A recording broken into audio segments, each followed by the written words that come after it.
I'm thoroughly enjoying this inside. Oh my gosh.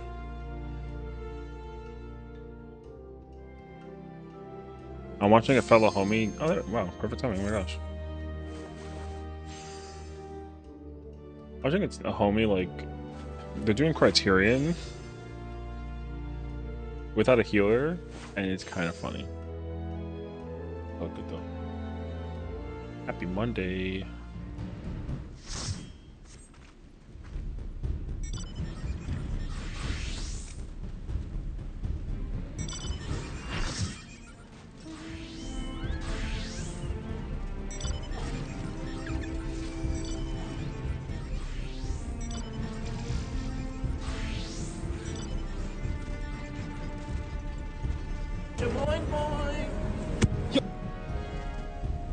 My gosh.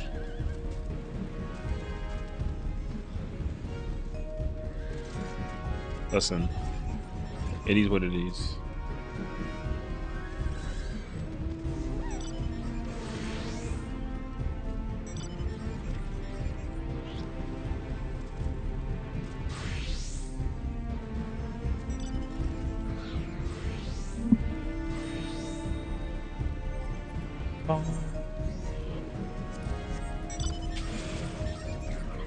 I love it. I see Pony in the background trying to do Criterion.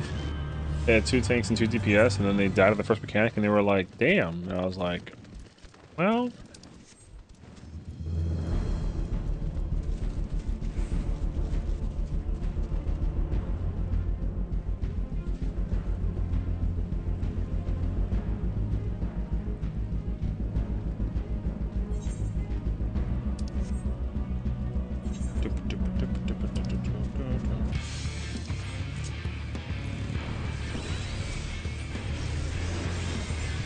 You see, I said you got a paladin, you Gucci paladin back up for the healer.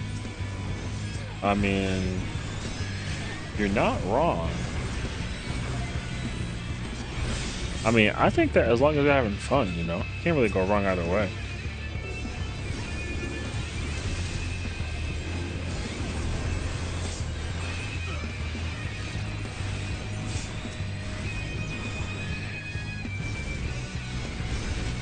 But yeah, it kind of like a lot though, you know?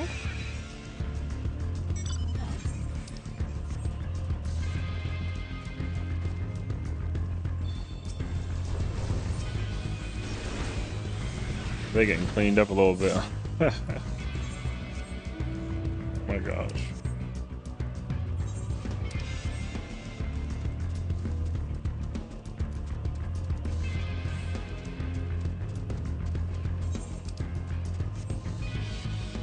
Also, CC matches made me realize I like Reaper and Skirts in Conflict. Hello, Sly. I mean, Reaper and CC is very good. Like, don't knock it. The CC tier list is way different than the frontline tier list. So, Reaper goes crazy strong in, oh my gosh. If you get like a,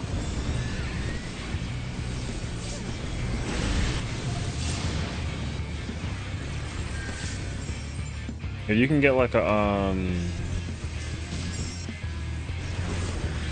good opportunity to like combo like a little bit, damn. Slapping little PvP, what? That is sus as hell. What's up here? Oh my gosh.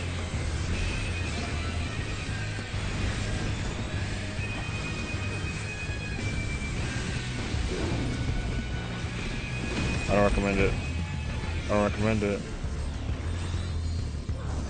Thank you.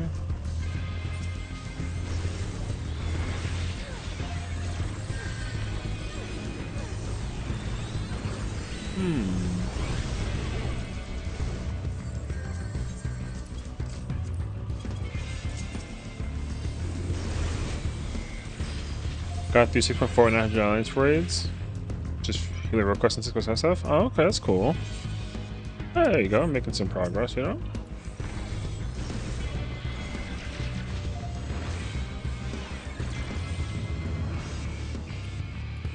So you gotta assert your dominance?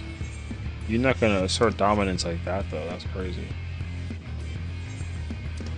I mean, hey, look, whatever makes you feel strong, you know?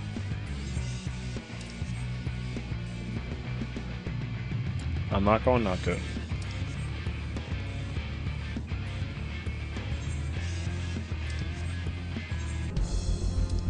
So you don't want to go pinch over here on the other side?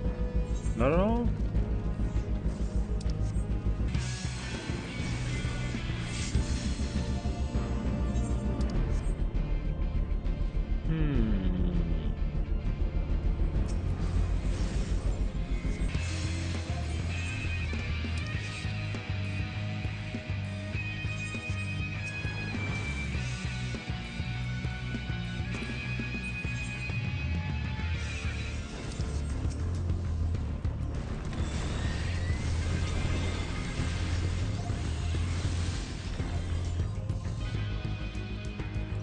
This is like such a weird match right now.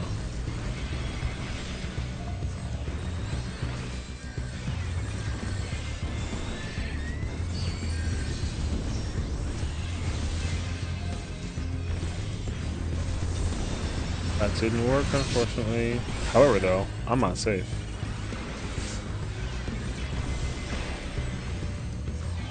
Oh, but neither's a pincer.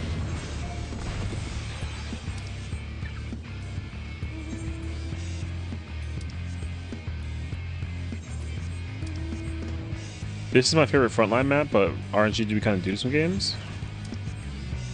I kind of want them to change the map a little bit. It doesn't need like a lot of changes. It could use like a couple of things. Map is very good, but it could use a couple of things.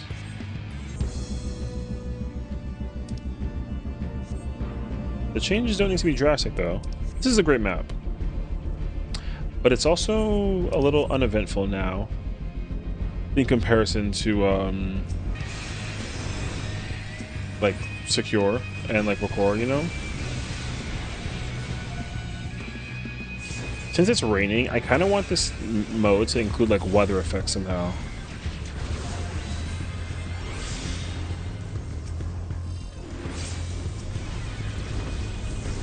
That's really what I think I'm looking for. Weather effects could be a really cool like addition to this.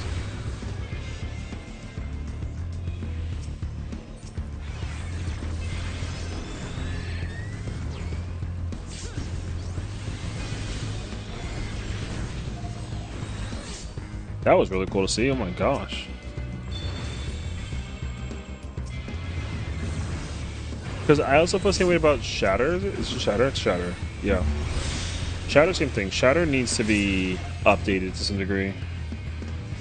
It could use like a little bit of a little something something. It don't need much.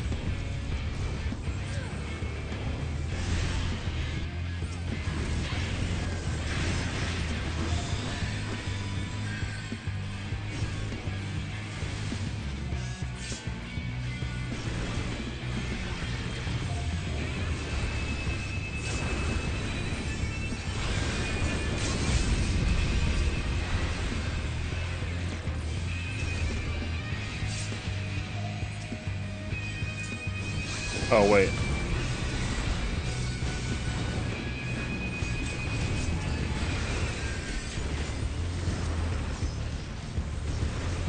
Whew.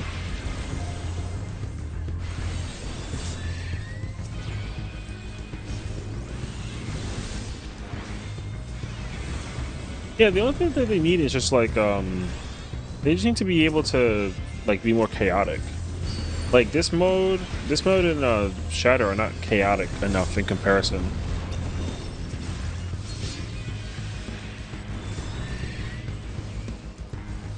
That's all.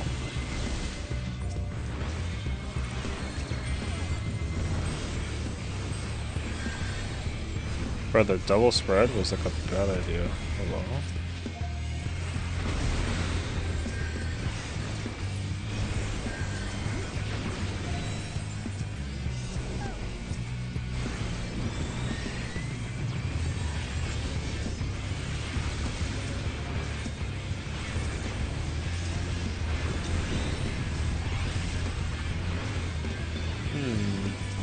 I saw Car the Goat. Yeah, how's a color? Ansal, Nottingham is absolutely the best map. It's the best map right now only because it doesn't require anything crazy, and it's like so chaotic. When you go into combat, like, it's so chaotic.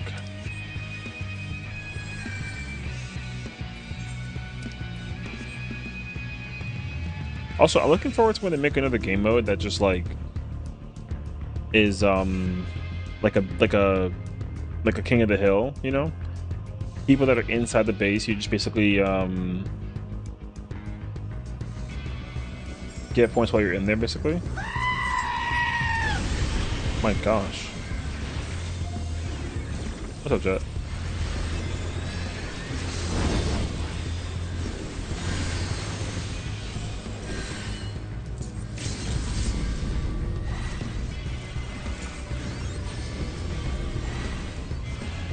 Just make TDM. You know, if there is a game mode that needs to be in this game, it absolutely is a TDM.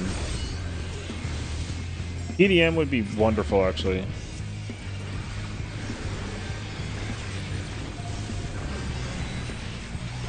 And then there are just like, and then the gimmick or the chaotic factor to it also is that, like,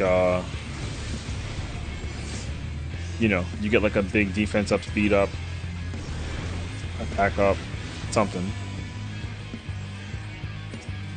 And then, like, Odin just starts kind of running around and he, like, one-shots anybody. Can you imagine, actually? That's pretty crazy.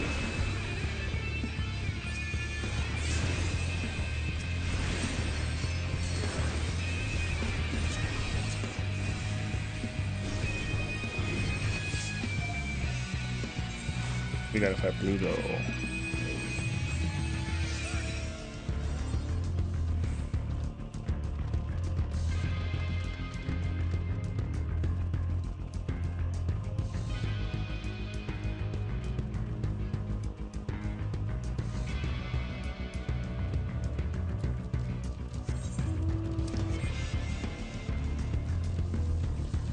We gotta hit up blue.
We gotta fight blue.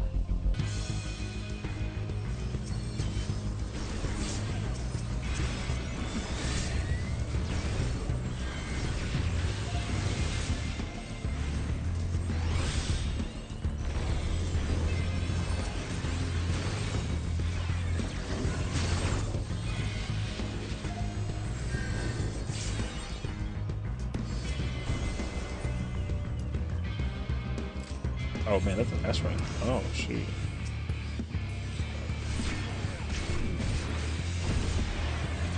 Who the hell is you?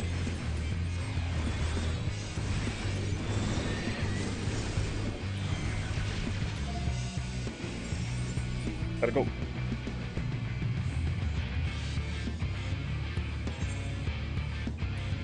You're chasing us when there's literally an S rank at your base? That is crazy, actually.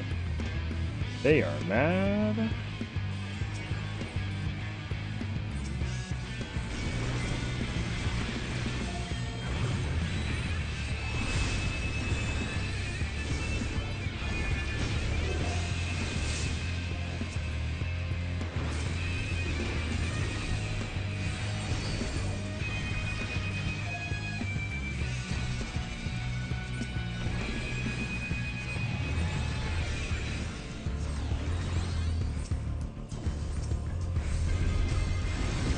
Oh, that didn't work.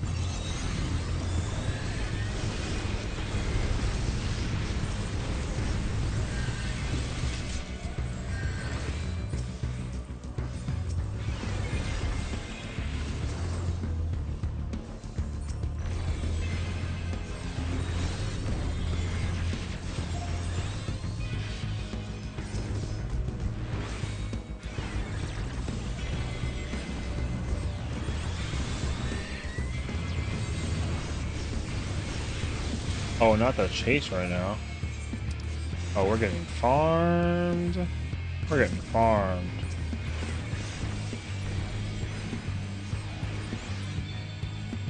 Hmm. Oh, shoot.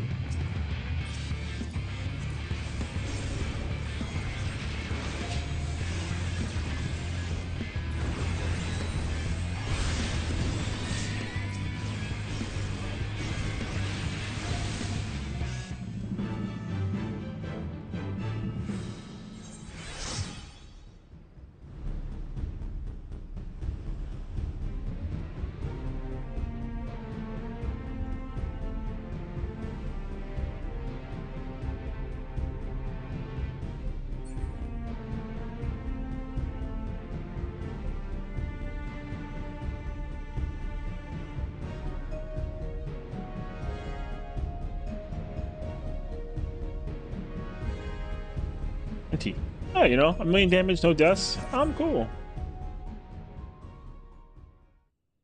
I'll take it.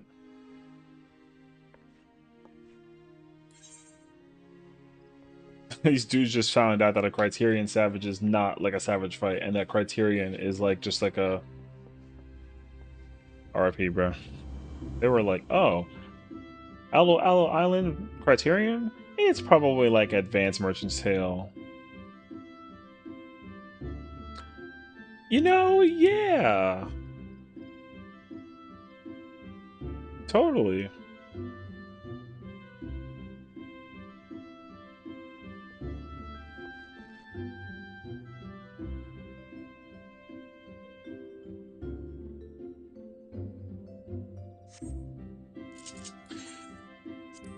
Okay.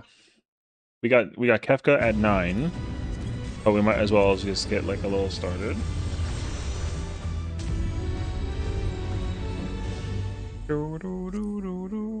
Alright, this one.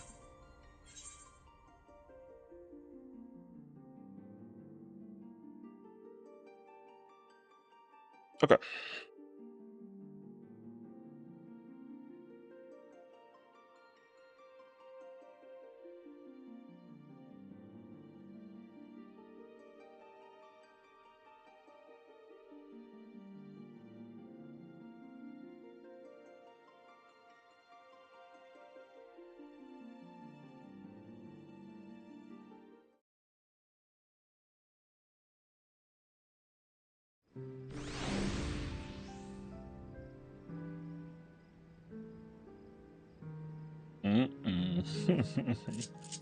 Okay, wait. Actually, I have a curious thought. Curious thought. I can't English. Is there a 12 party up, perchance?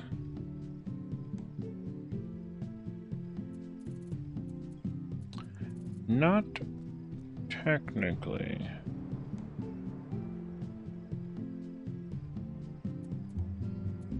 Oh, is he up? Oh, he's back again doing the content? Oh, snap. We were raiding with him yesterday.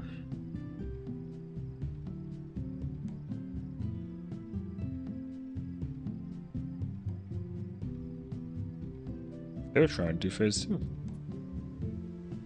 I will not be joining this time. But it's okay.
All right.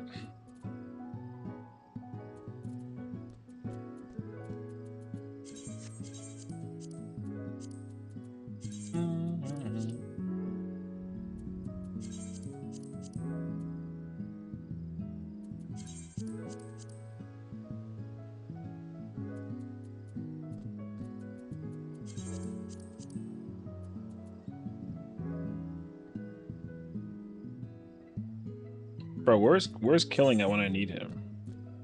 Damn, they went forever. That's crazy, actually.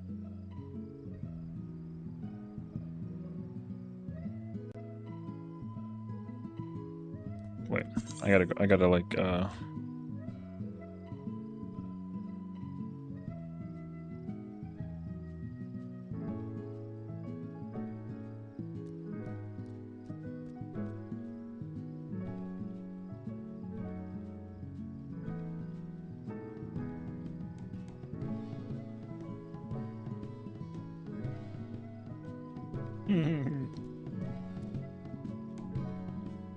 okay.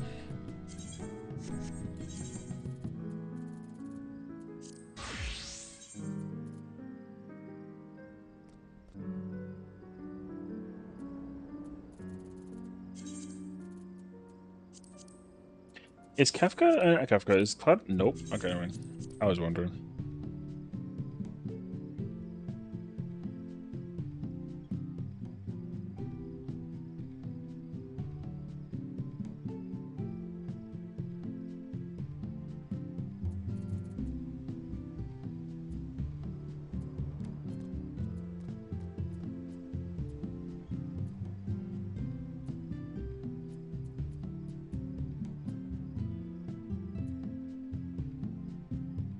Hold on. I gotta like lower the volume on that other stream.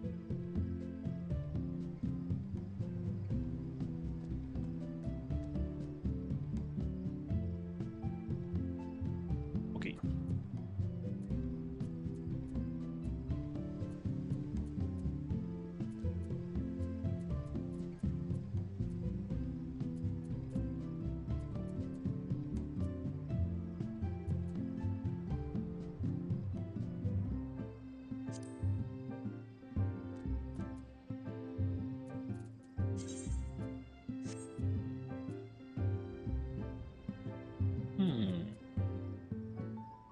Sorry.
Where the hell do bots come from when it comes to messages?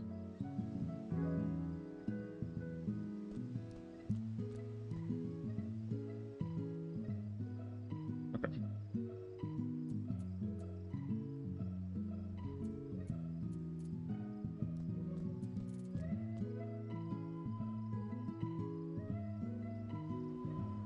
Hmm.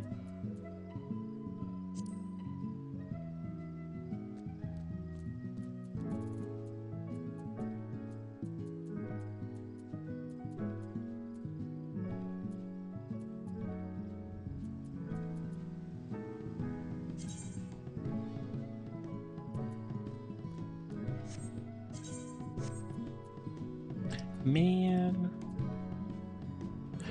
there's actually like not much ongoing right now that I'm like for like my proc point basically.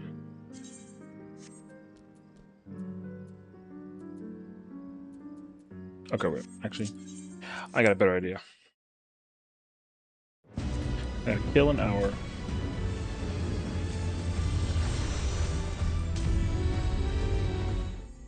What about this character?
Bruh. Did I do my oh, I didn't. Well, I'm doing this. But first,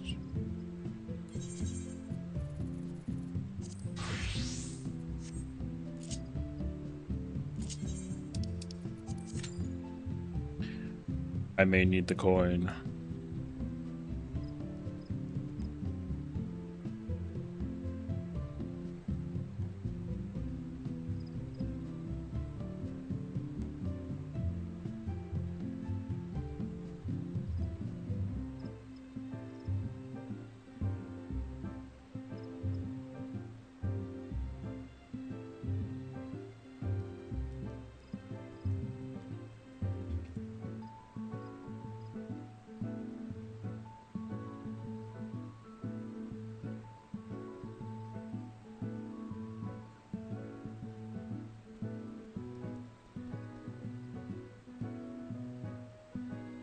Watching Yu-Gi-Oh? Oh, hell yeah, dude. I was watching the World Cup games today. Messi over here, 2-0. Not bad.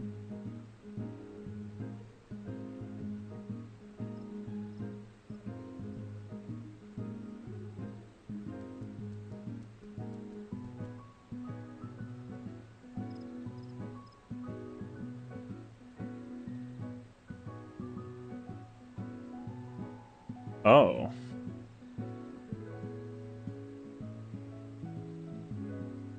Finish season 1 now on season 2? Which season is it when they meet Duke and then they play the Dungeon Dice game? That season? That's not season 2, is it? I don't think so. I forget, like, I don't actually know the episodes, like, per season for the anime. All I know is eventually, after the end of Yu-Gi-Oh!, like, Pegasus gets defeated. Power 6? Oh, I have no idea. Hi, Star. I have no idea. The only one I know is that eventually the show just stops producing, like, Yami episodes, and then it's, and then they release Yu-Gi-Oh! GX, and then they get Jaden, and then over my head. What's up, Sinky? Yeah, so, because I remember that one time, that, like, I was watching the finale for the show, and I was like, oh my gosh, like, it's the end of Yu-Gi-Oh! This is incredible. And then, like, all of a sudden, it was like a double episode, because it was like a 1 hour of Yu-Gi-Oh! On like WB11 or something like that. And then eventually they finished the first half, and then it instead was like the new show. And instantaneously I was like, show was whack, because it didn't have the original characters, you know? And you telling me I'm getting to PvP? Can I sell you on it? You get cool mounts, you get cool glam, the content is fun, it's very chaotic, you get rewards, and honestly, just like something to do it, you know? The content's there for like a reason to get into it, so it's a fun time. I enjoy PvP thoroughly. Also, like when you find out what's kind of busted in PvP, you kind of have way too much fun. So PvP is pretty much just like, can you take this job that you know well and like set it up for massive success? If you can, then you can do like 3 million damage, which is extremely rare with like a lot of different jobs, basically. So I will humbly say my PvP skills are like kind of solid. Today I did like 1.5 million damage on like Sage, which is like not bad, all things considered. But what's even more fun if you can get into PvP is if you bring like friends with you. You can do a party of 4, and then if you do that, then basically you can come up with combo team setups. Was it a Gunbreaker? No, I play everything. Like if I'm playing like ranked Crystalline Conflict, then I'll either play Gunbreaker, Reaper, or Dragoon. And like maybe Bard, but in frontline though, I kind of just play whatever the mood hits. My favorite jobs to play in frontline is either tank, Reaper, Black Mage, Sage, and like the occasional Samurai. I played Samurai earlier today. I got like 15 kills, so that was cool. Yeah, but no, I play a little bit of everything. Gunbreaker is my main job in terms of just content in general. Like, I'll do raids and ultimates and that stuff with Gunbreaker. But for PvP, though, no, I'll play anything. I don't really. PvP is like one of those game modes that it's taken seriously by a very handful of people. And literally, though, if you can actually coordinate a good team of randoms in PvP, like, you get extreme credibility for it. There's a streamer named Olivia. I think they're a they, though. Like she streams and everyone sees her name and then they know that it's her. They join her stream and they hey, like great game, like you played amazing, and then she gets like massive credibility for it. She's like one of the 14 like PvP herders. So, and what I mean by that is like she'll run wherever she goes, and she's a macro that basically just has people chasing her, and then they use the one marker to follow her basically, and then she plays Dark Knight, and so when she jumps on a whole entire party, everyone bursts that one person with the Dark Knight thing, and you get like so many, you know, points in the moment. It's crazy. So, being a herder is not easy, but the reason why is because like usually people that PvP also are only there to get the XP. They don't really care about the actual game mode, but you'll occasionally come up with like a if you can learn how to do like callouts in PvP without being like overwhelming and like in other words like annoying, then like you usually end up winning. So yeah. But no, I mean PvP is a really good time. The only way you'll know is if you try it.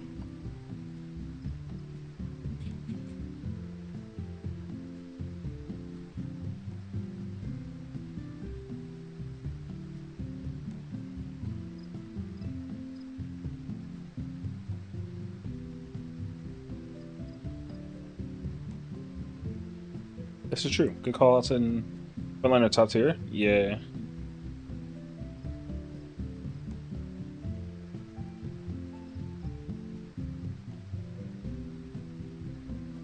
The for most student XP for all jobs? Yeah.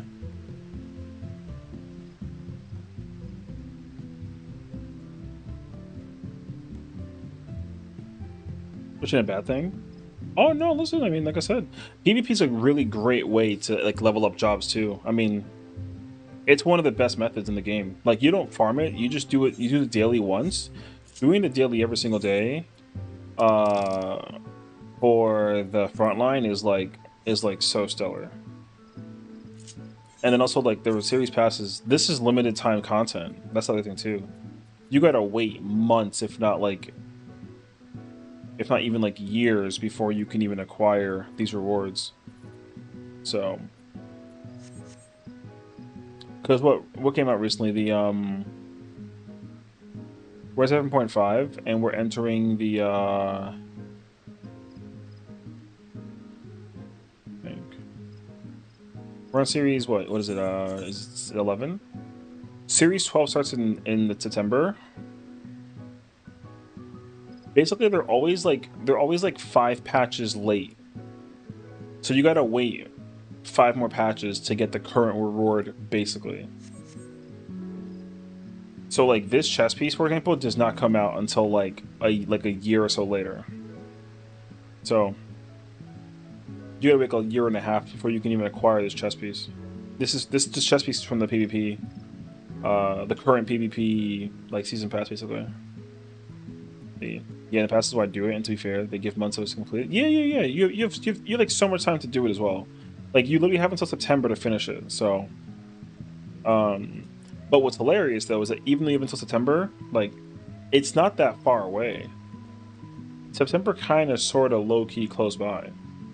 And then before you know it, there's like an update that comes out, and then they're like, "Cool, guess what? It's gone." And then everybody who missed out on it is just gotta wait like a year plus before they can reacquire it. So that's why I recommend that you do it. If you don't do it for the glam or for the reward, then you at least do it because like you're having fun.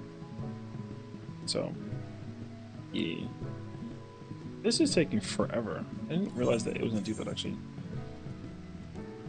Now, Crystalline Conflict, however, is a whole another situation. That I cannot, yeah, I can't really tell you much about Crystalline Conflict. Because CC is a very different animal. CC is like a serious mode, actually.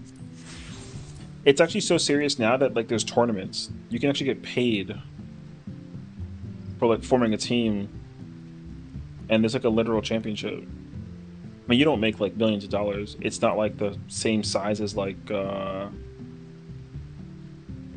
know, what's one of those games called, like Dota or like Counter-Strike. It's not that big, but the thing is that like this game is very competitive in the PvE content and the PvP. Like it goes kind of crazy actually. People are absolutely bound. Man, it's taking too long. I don't care. Let me just do a frontline match.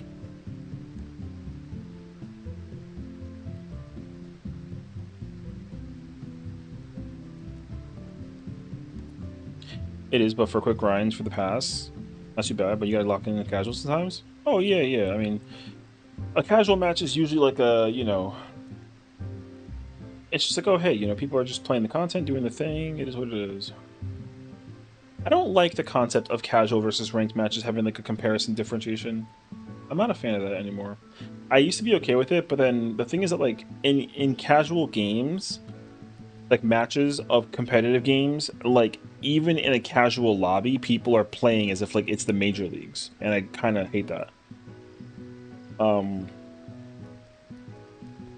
But it's because all these games have like that mixed match ranking like secret mode to, you know, check and compare. So the game that I can like easily compare that to is like Call of Duty. Yeah, Overwatch 2, same thing. Yeah, I know. Although Overwatch has been a little bit better about it. At least like last I played. What are we talking about? Talking about like matchmaking in competitive games. Someone was asking me about whether PvP is worth it or not. So I'm just yapping now until the PvP match starts. I was trying to do Winders, but it's taking too long to queue in, so I kind of got like, not impatient, but I was like, I'll survive. But I do need to like do the raids, actually. I might try to find me like a day, like a 1-day static that like does reclears on like a Thursday or Saturday or something. Skill-based MMR is not fun. No, I mean that's a solid take, honestly. I think that most people will agree with you. Like, I think that if I can just get into the content quicker, I'd rather do that, but I don't want to be paired up with people that I'm trying to, like, be sweaty against, so, yeah. I don't mind getting railed, by one person if, like, they're literally, like, a top 100 player in the world, and then I don't mind playing against, like, a kid who's got one hand and he's, you know, trying to be, like, Spider-Man. That shit. So... But yeah, but a lot of games just haven't been doing that, so it's been a little bit of like a, you know, it's been divided, I would say, if anything. What are we doing right now? We're doing C's. What job do I play? This guy actually has the weapons you get for doing the competitive PvP. These weapons are competitive PvP weapons. So, oh no, there's definitely a strategy. It's just like the strategy is much more free of use in much more free of use in Frontline. In Crystalline Conflict though, like the damage and the burn is so high. So like you can do a Crystalline Conflict match, which is the 5v5 mode, and you can die instantaneously if you're not prepared for it at all. Like, it's really crazy, actually. So, casual on Overwatch, people can joke and have fun versus can be sweaty. Yeah, exactly. That's what I like, though. Because I don't really feel... I used to feel, like, so indifferent about losing. Oh, wait. I used to feel like I had the most, like, I don't care if I win or lose in Marvel Rivals and Overwatch when they first came out. There was a point in time, though, where, in Overwatch, I don't remember, like, when it was, but it was definitely, like, the end of Overwatch 1 before 2 came out, and even, like, in the middle of, like, early 2, basically, if I tried at any point in time to play, like, the game on casual, I don't play competitive. Like, I'm just not built that way. Dude, I would lose horrendously, and, like, it would not feel good.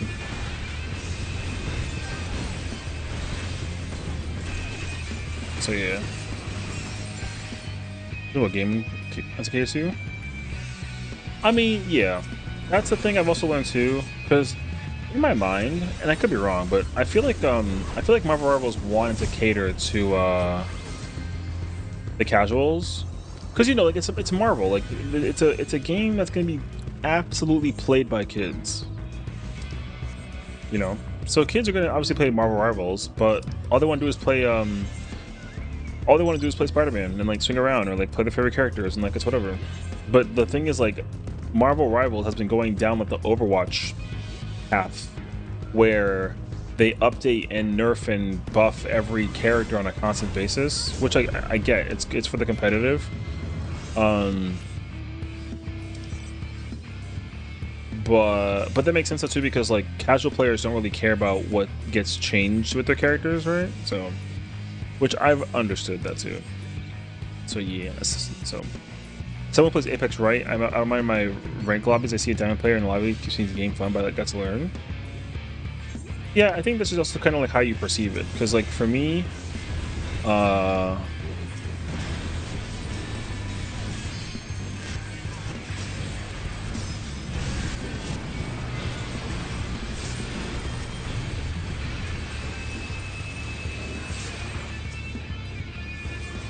think it just depends, honestly.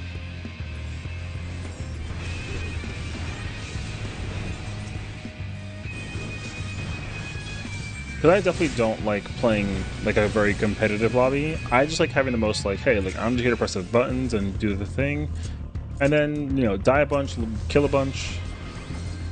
So, like, obviously I want to win, but I'm not trying to like, I don't want to go on like a terrible losing streak though, you know, because then I feel like the game's out to get me. Just quick. But that's how it feels with every game though. So it's kind of expected.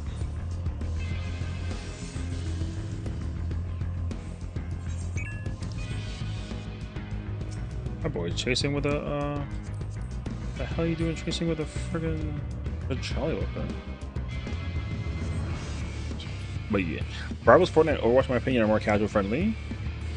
Fortnite makes sense because again, Fortnite just has all those characters, and the game is kind of wacky. It kind of like enables it. I think Overwatch has been better about. I think Overwatch has been better about being casual friendly, and I think that Marvel Rivals has actually been getting worse. But I don't think that's entirely true, though. I think that maybe because I've been just like watching. There's like a person who I watch who's like just working very hard to become like a top 500 player, basically. So that could be like swaying my influence.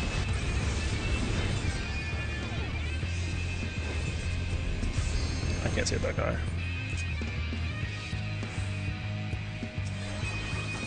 But yeah, like Apex will have a graph, right, and do a skill level, and a skill evaluation. I'll give you a, remember what you are, a Viva, I'm your brother in the lobby, but there's a bell curve so you can skill the average. Oh.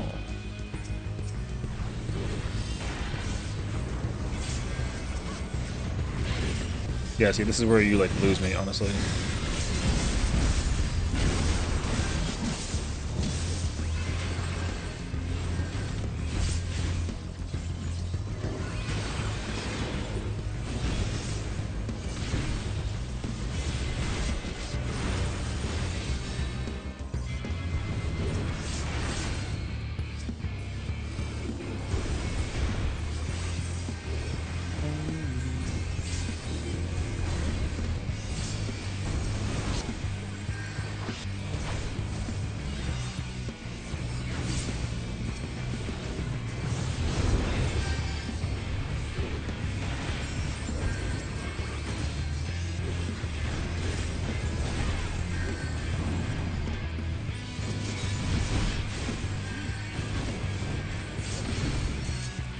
One for casual matches at least? Oh, I see. Wait, I gotta... Both my lobbies when I'm in with my friends are almost top of the bell curve. Are we goofing around? Oh, I see.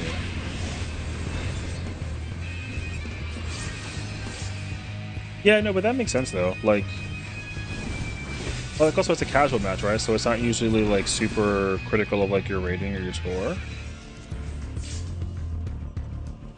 That's usually what I would prefer. I don't mind being like a bronze player at the top of my curve and then being like not good enough for silver. You know what I mean? Basically. And I don't even mind being put in like a lobby with like bronze players, but then like, or like silver players, and then like there's like a grand top 500. You know what I mean? Like that, I don't mind. What I do mind though is when the game is like, you know what? You got like 15 kills last match. Let's put you up against like, you know, the whole team, and they're all, you know, they're all like master level players, and then I can't get like a single shot. I can't hit, you know, because I feel like I'm playing performingly like bad, and it's actually like not the case scenario.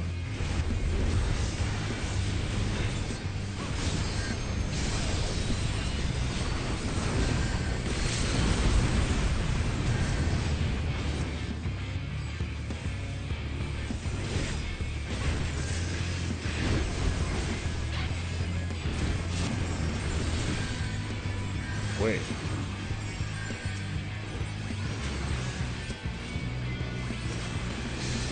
Oh, I see. My invul right now. That makes sense. Yeah, because like even in Call of Duty, like I'm not intimidated by a person's rank when they're like really high in Call of Duty. Like I don't care about that. That just means that they play the game a lot more than I do. But even those players don't really play like well. So.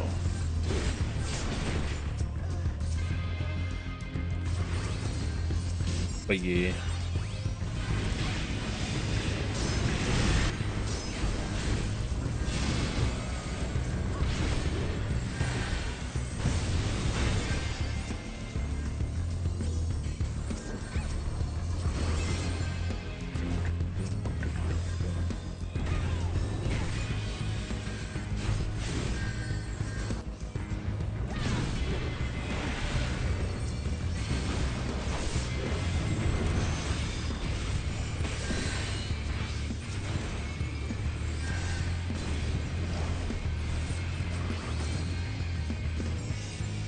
Me and my team are like high platinum if we do really good, so we do a triple total of like 20 kills together.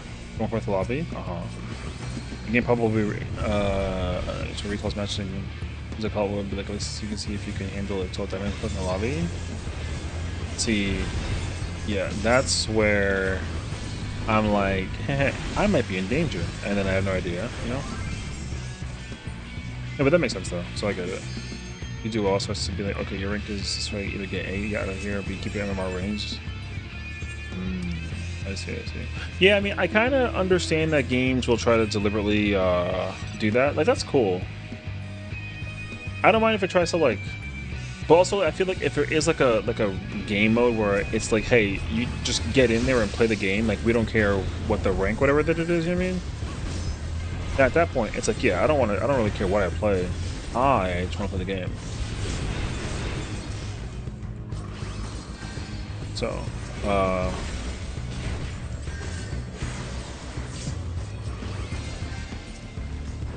I see. I tried to like do a thing, it didn't work.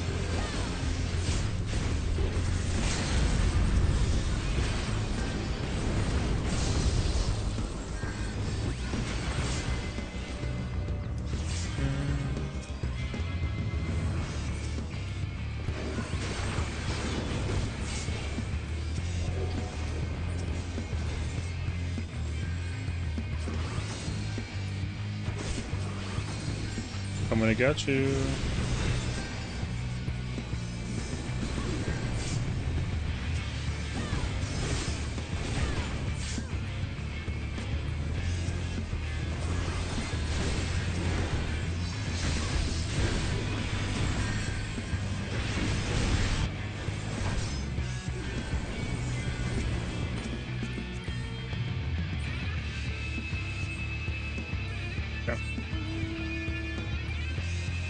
League is really toxic on how they do their rank games because your games. These aren't gonna be 100 points. Some of your friends are getting like 19, 25. Oh, I see. Yeah, I feel like that's when it's kind of like a bit much, honestly. Like the game obviously should just keep you neutral. Like you shouldn't really lose or and like gain like on a massive win. Like again, I can kind of sort of get it, but. Like, if you're basically playing against people that are obviously ranked higher than you, and you lose, like, pretty badly, then you shouldn't be, like, severely punished for that, you know?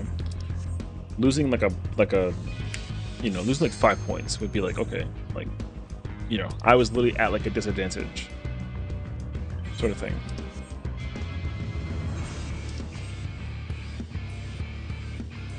But, yeah.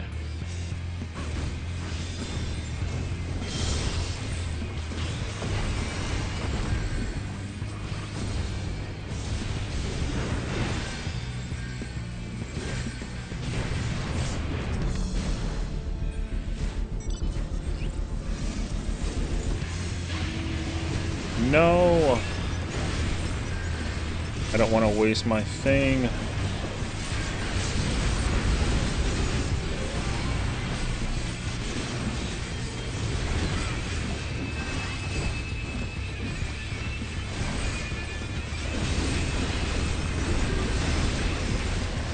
I didn't want to waste it, bruh. Sucks.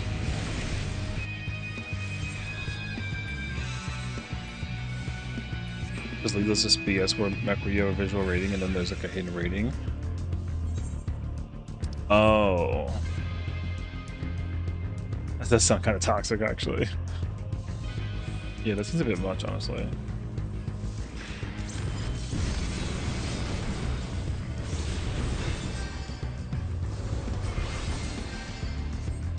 That was like such a bad play. What the hell? Brother, I'm coming after you.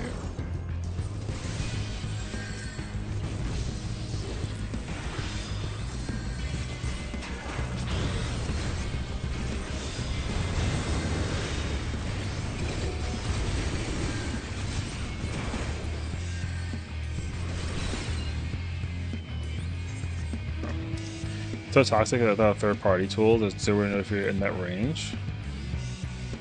Oh, that sounds F actually. They chose to LB themselves to get the heal, and then that didn't work for them. Okay, wait. I'm actually like not trying to just get like killed. Like,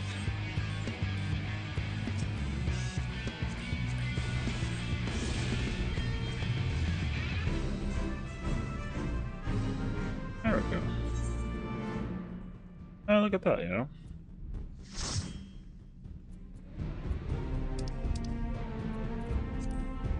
Number 2 on the team.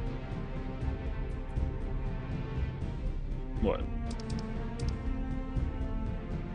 I'm not even on the map overall. Okay. I see, actually. But yeah, you know. They had like a Dragoon Dark Knight jump combo that they were trying to execute that was like not working for them, unfortunately. They tried though. Yeah. My point exactly.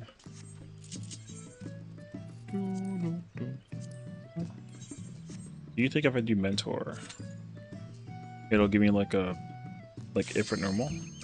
Imagine it gives me like a friggin' ultimate. No, I'm joking. They can't do that.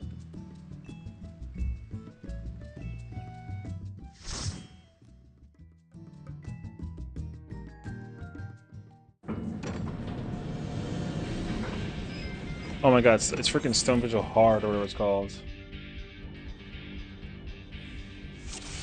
Oh my god, it really is Stone Vigil Hard. Okay. I was making that up.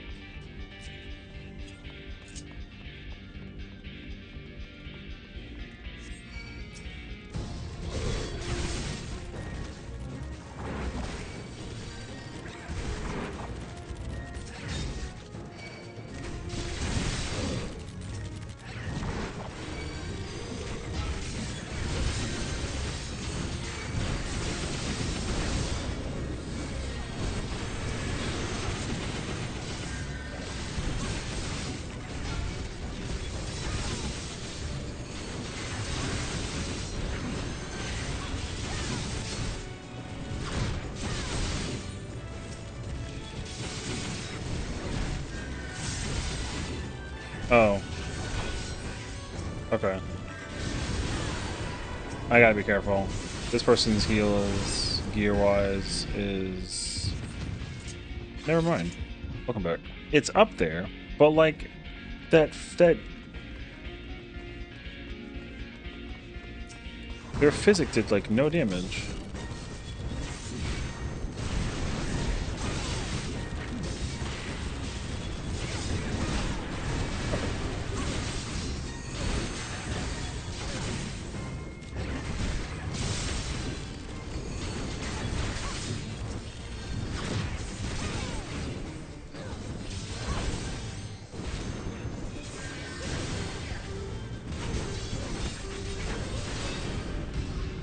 That person's heals are super low.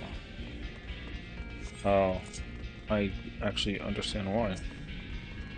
Okay, welcome back.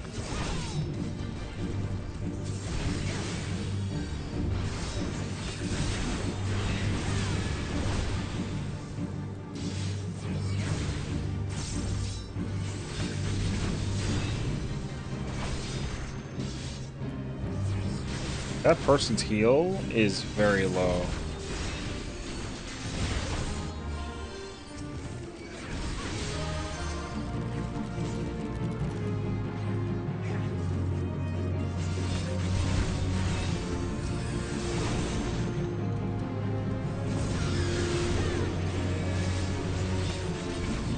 Wait, you gotta not...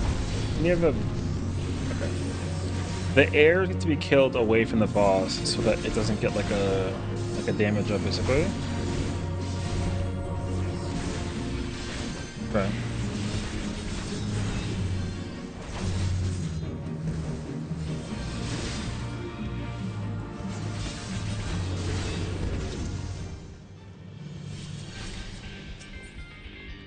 It does not matter that the DPS renew.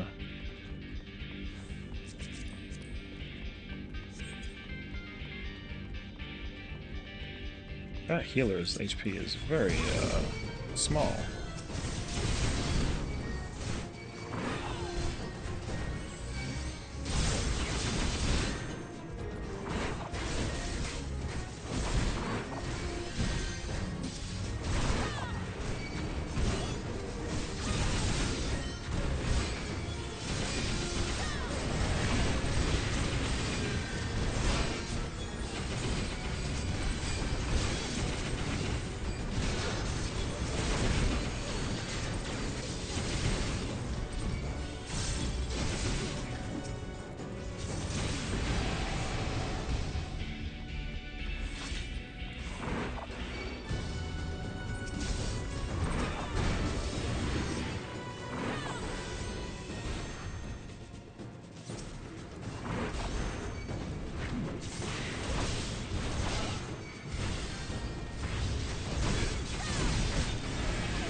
Oh.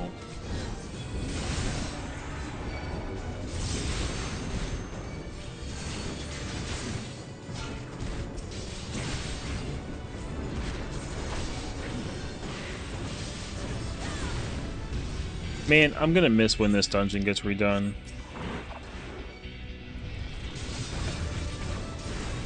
This part of the dungeon is so cool.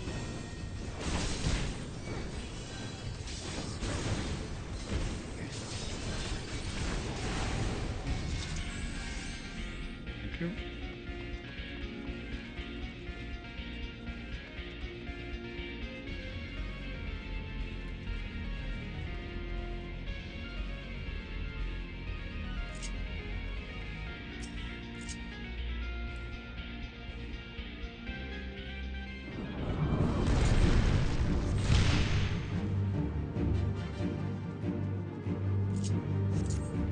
Cool dungeon.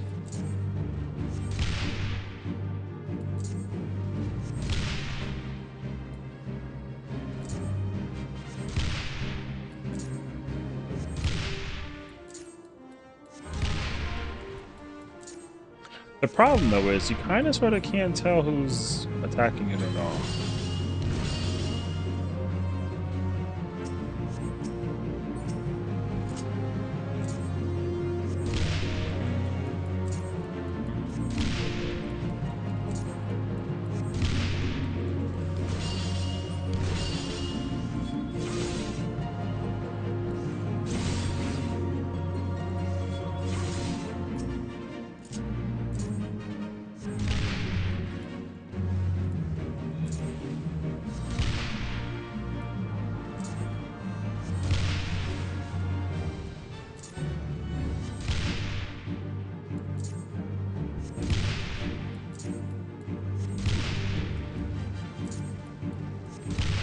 Can you imagine having to like do this in like a Savage fight? Dude.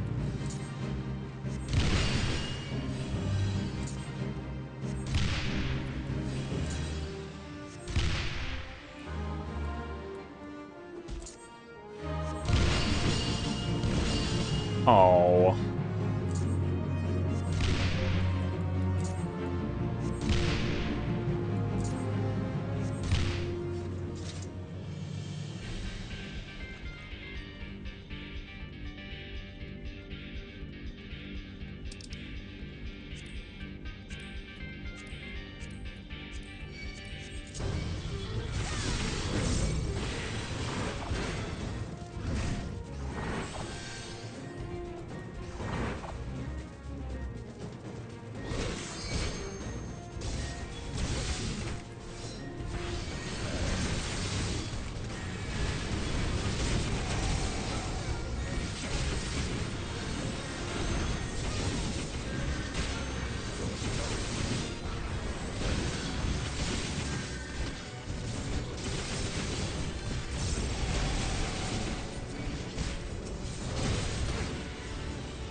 I just realized I don't even have shield bash on my hotbar. I thought that I did, but I don't.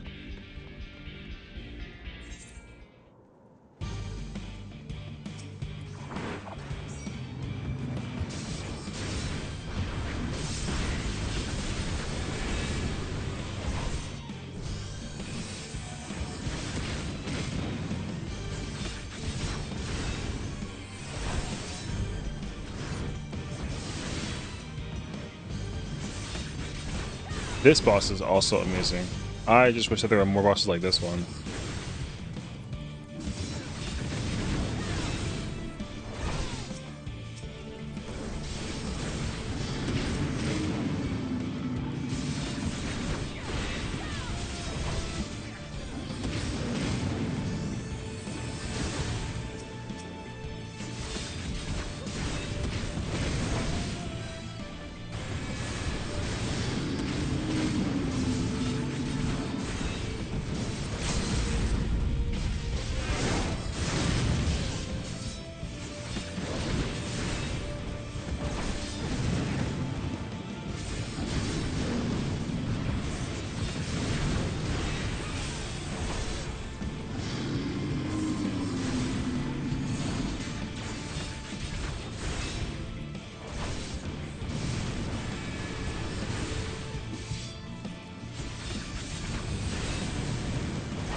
Okay.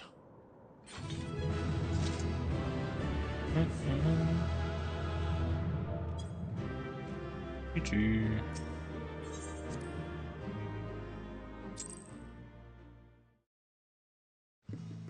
Okay. I gotta switch to my other character. And then we're gonna go to the party, get ready for a raid. It's only gonna be 2 hours, so it should be short today.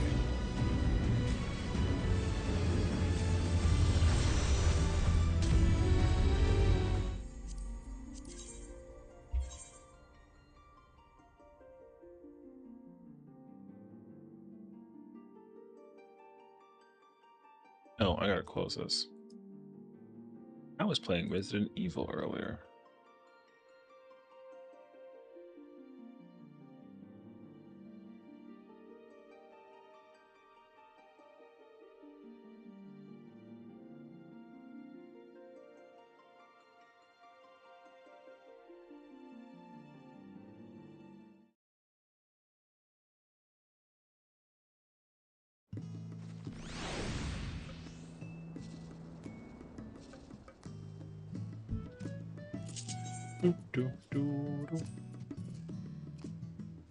Oh wait,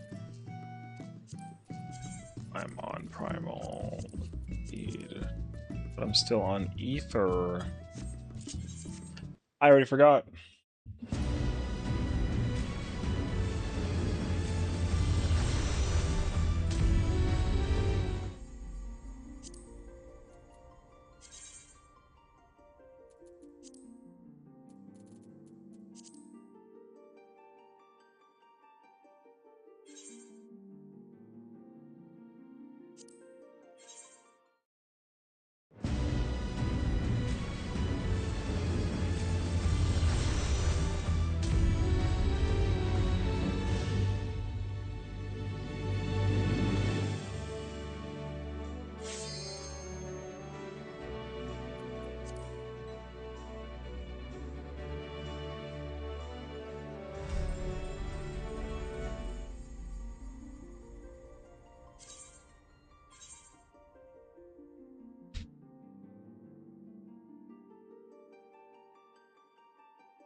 I'm here and well on time. Oh shoot, I almost shut my controller.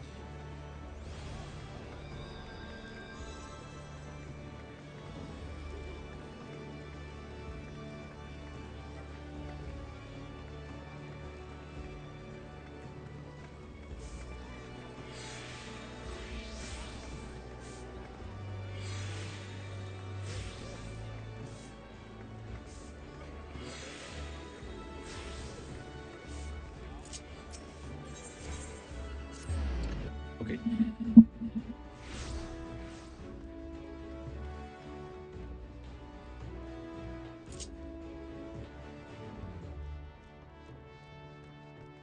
I saw something today that had like a...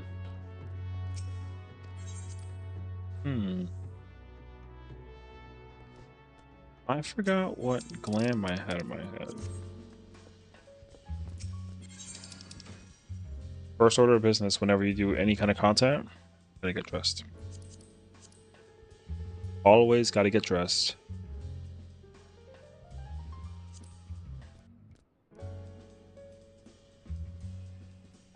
But what do we wear?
Hmm.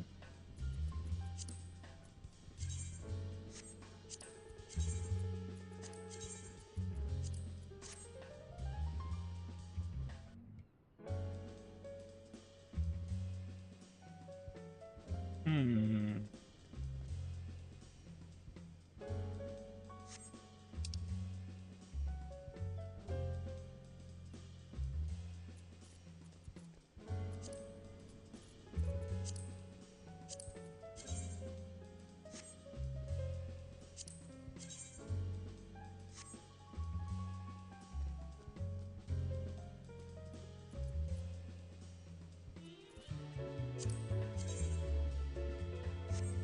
Hmm.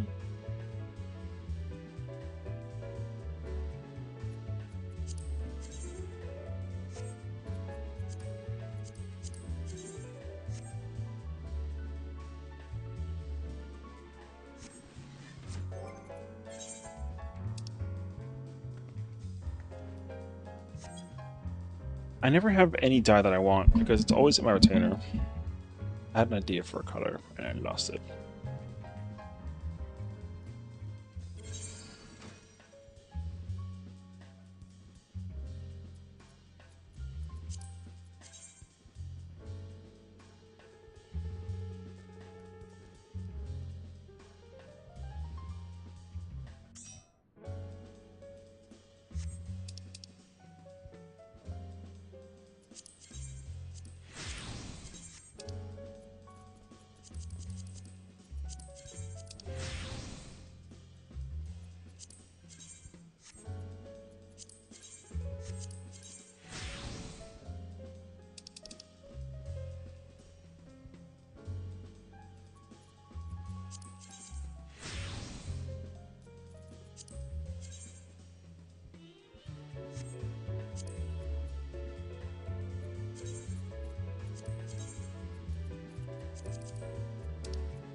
You know what? I'm cool with it.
Okay, we start in 5 minutes. I'm gonna take a quick moment to stand up, stretch my legs, probably grab like a water. I'll be back.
Okay.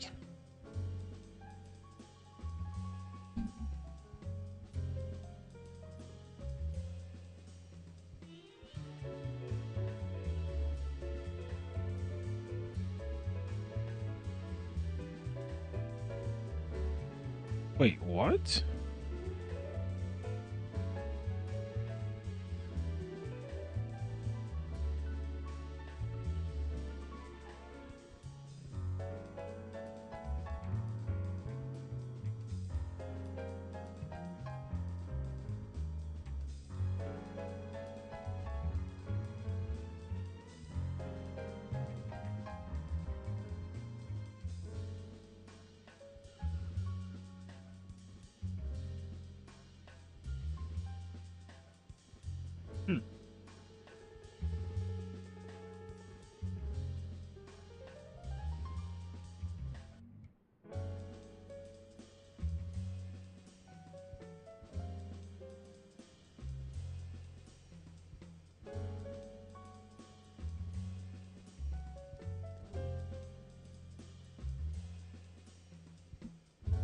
Okay, one second.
Okay.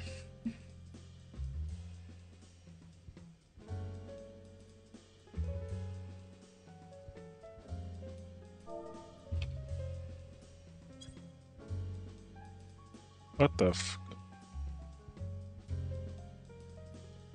What up?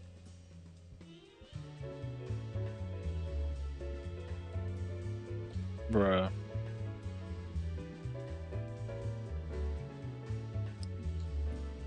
Not that I want to like mood check, but like, are we gonna see P3 today?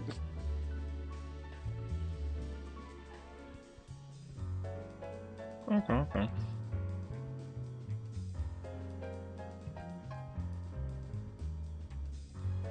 Oh yeah.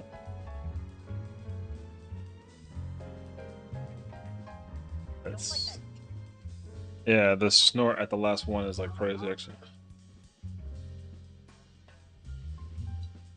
I remember like hawking like a loogie.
Oh, is that 10 hours or is that like 5 hours squared? Oh shit. Huh.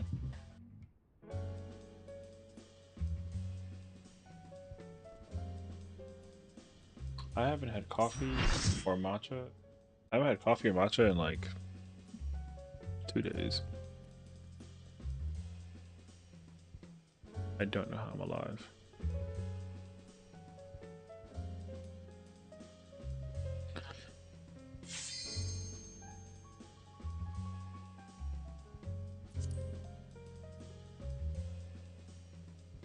Like I'm here, just like I don't know.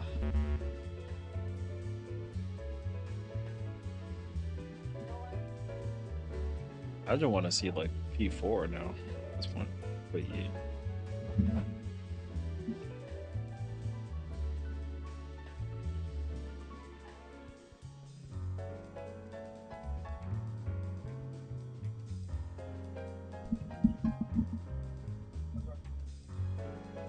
That was me too though.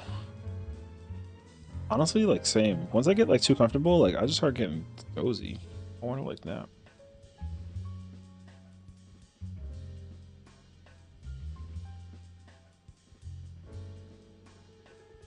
Mm-hmm.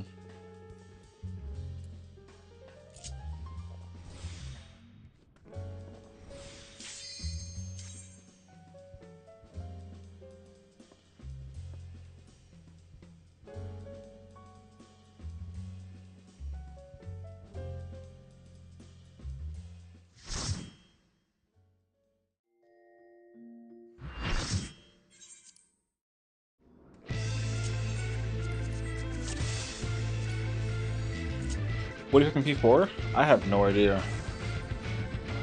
Um, in my mind, it's like it's Kefka again, but I mean, thing is that in Phase 3, Kefka's not the one that you fight. Kefka just does other stuff while you gotta fight Chaos and X-Death. So I mean, surely there's not gonna be more Chaos and X-Death in Phase 4. It's just Kefka, right? Trying to like go Super Saiyan, and then like he becomes like final mode in like P5, because there's only 5 phases, so.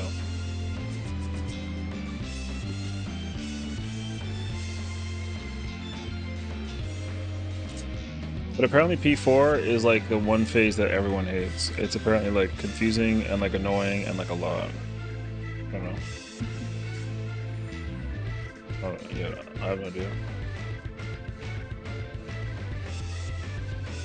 Do like a vibe check for the homies.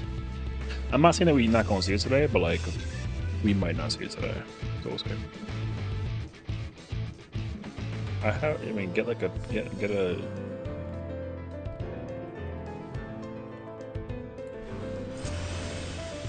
Yeah, or don't be an unkin and like never rely on a doctor. You know, just kind of like get like a feel for it.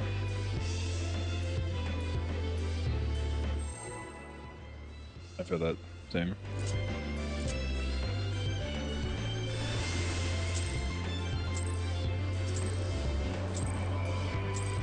This is my first time, so please take it easy. I just hope that like what everyone is saying about the fight though is like actually true. Quick now, make your peace with death, because I'm making your death with all these pieces.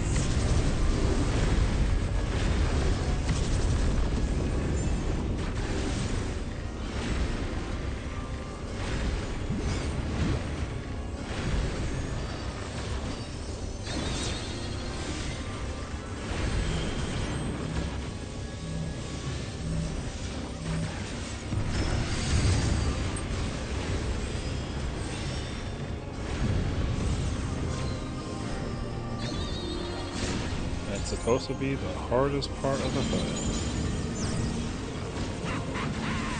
Hook, line, and sinker.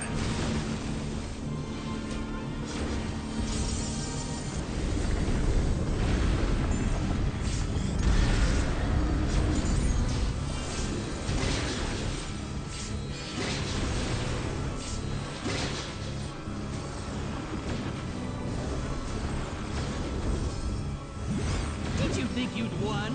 Oh, no, no, no. We've only just begun.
insist you die!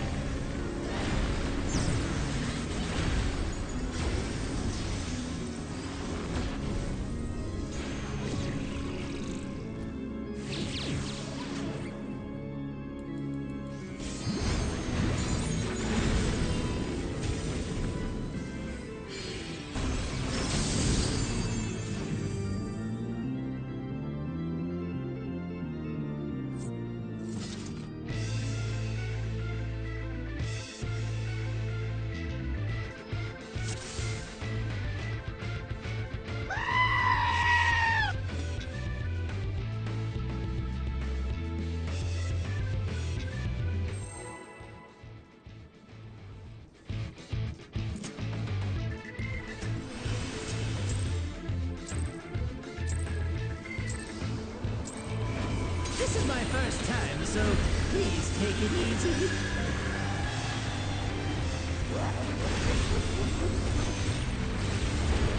Quick now, make your peace with death, because I'm making your death with all these pieces.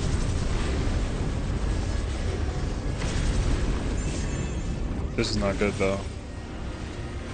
That means I'm next.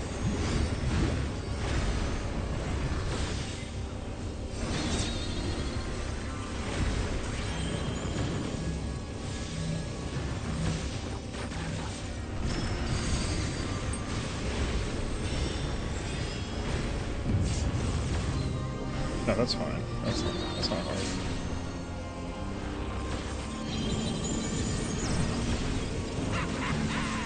Hook, line, and sinker.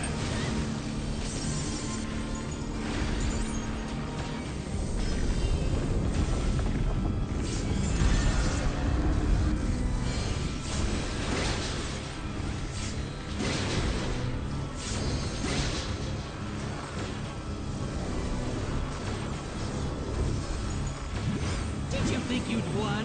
Oh, no, no, no. We've only just begun.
There's no way that didn't work! How'd you die? With the white, the arrows weren't taken correctly.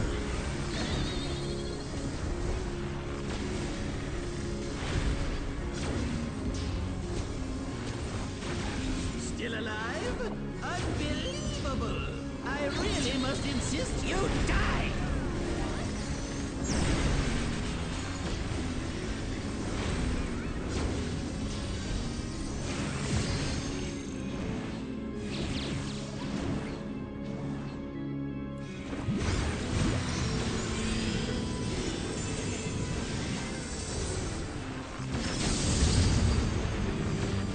Yeah, how boring. Guess I'll have to spice things up. Intriguing. This clearly isn't your first time. This is meant to be our ultimate encounter.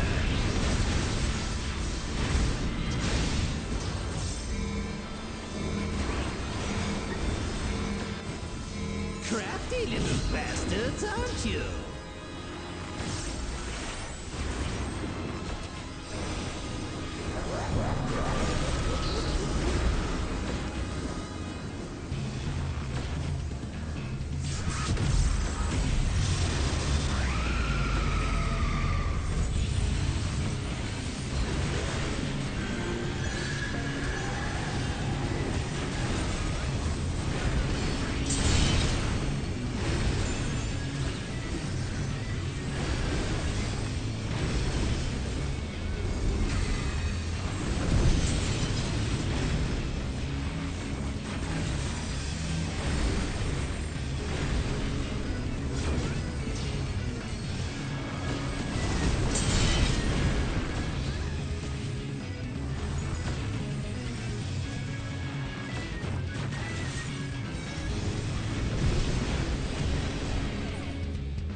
The fact that you lived is illegal.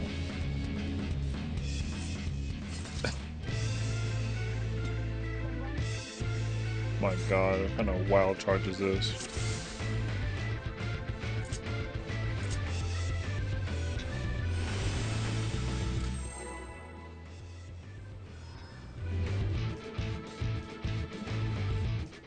Vanderbilt looking ass.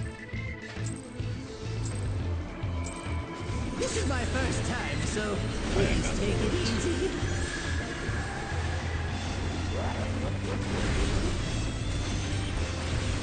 Quick now! What Make about it? your peace with death, because I'm making your death with all these pieces!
Did you think you'd won? Oh, no, no, no! We've only just begun!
Didn't work.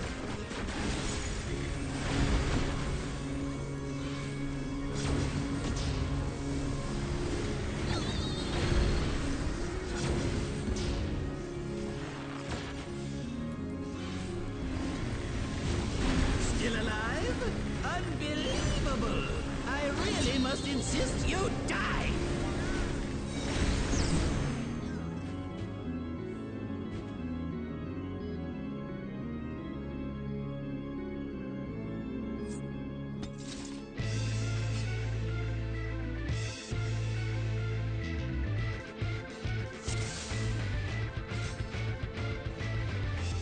Just use like the Cess tech.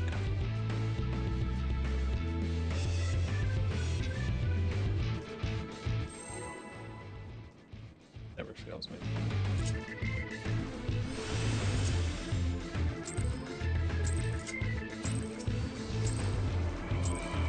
This is my first time, so please take it easy.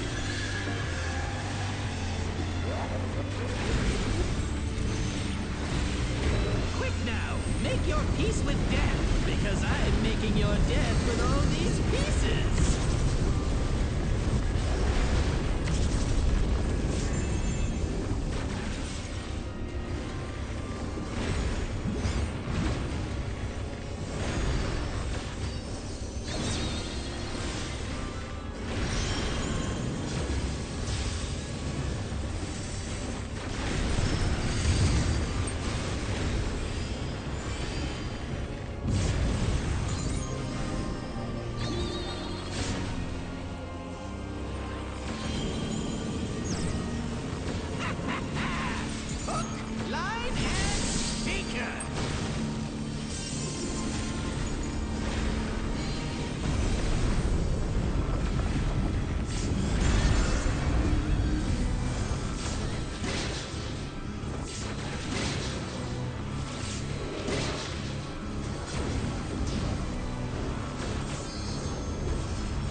begun!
There's no way that didn't work!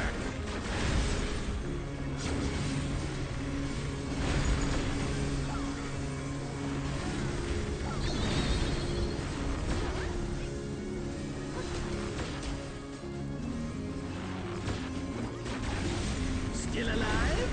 Unbelievable! I really must insist you die!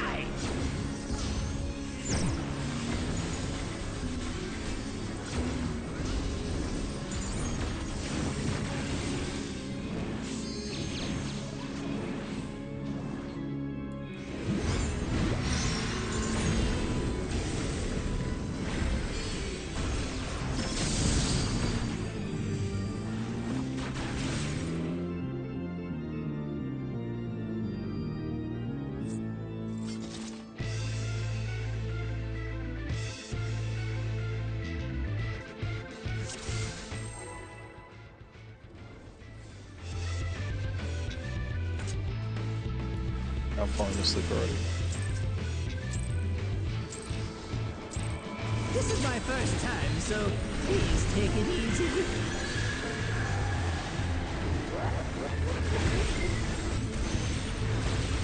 Quick now! Make your peace with death, because I'm making your death with all these pieces!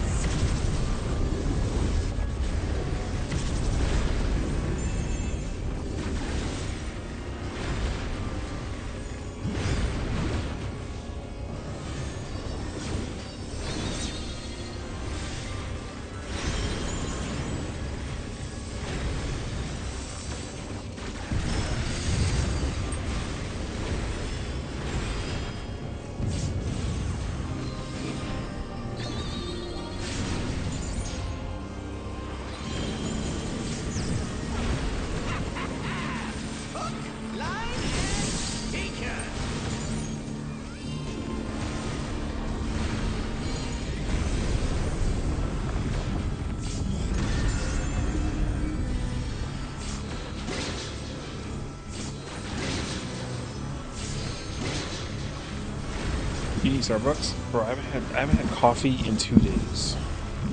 Did you think you'd won? Oh no no no! I've literally only had water in the past 2 days.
Bro, I'm telling you, I'm asleep for real, bro.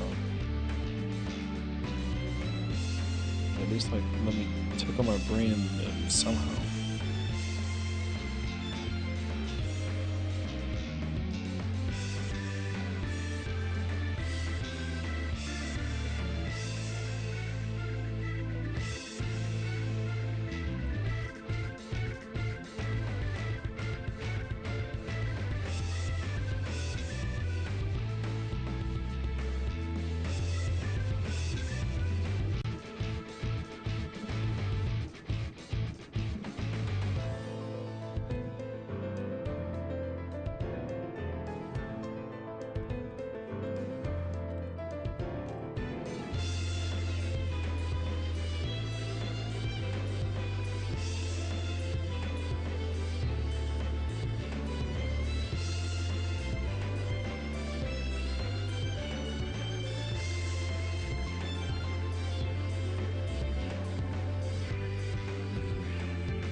items out here, bro.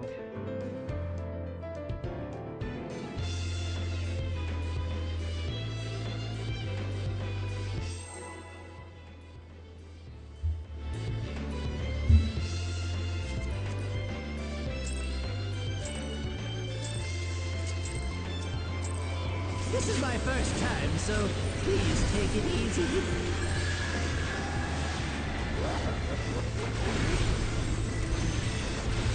Quick now, make your peace with death, because I'm making your death with all these pieces. You can look, it's okay. I don't mind.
This is my first time, so please take it easy.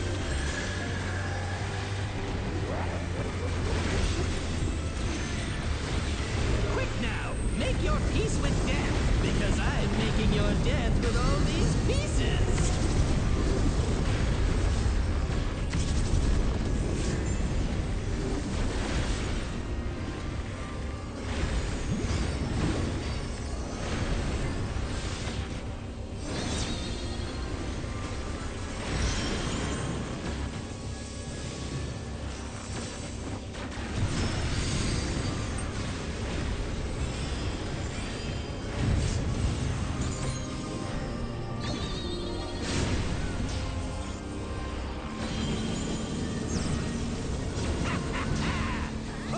Line and sinker.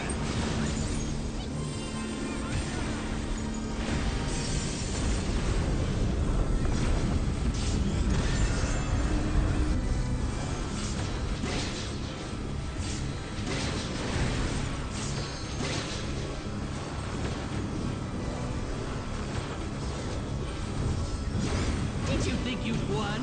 Oh, no, no, no. We've only just begun.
just insist you die!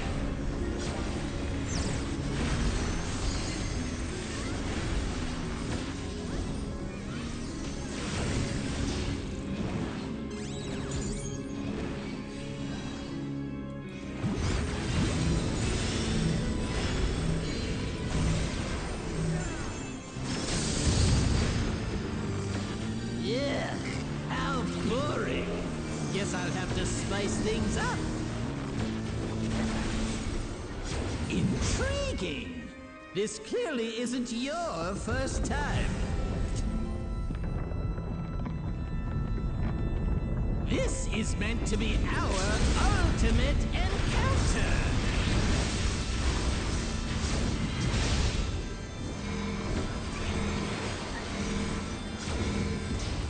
Crafty little bastards, aren't you?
This is my first time, so please take it easy.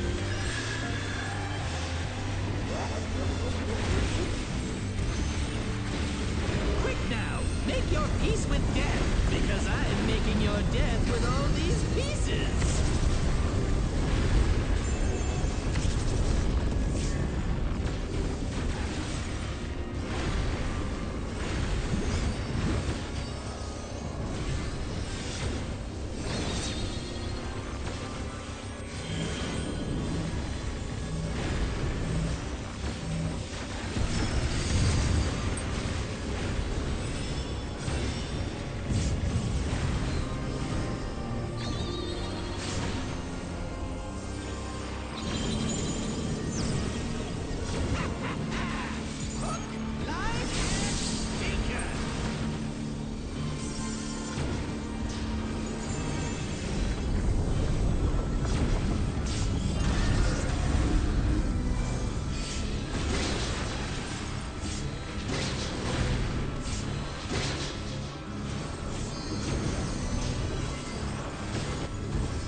Did you think you'd won?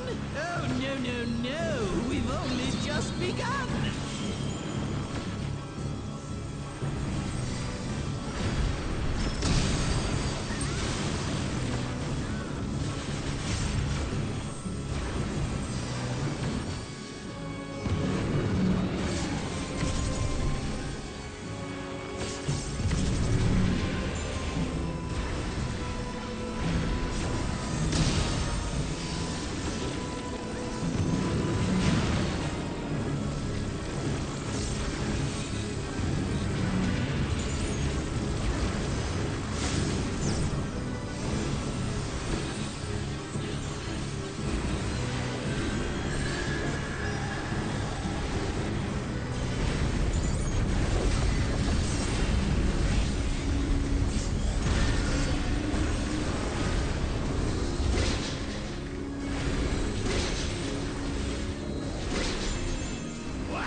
work.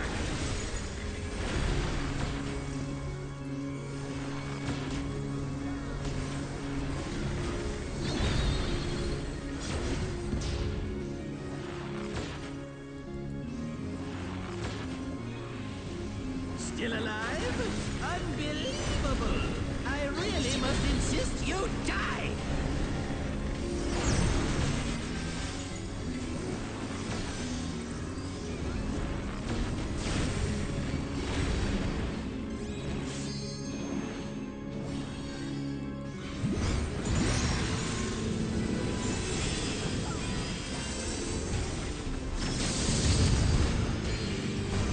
Yeah, how boring. Guess I'll have to spice things up. Intriguing. This clearly isn't your first time. This is meant to be our ultimate encounter.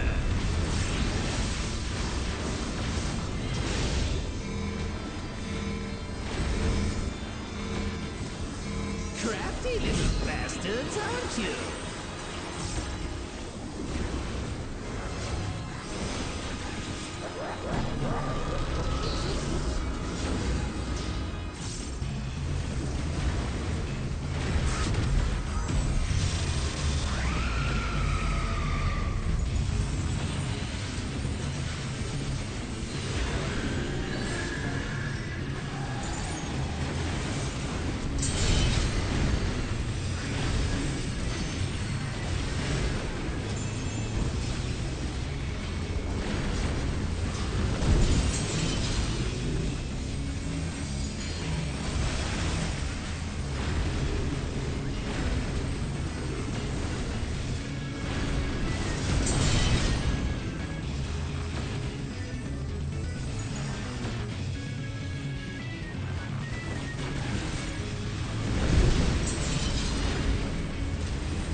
Well,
my first time, so please take it easy.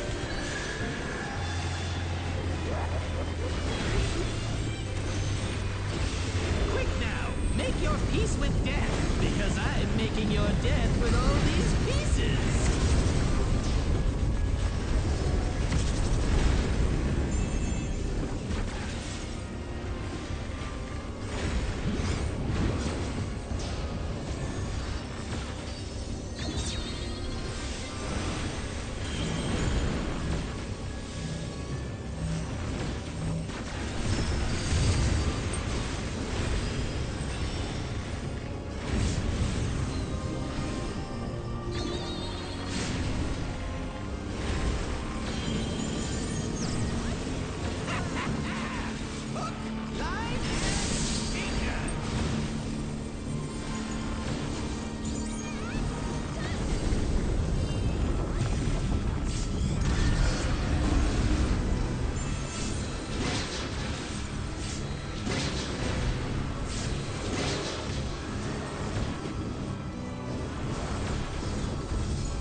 Did you think you'd won?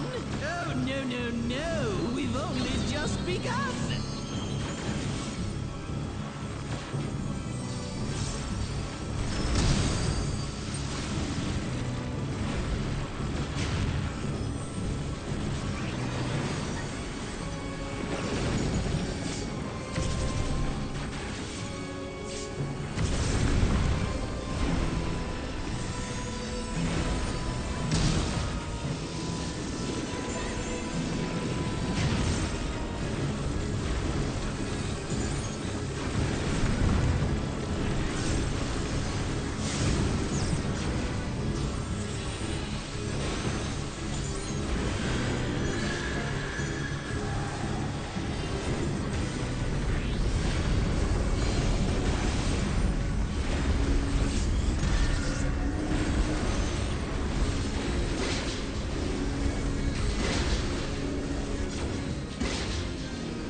There's no way that didn't work!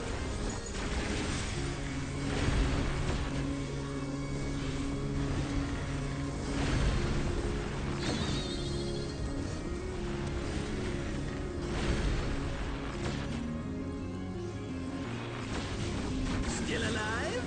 Unbelievable! I really must insist you die!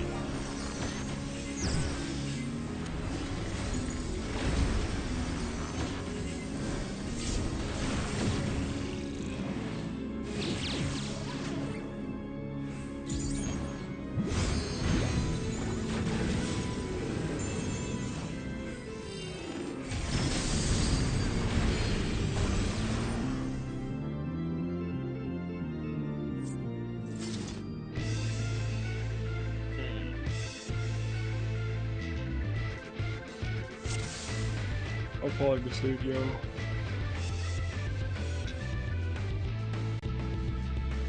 Oh my gosh, dude.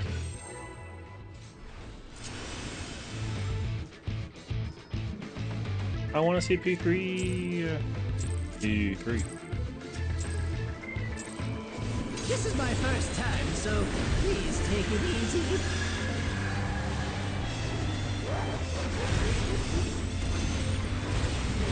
Quick now, make your peace with death, because I'm making your death with all these pieces.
begun.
Didn't work.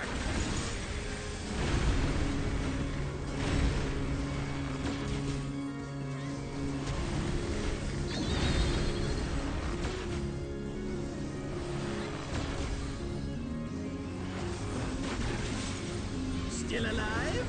Unbelievable! I really must insist you die!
This is my first time, so please take it easy.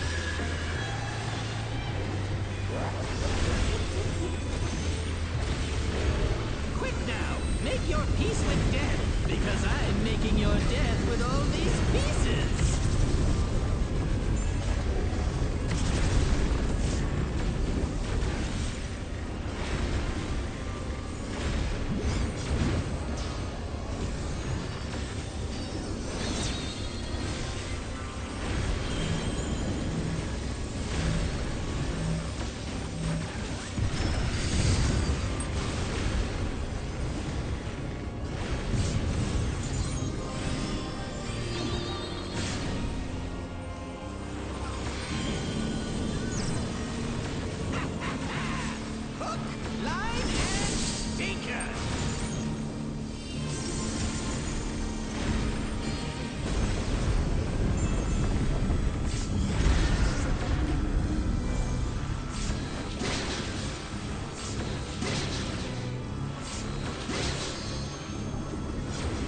What's up, Vic? How's it going?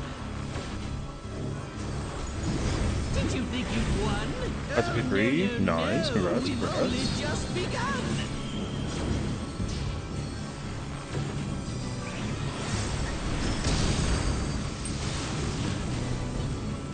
Valve is so free. Isn't bad. Black hole though. Yeah.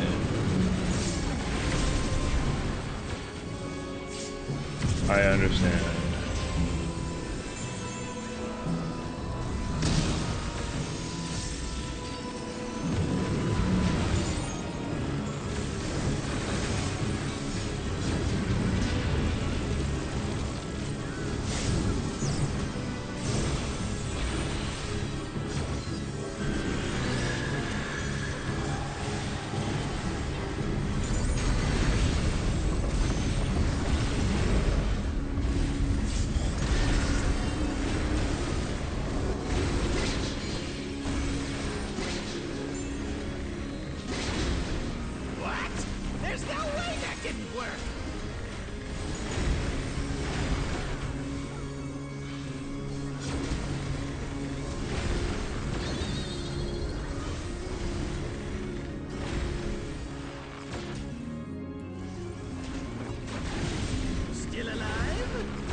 insist you die!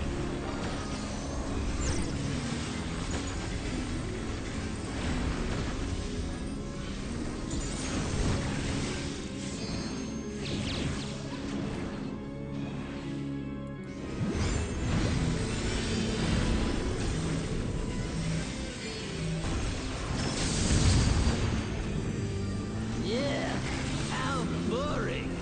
Guess I'll have to spice things up. Intriguing! This clearly isn't your first time. We can't even see P3, bro. We're like just dying too much to random. This is meant to be our ultimate encounter.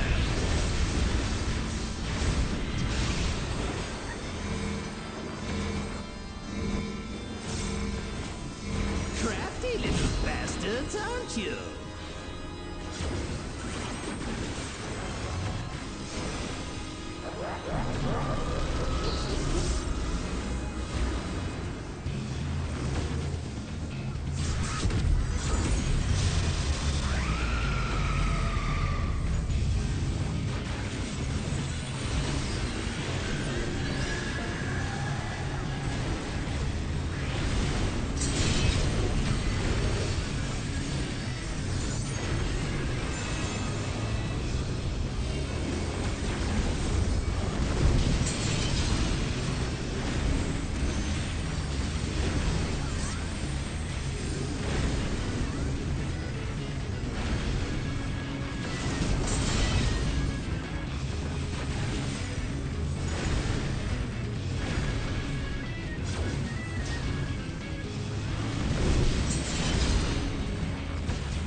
People are just not in the right spot, man.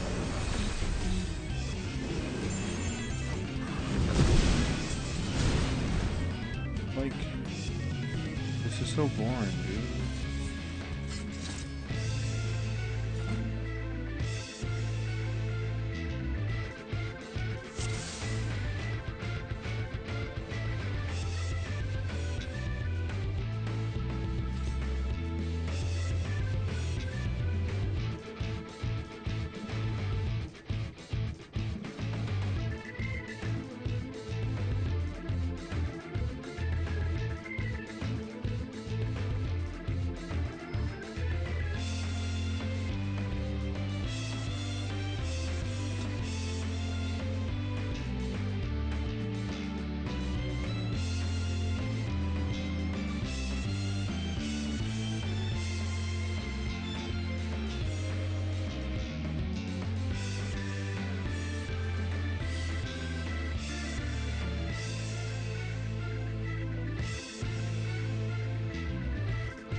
There are 3 more days? I know. I want to clear the ultimate by then, man. I'm gonna be so upset if I can't clear by then.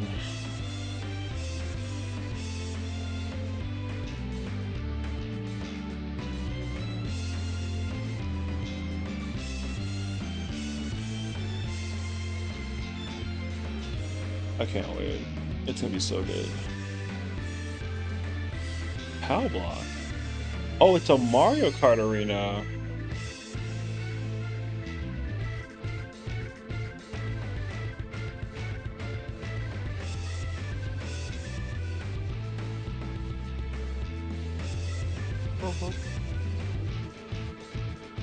Actually, fire.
Clockwise gaming. Let's go. Yeah, does that count?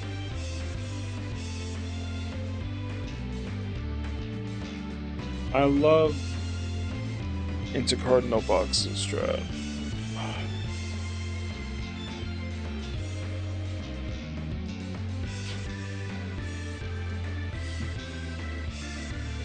Especially when we can do the strat.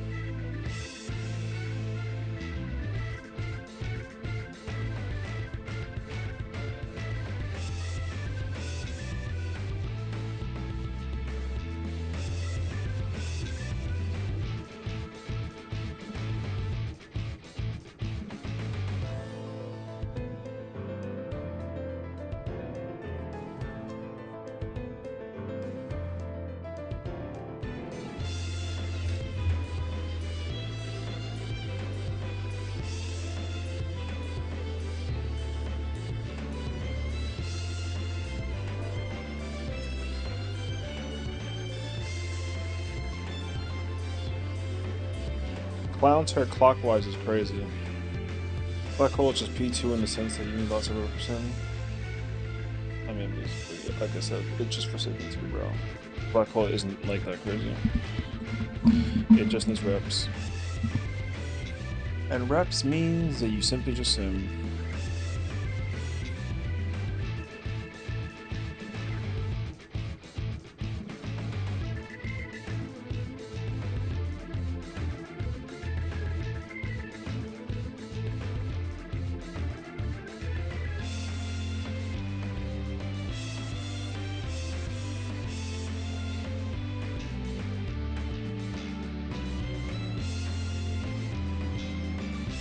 Also a good one. I mean, whatever. Simply just do a shot. But yeah, sure.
This is my first time, so please take it easy.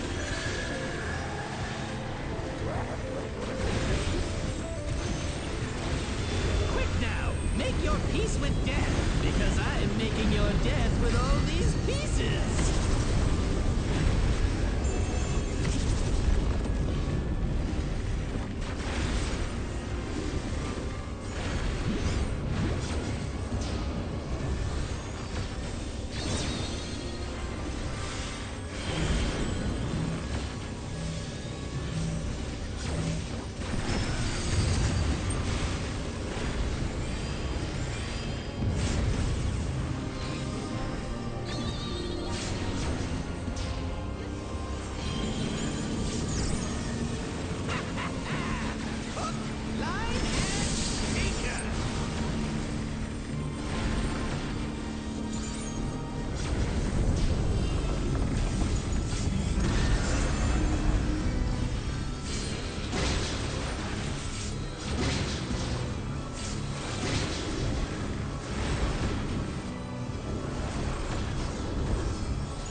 Did you think you'd won? Oh, no, no, no! We've only just begun!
to spice things up.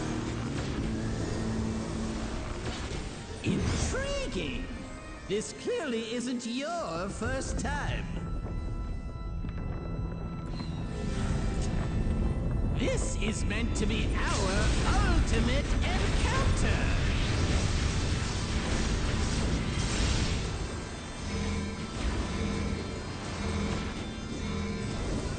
Crafty little bastards, aren't you?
This is my first time, so please take it easy.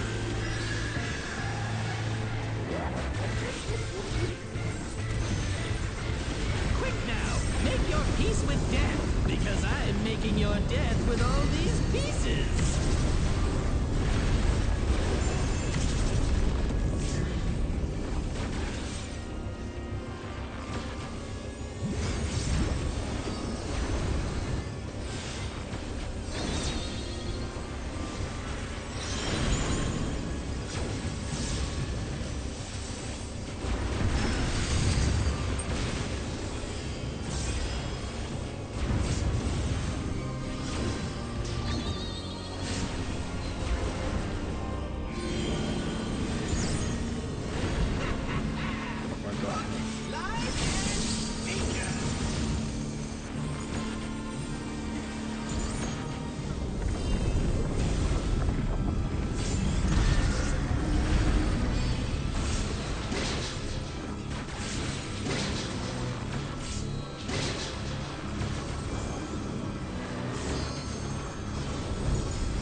No, we've only just begun!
just insist you die!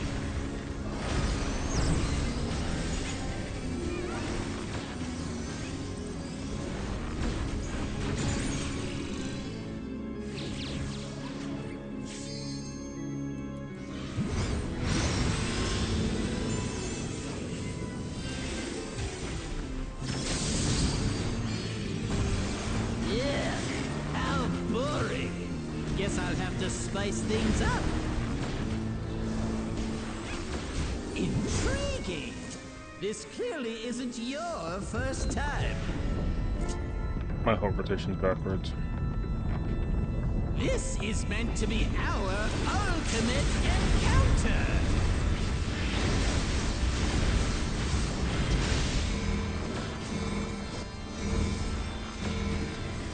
Crafty little bastards, aren't you?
I see what's going on here.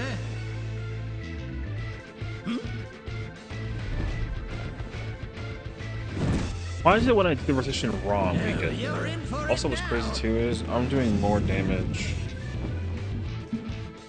Who am I talking to? I'm talking to you, of course. Y-O-U. Right. Brother, Let's I'm see if asleep I at the can wheel. take the reins for a spell. I'm fucking bored. There's nothing I can't do. Oh, what other toys can I throw in here?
sensation!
This is my first time, so please take it easy.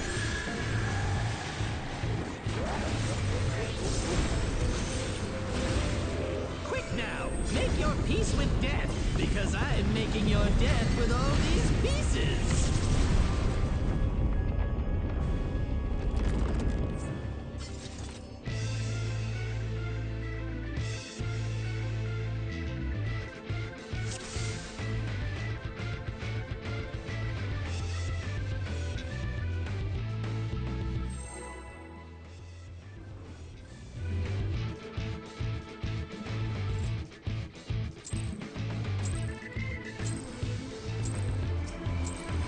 This is my first time, so please take it easy.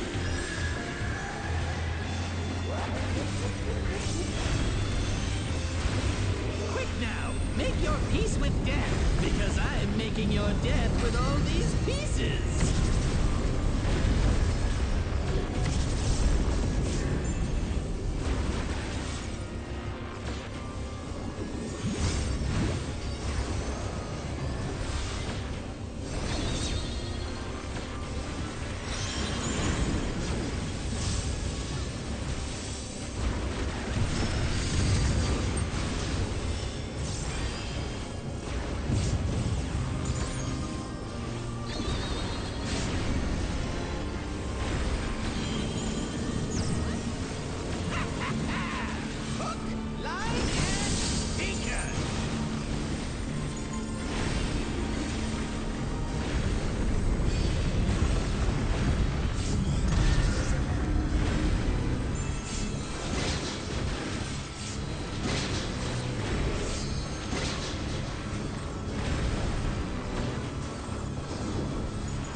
Think you'd won?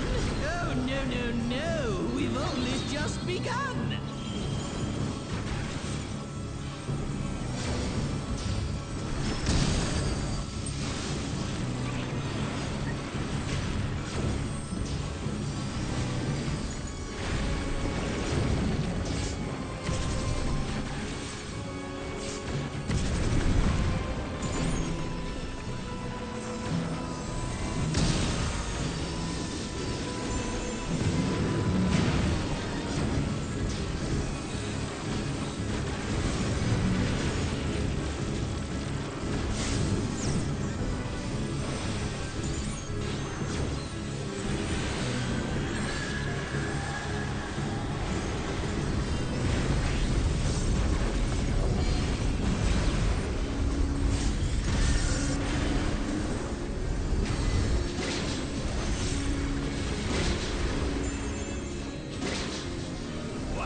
Didn't work!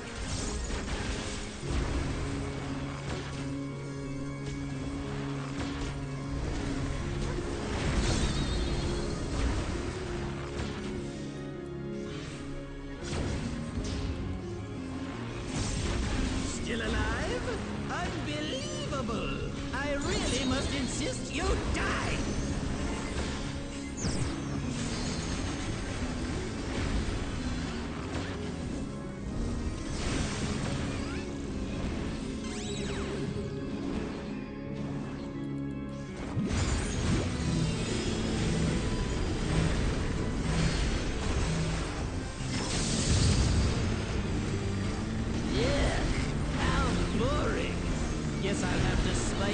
What's up?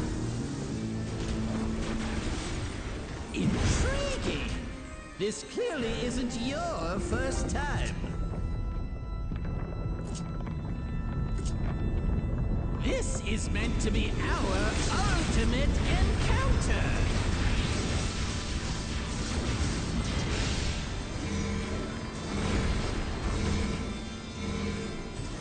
Crafty little bastards, aren't you?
This is my first time, so please take it easy.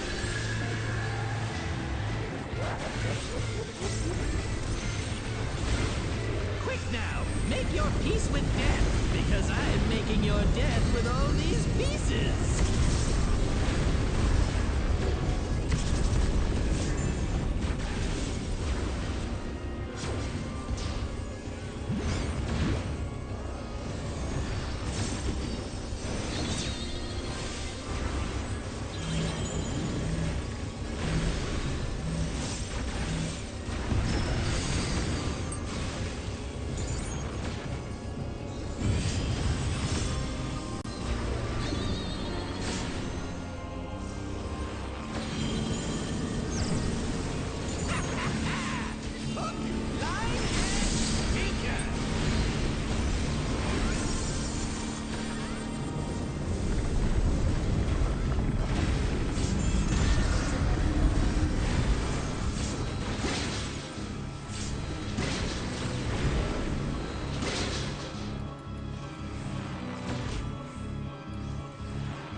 think you'd won?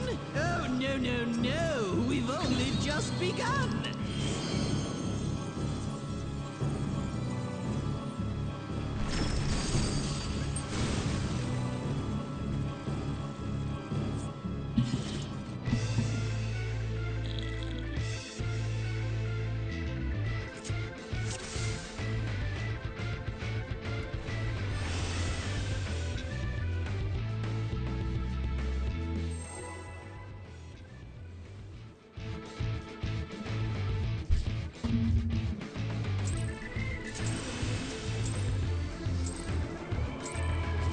This is my first time, so please take it easy.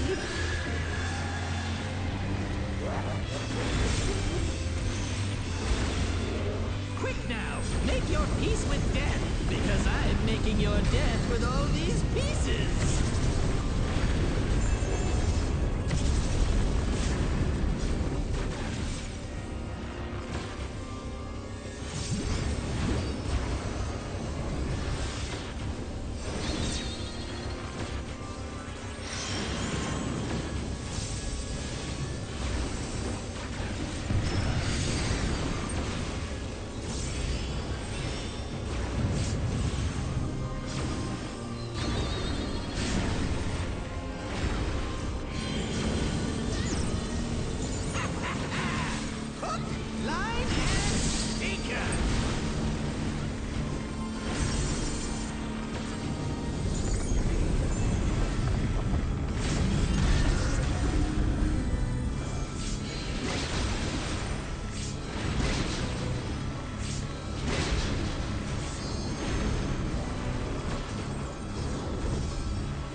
Did you think you'd won? Oh, no, no, no. We've only just begun.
Unbelievable!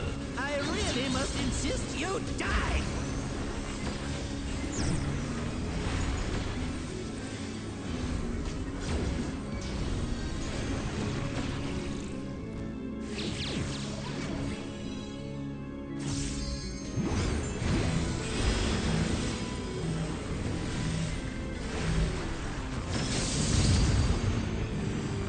Yeah, how boring!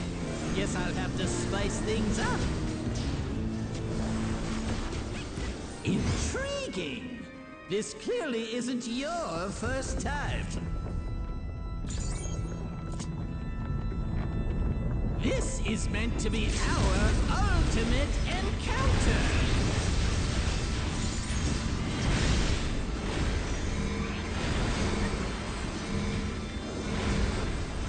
Crafty little bastards, aren't you?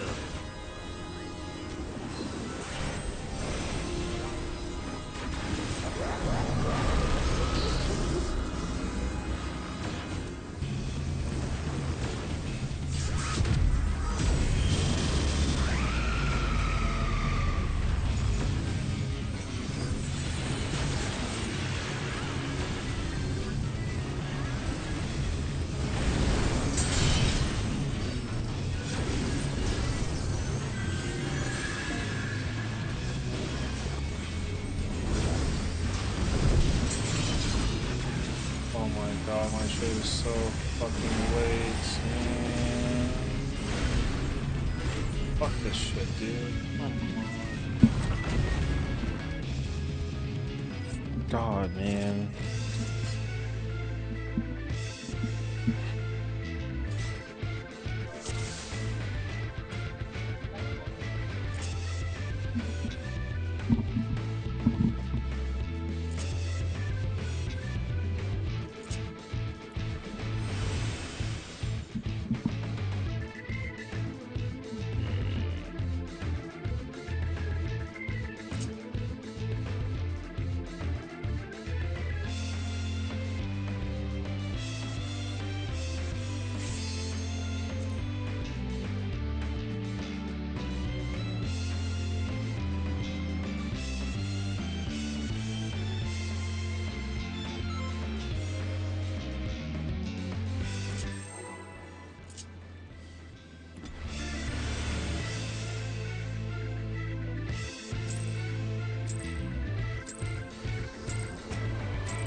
This is my first time, so please take it easy.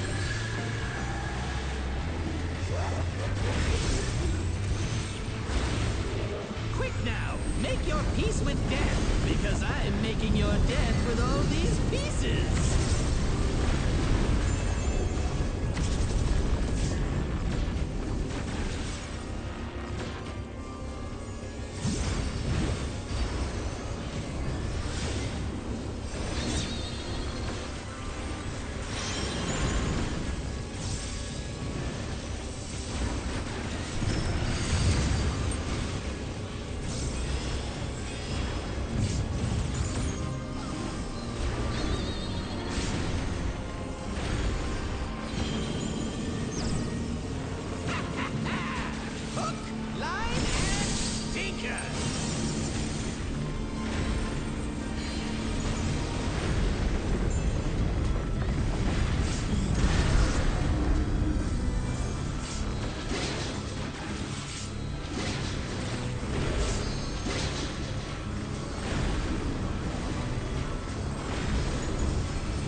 Think you'd won?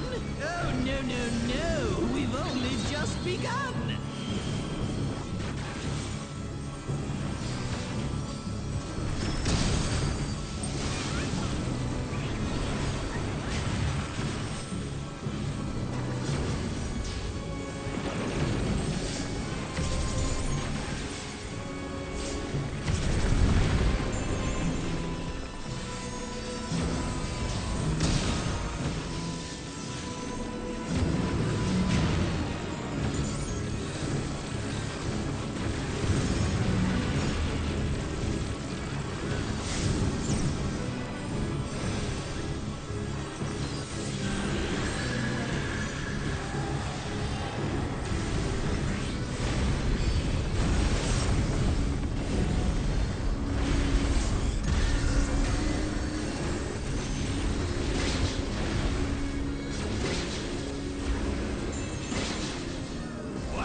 Still alive? Unbelievable!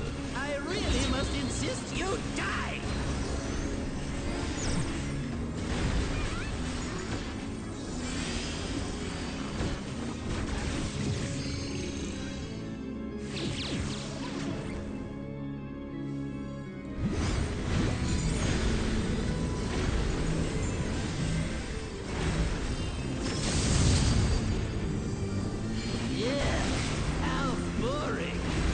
I'll have to spice things up. Intriguing! This clearly isn't your first time. This is meant to be our ultimate encounter!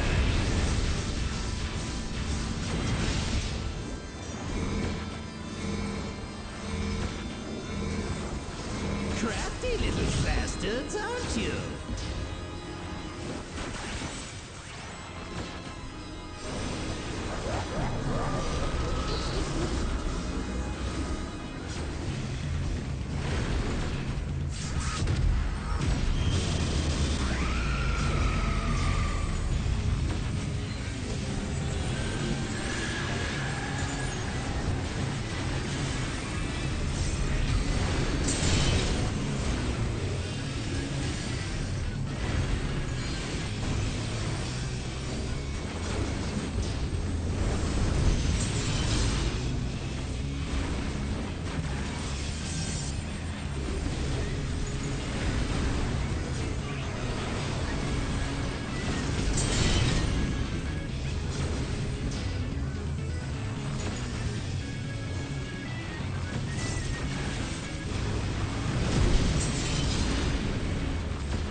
Is us diversified?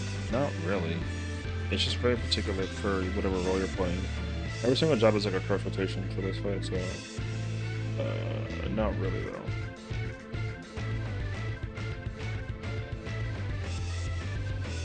It just depends on what job you're playing.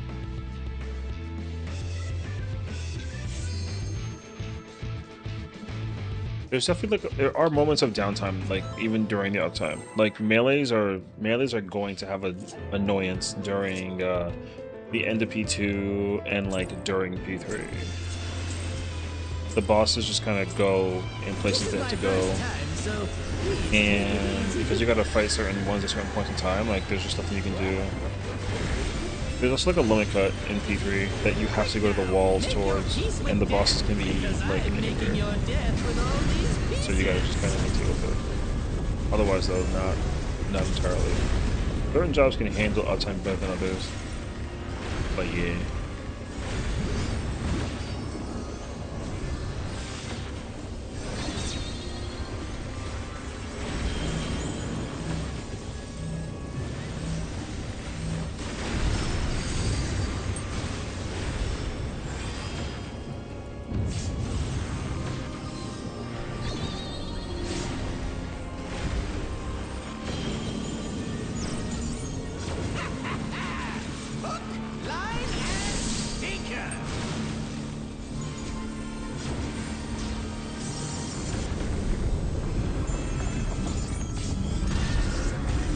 Before, after the dots, before.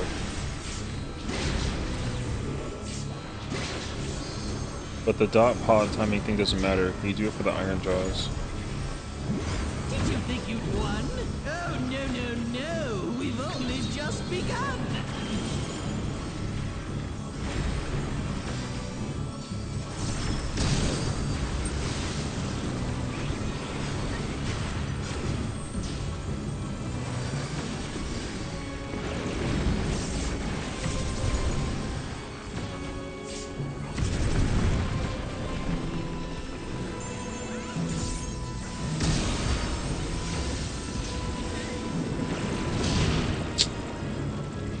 Oh my god, dude.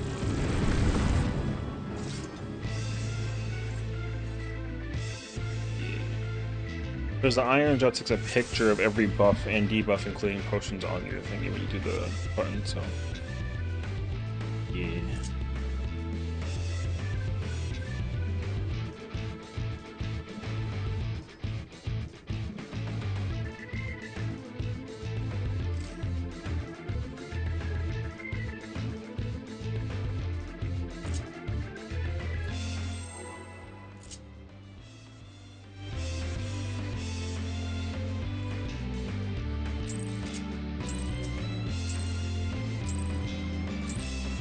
This is my first time, so please take it easy.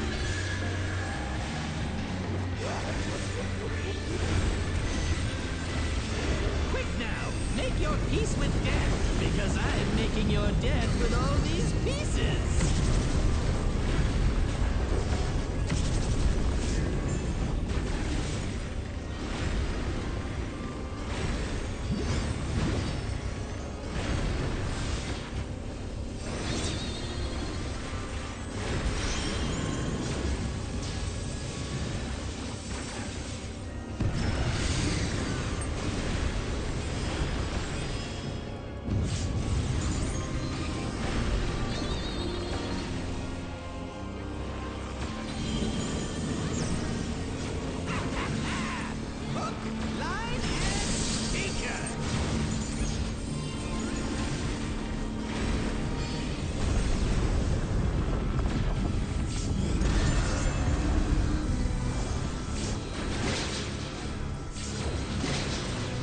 Iron keeping damage increase, yes, correct. It takes a picture when you press the button of all the buffs that are active, and it applies all those buffs on the dots. That's what you iron jaws at the end of the first window. If you don't iron jaws, then like that's terrible. It does not work the same way with like the dots from the. You don't reapply the dots unless they fall off as well. You just use iron jaws.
must insist you die!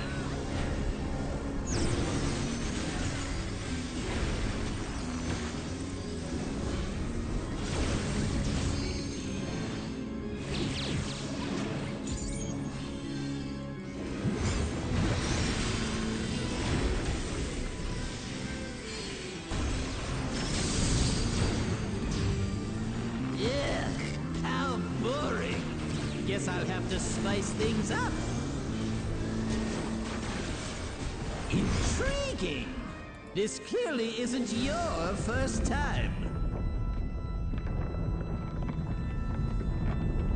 This is meant to be our ultimate encounter!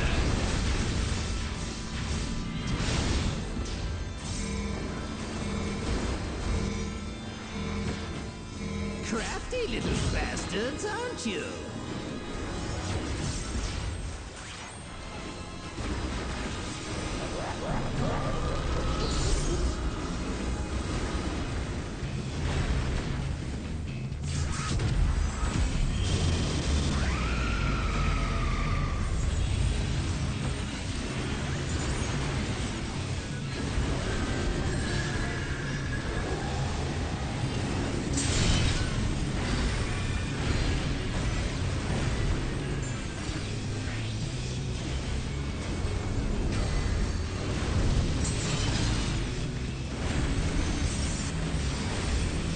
Every single dot does it. That's why you do it with the dots. You can't you snapshot any button. They basically all do that.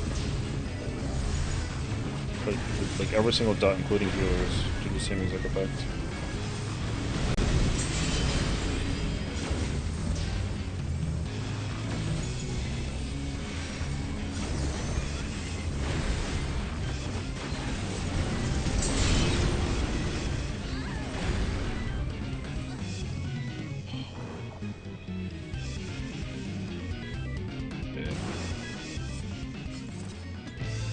So if you're playing healer, you do the same thing. If you're playing Dragoon, same thing. If you're playing Machinist and you technically got to dot multiple targets, same thing. Black Mage, Samurai, and Breaker, etc. This is my first time, so please take it easy.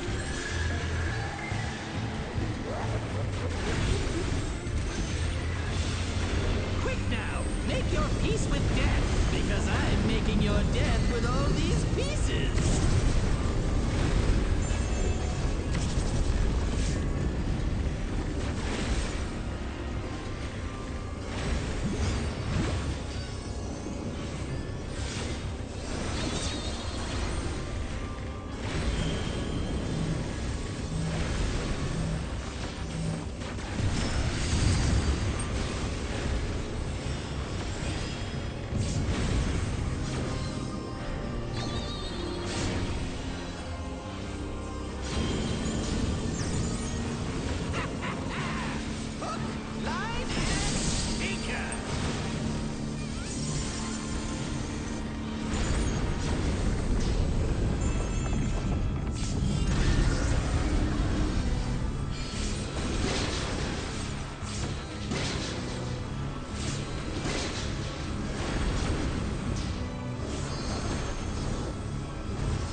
Did you think you'd won?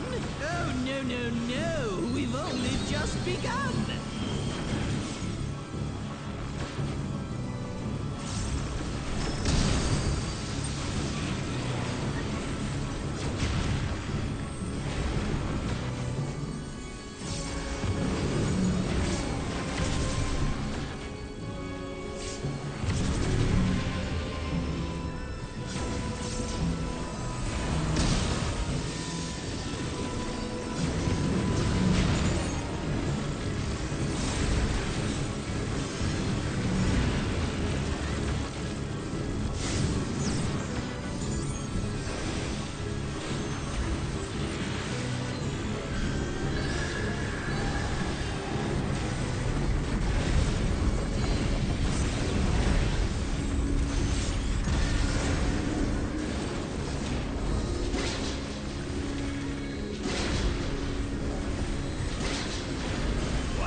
a snack. Oh, I wish I had a snack right now. Thank you, though.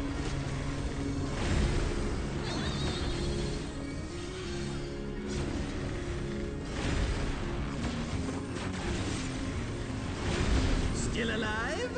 Unbelievable! I really must insist you die!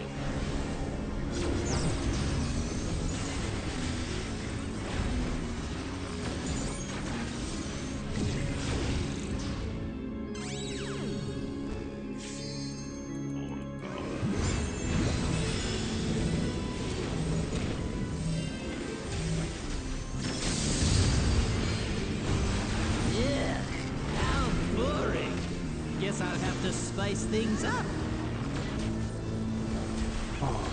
Intriguing! This clearly isn't your first time. I'm gonna try and break. Hey.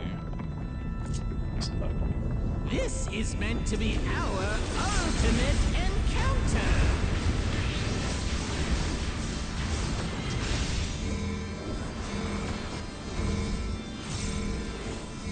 Crafty little bastards, aren't you?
That was crazy that they did shit the other way around.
I see what's going on here.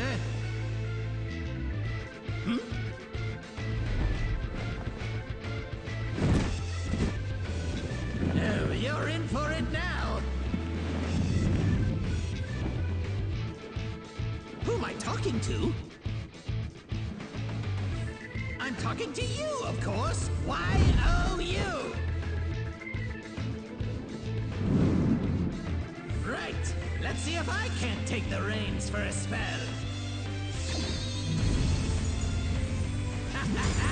There's nothing I can't do.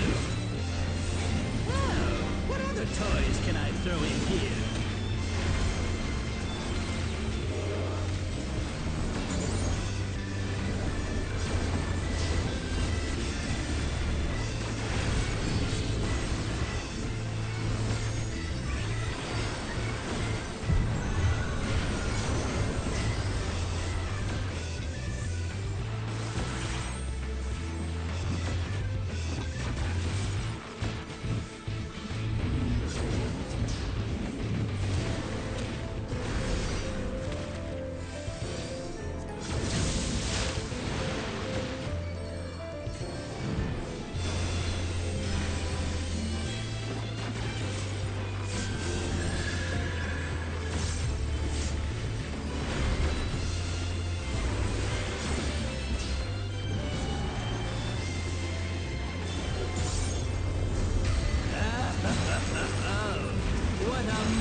a sensation.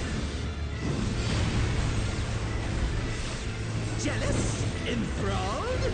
I don't blame you. Here I go.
Oh right, I'm selling ultras. I go home.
Wait, I kind of want to. Do I have the moon? Can I go to the moon? Which character has all the relics out?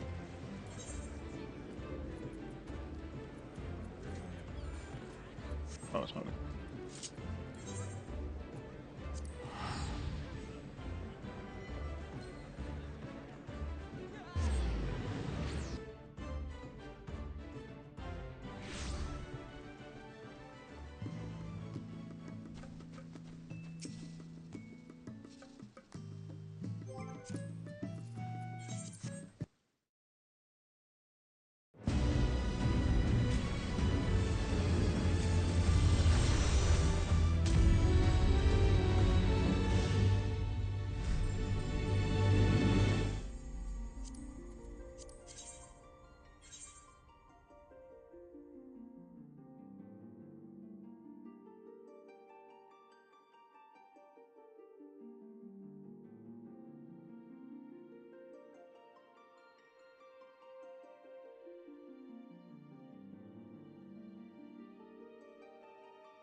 Where's my oh.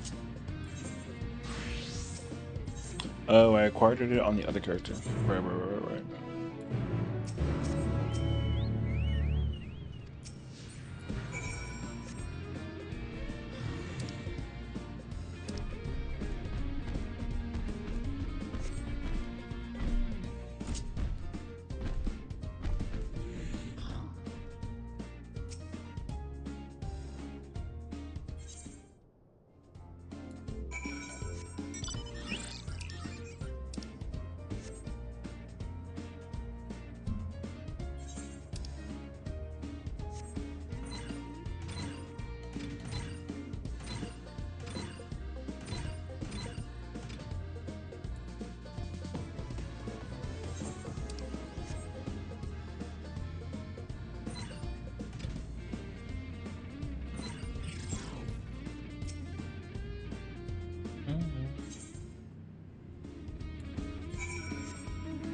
Any prog?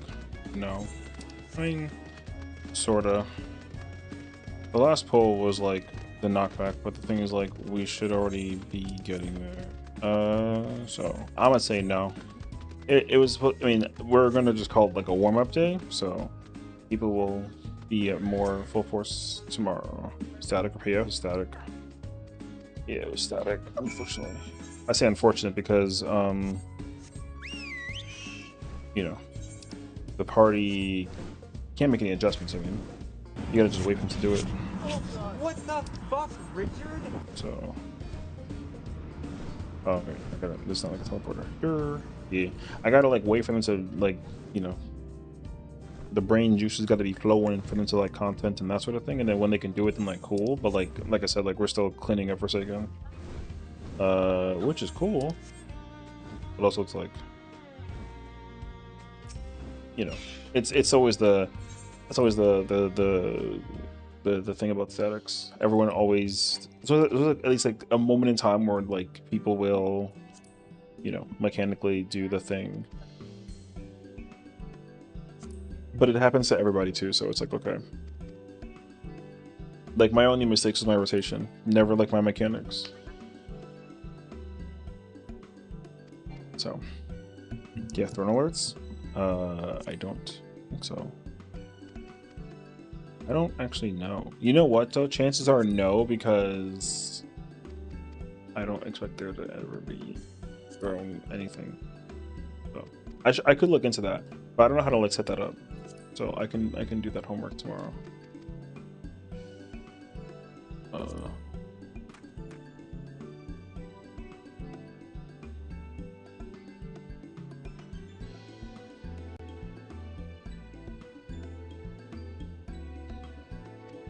But yeah. Oh.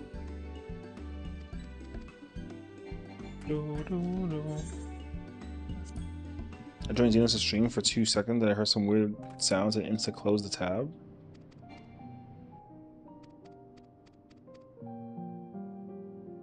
I like forgot that he even like existed, bro.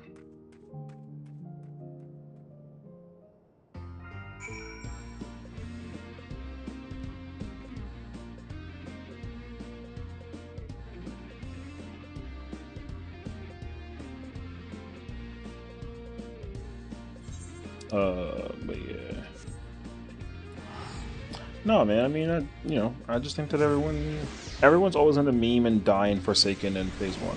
Is he just banned or is he chilling? I don't think he's banned, actually.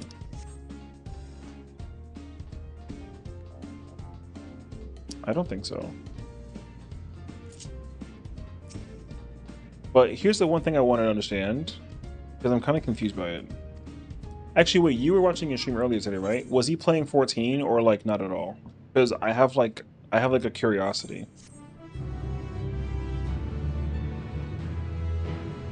So, because one thing that somebody called out on Twitter, I haven't watched, so like I don't know, but someone called out that basically he hasn't streamed playing 14. Basically, he's just been like doing reactions and other stuff, so he hasn't played 14 on stream in like a while. He did like a recorded clear of his character, and someone called that out too, because basically he cleared with his main, but he didn't have his camera on. It was just like the video, but like not his face, and everyone was like, "Why would you do that?" Basically, but obviously you should like stream your face, you know. I don't know. He was stepping back from 14 streaming. That's a choice. That's a very peculiar choice. For a few weeks. Oh. I mean, I don't know. I guess it only like leads into the point that everyone's had that like whatever that he's been talking about has been questionable, basically. Like I said, I've just heard rumors, so I don't know. You can't take anything that I say to the bank. All I heard is that people think that he's trying to like, so someone made a rumor or like a theory that like he's trying to delay like playing 14 so that he can like lose points for his like recent ban, and then that way like he can like stream it and not be like immediately banned. Because the thing is that like, here's what I think actually happened also, which is like a raised eyebrow. He got match reported when he got unbanned, because like that just happened. Everyone knows that it did. So I'm guessing that he got match reported, and then he is trying to just avoid causing anything while streaming on the game, so that he doesn't get in trouble again. You know what I mean? But I don't know.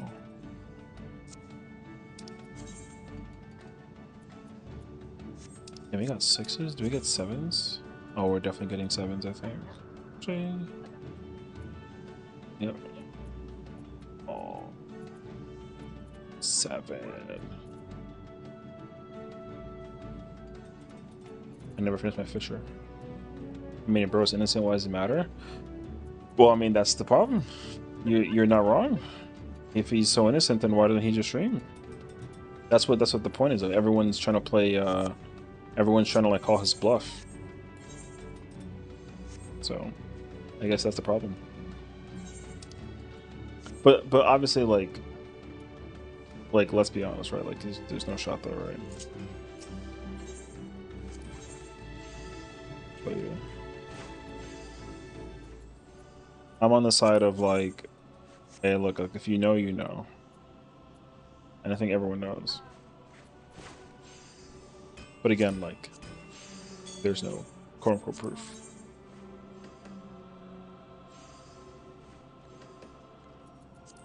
The color on this is crazy.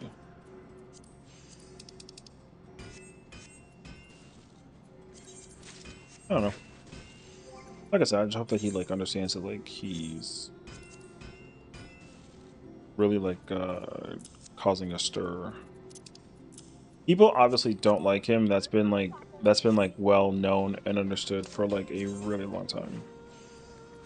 But also he kind of put that on himself basically. I don't know why, but he did. I don't know how, but I don't know why. It actually would have been a lot easier if he just like you know.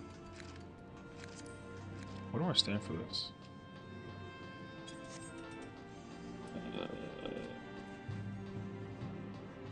There. Points out that he attracts the negative attention with his hot takes.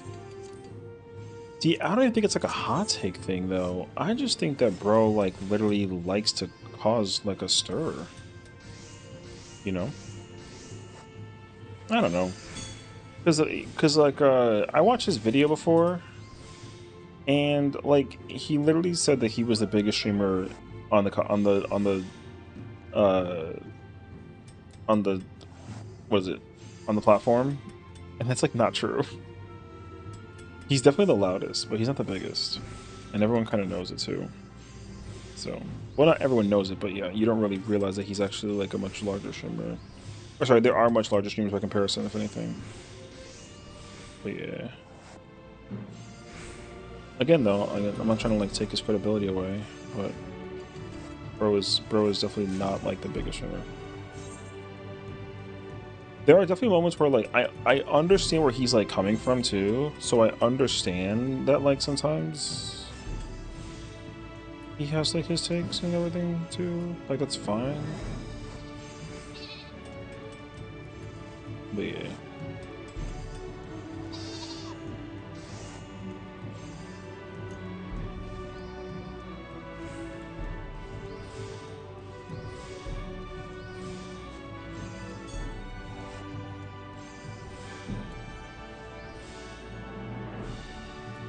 But yeah. Because one thing I've never liked that he's done is take credit for changes that go to jobs. Like, you know what I mean? He'll be like, yeah, thank you for taking in my idea. And it's like, well, anybody could have came up with that, basically. Because he was like, Gunbreaker is a dog shit job. The job needs to have a 1 minute. It can't be a 2 minute. It feels terrible to use Lionheart every 2 minutes. It should be every 1. And then like literally they make it like a 1. Yes, he did. Yes, that's my point. Yeah, exactly. He did take credit for the Gunbreaker changes, and I was like, that's not a thing. So. No, because the thing is, like, other people have had the exact same feedback. Like, he's not alone. So, I said to Gunbreaker was fine. I hated Sonic Drift. I had no problem with. I never had a problem with Gunbreaker. I mean, but also like I'm not one who really warrants change. So, like, if I never touched Gunbreaker, I would have been fine. Like, I don't think that Gunbreaker needed a job change of any caliber. The job that needed the biggest change has been Machinist and Dark Knight, but now it doesn't matter because every job's getting changed, right? So yeah. I would have easily argued against yeah, I would have easily argued against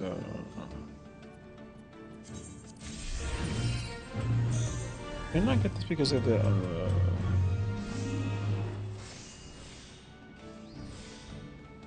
don't know.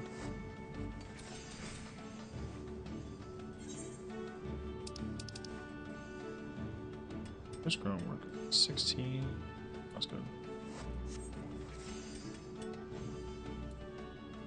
Oh, let's see. Dark Knight get a rebalance. Brother, that whole job should have been gutted from the jump. That job has this singular problem of having a rotation that is completely too static. The only problem that job has. Pressing 1, 2, 3 is 1, 2, 3 for everything. That's only that's like the job's literal only problem. The job would have been fine otherwise. They just needed to fix that 1, 2, 3 problem. After that, it would have been fine. All they literally had to do was just undo Blood Weapon, and the job would have been fixed. They didn't need to like not touch the job at all, but they didn't touch the job at all. So that's kind of weird.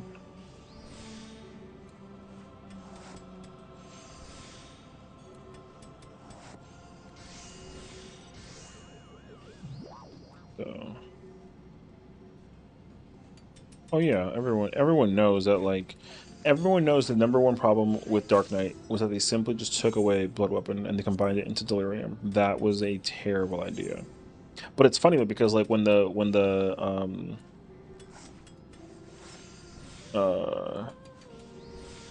people were on the media tour talking about that being like the thing that they did with the job, everyone was like, "Oh my god, like this is a great idea. They made the right call doing this." And it's like, well, now you all sound like hypocrites because you actually all went on record to talk about how much you hate this change. Further, if I was on the media tour and I had a chance to look at that Dark Knight change, I would have told them to not do that shit instantaneously.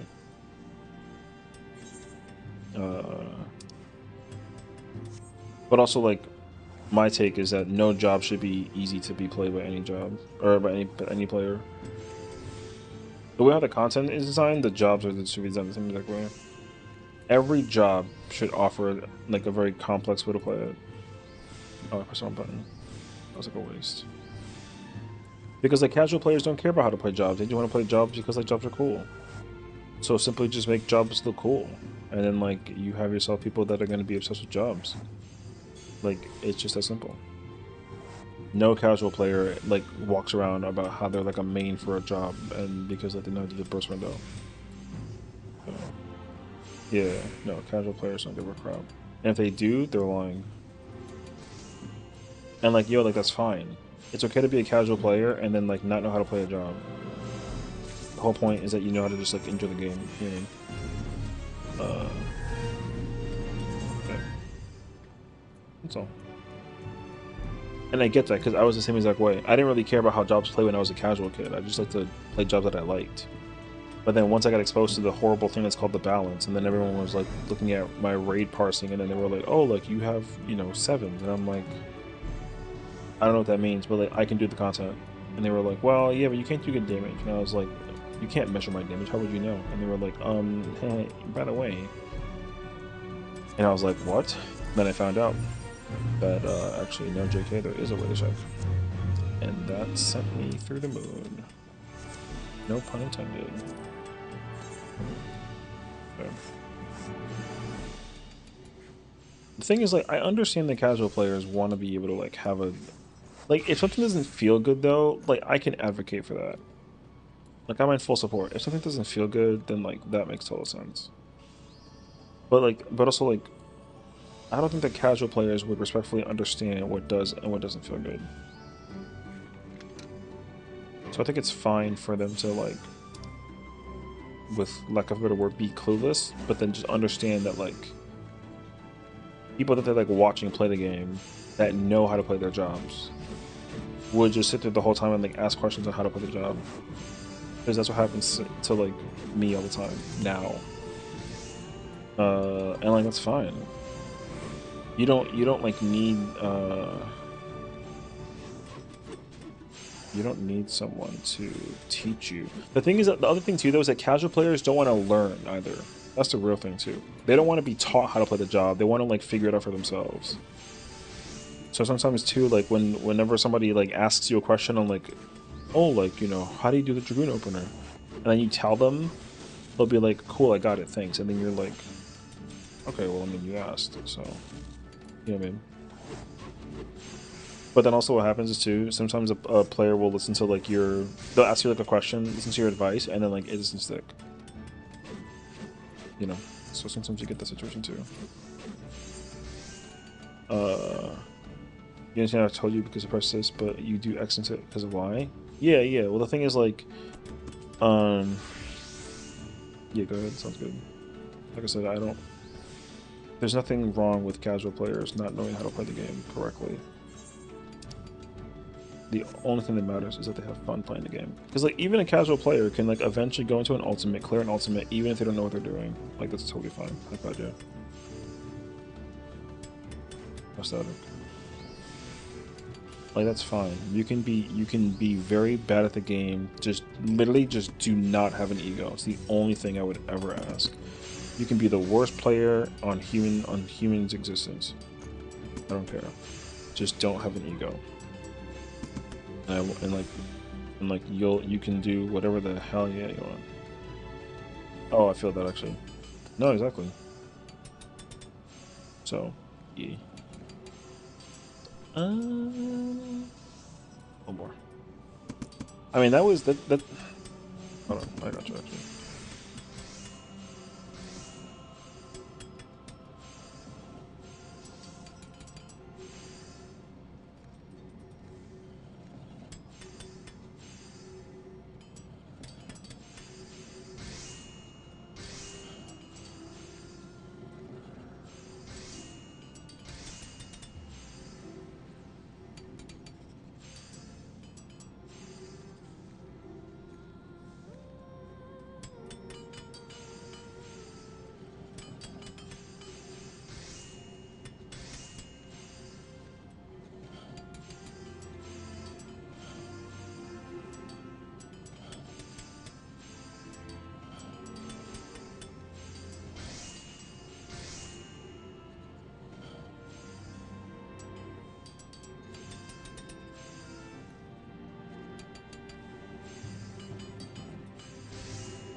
Food.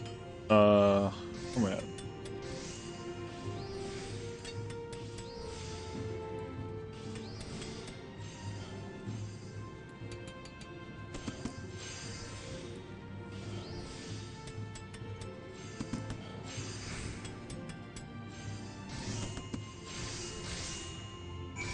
Oh yeah.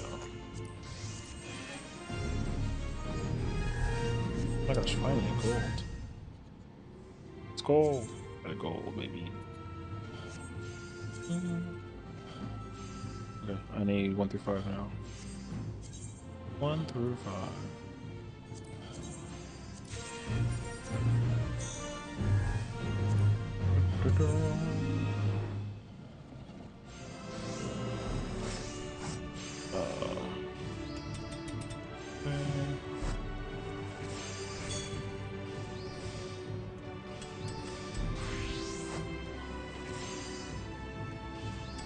Oh,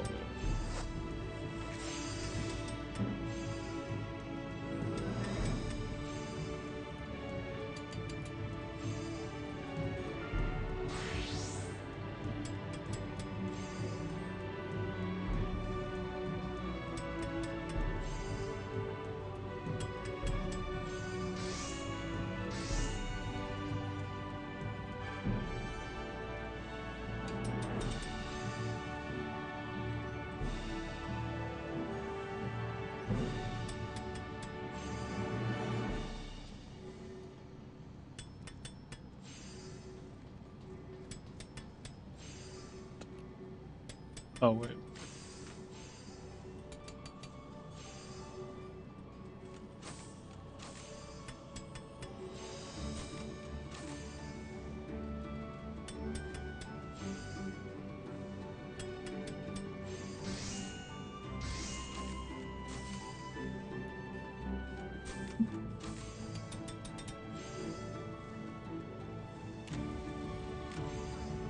think personally people ask questions and want to learn to take the initiative when something happens to them, like getting called out and then not wanting to be like that burden or whatever.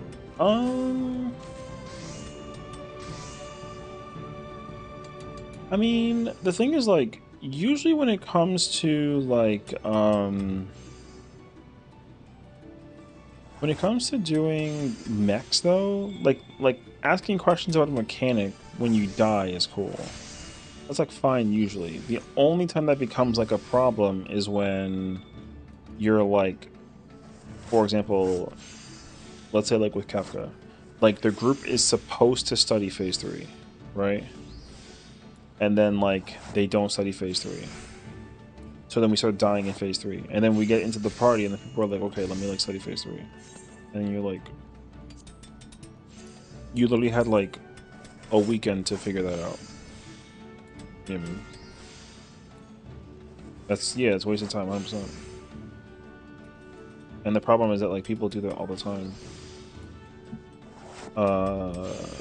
And it absolutely becomes like a huge problem.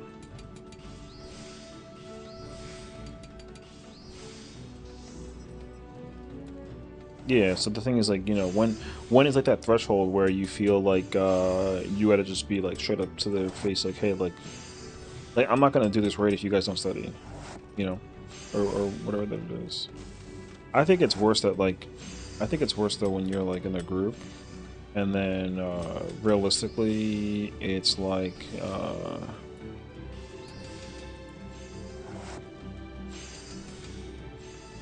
it's when the group thinks that they're going to be able to go see the thing because they studied or like they simmed, you know, and like it requires reps or something of the nature. Because like Kefka phase 3, as much as I'm like I'm ready CP4, like I still need to get my reps in, but like where's my observer at? Wait, I actually perfection.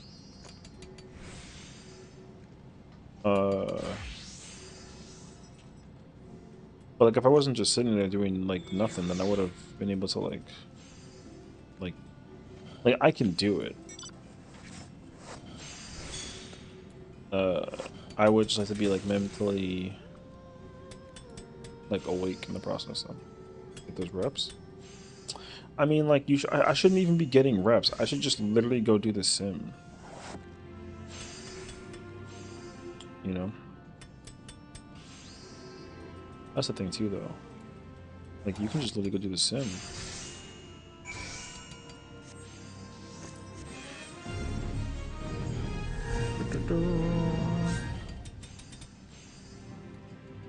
Block it and clear through so we can PF Kefka with Unk. True. Oh my god, I still need like all this like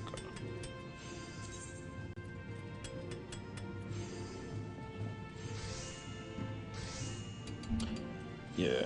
I mean, all I'm hoping is that people between now, because like realistically, okay, here's my thing, and I know that Spratzy's here, so he can hear me loud and clear. I think it's absolutely ridiculous that we do Filipino box and we don't do it correctly. I don't even want to like look at the log and figure out how many times we wiped due to people doing like Filipino wrong. I think that shit is crazy.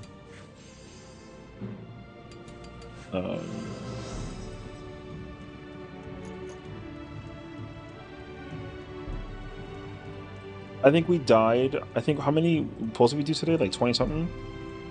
I think we did like 20 polls. I kid you not, half of them were simply just from P1 because people didn't do the thing correctly. Like I hate that actually. You know, it tells you now. You can plug the pull in and it tells you. I don't even want to do that, bro. Filipino, scared. I mean, look, I haven't messed it up in like, I haven't messed it up in weeks, dude, or days.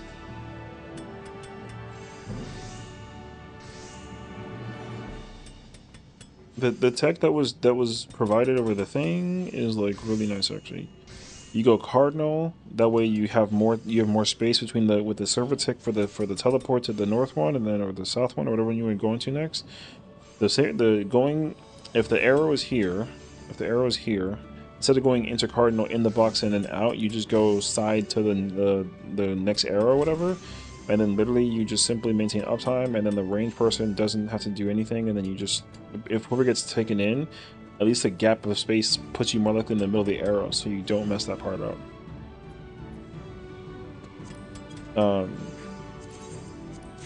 So like that wasn't even like necessary before, but it just creates even further safety.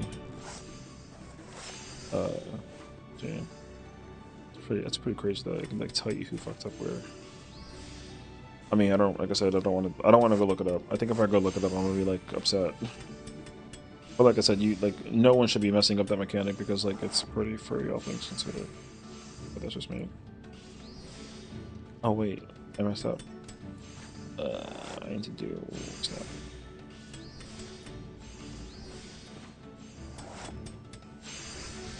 Forsaken, I can like kinda understand, but even still, Forsaken is like it really is the same shit over and over again. But again, like there's a sim for Forsaken, so like if at any point in time you're like going the wrong way or you forget what you have or like forget where to go, then like yo, go sim. Like, no disrespect. Like, yo, just go sim. It's just that simple.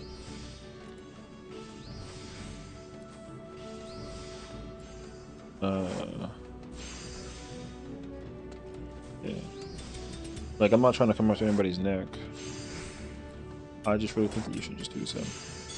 I haven't cleared 12 yet. I mean, that's what she's trying to tell you, though. You should go clear it so you can join us and then not be, like, you know, behind or whatever. Basically.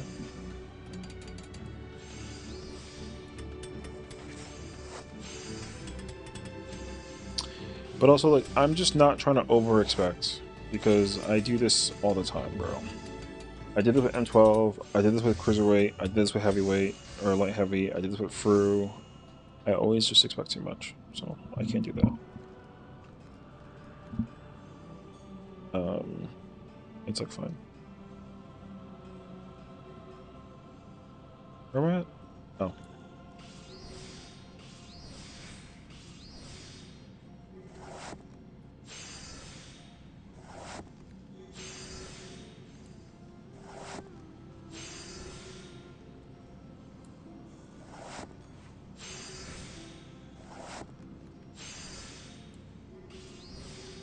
Aren't you like you are inside of Party Fighters, aren't you? Aren't you like doing PF though with M12? Bro, no bullshit. If you were like clear already, I would have been like, yo, let's go do this shit right now.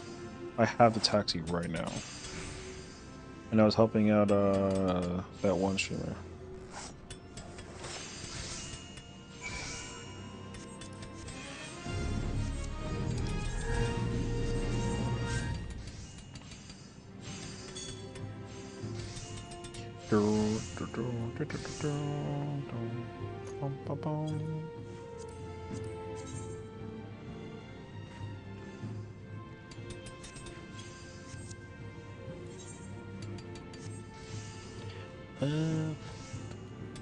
Who's in my ears talking about? Oh, I see. Crafting set is 1 month after the expansion. Yes. You literally, basically, like, take all of this max level gear, take this crafted set, and then whatever weapon you have from here, and just take it to 110. You don't gotta buy nothing on the way over to 110 with the crafted set. I'm gonna be using this crafted set to literally go to 110 with every crafter and gatherer. You don't gotta upgrade nothing. I mean, if that doesn't change, theoretically. I've never, ever bought gear on the way over. So, it's only to helping, I don't know. If it's Penta, you can skip for a set. If it's Pentamel, you can literally just, like, beat the expansion, right? Beat the expansion, and then just do the collectibles. Whatever collectible is, like, the first one, just spam that, and you'll literally shoot to, like, 95. then do the 95 one, and then just take that to 100. It's so free. When I was doing all I do is collectibles. I get all of them done in a day. You do this one first, you know, the 101 version. You do this one first. Just make like a bunch of these, right?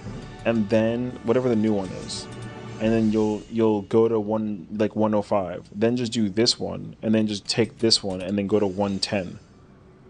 Literally, I get all the crafters done in a day if you do it that way. It might cost you some gil, but the thing is that, like, since you're in the process of like going to do the expansion, long story short, you're gonna be, as you like level up your retainers in the process of the story mode, like you just let the retainers go get you the crap, and then you just craft it. That's what I do usually.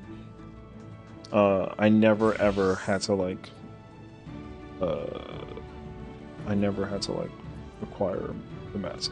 Then you simply just mass produce the mats, because this is the tactic that everyone's going to be doing that I know of. That like I make an easy, clean chunk of bills from doing this too. So, and then for gathering, it's a much more tedious process, but same thing. Just go do the collectibles, and then just take the time node, and then just go in circles, and then just do that. And then also do the Grand Company turn-in, because the Grand Company turn-in is worth it. Not for the crafting one though, just for the gathering. Do the Grand Company turn-in for the gathering, and then like yeah, turn in these, and then like your big chunk. You don't care about none of this. These don't matter, but turn these in. These help you get like a chunk while you're waiting. Yeah. Otherwise, though, that requires like so little effort. I'll literally get all of them done in a day. The only one that will take a while is the gathering one, because the gathering one I gotta actually like fly to places and then go grab the stuff and then whatever.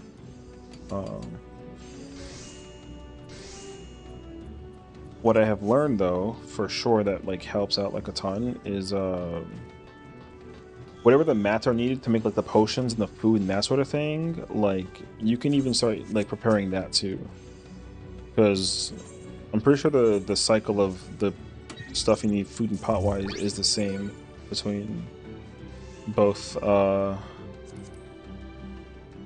like this expansion and Endwalker, so you already like know just what to start gathering if you look at the current ones. I usually don't care that much though, but yeah.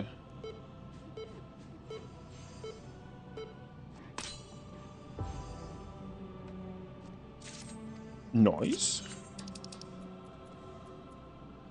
Where is it? Oh, there it is. Yeah, see, because look, I literally have like freaking 4,000 of these things. I mass acquire the crap out of those. I have like too many of them. Oh my.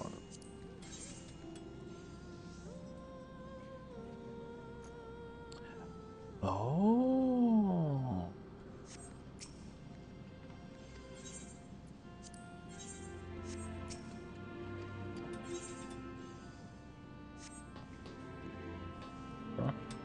I'm gonna have to do homework later on. But yeah, that's my advice.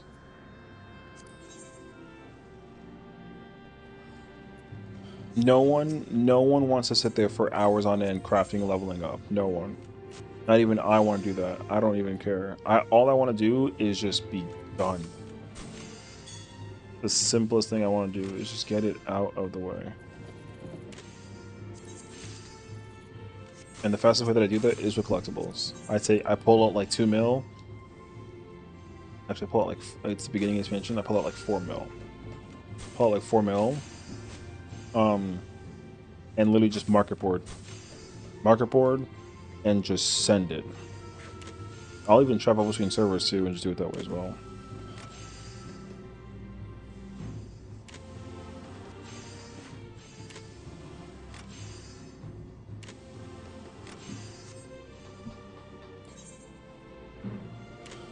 Cause like I'll put it like this.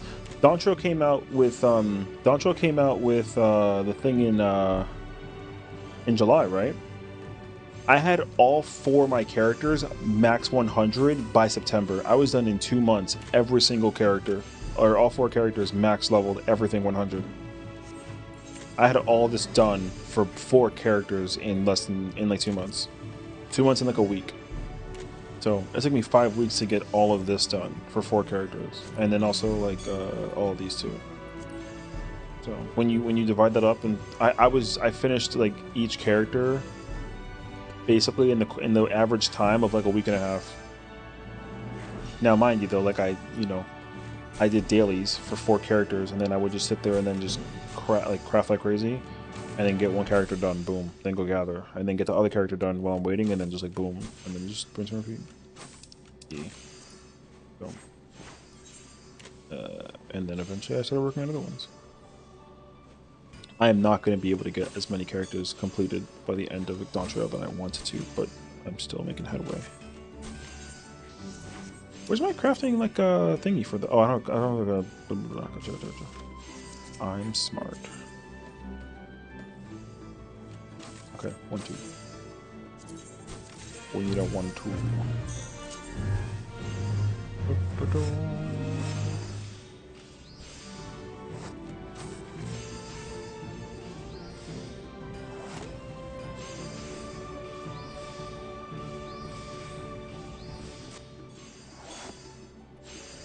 Leveling gatherers is a pain though. Like I said, the one problem that I have with leveling gatherers is like you have to fly to nodes. I gotta travel, and I gotta go do things, and then I gotta like, you know, it's a whole process. Usually I don't mind it. But like it helps to do it when you're like in the process of it really helps to do it when you're in the process of like waiting for a queue. Like try to queue in, it's like a DPS thing. It's a perfect time you can do it.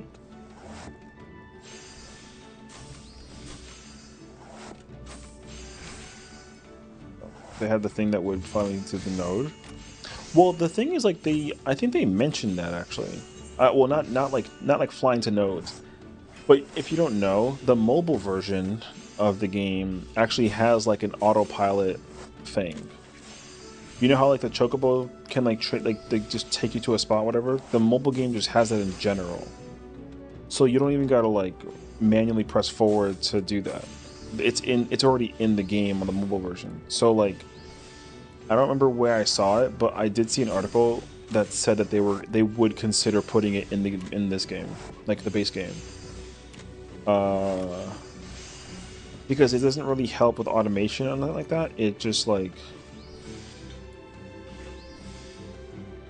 it actually helps smooth out the process and like doing the content. Because like what's really cool is that while you're able to like let the character kind of do their thing, you can actually like look at the world. You know what I mean? You know how people like to just kind of like, you know how in Endwalker when they had the character like traveling to places, how they had you actually like look at the landscape. Like there's a reason why they were doing that with the story mode.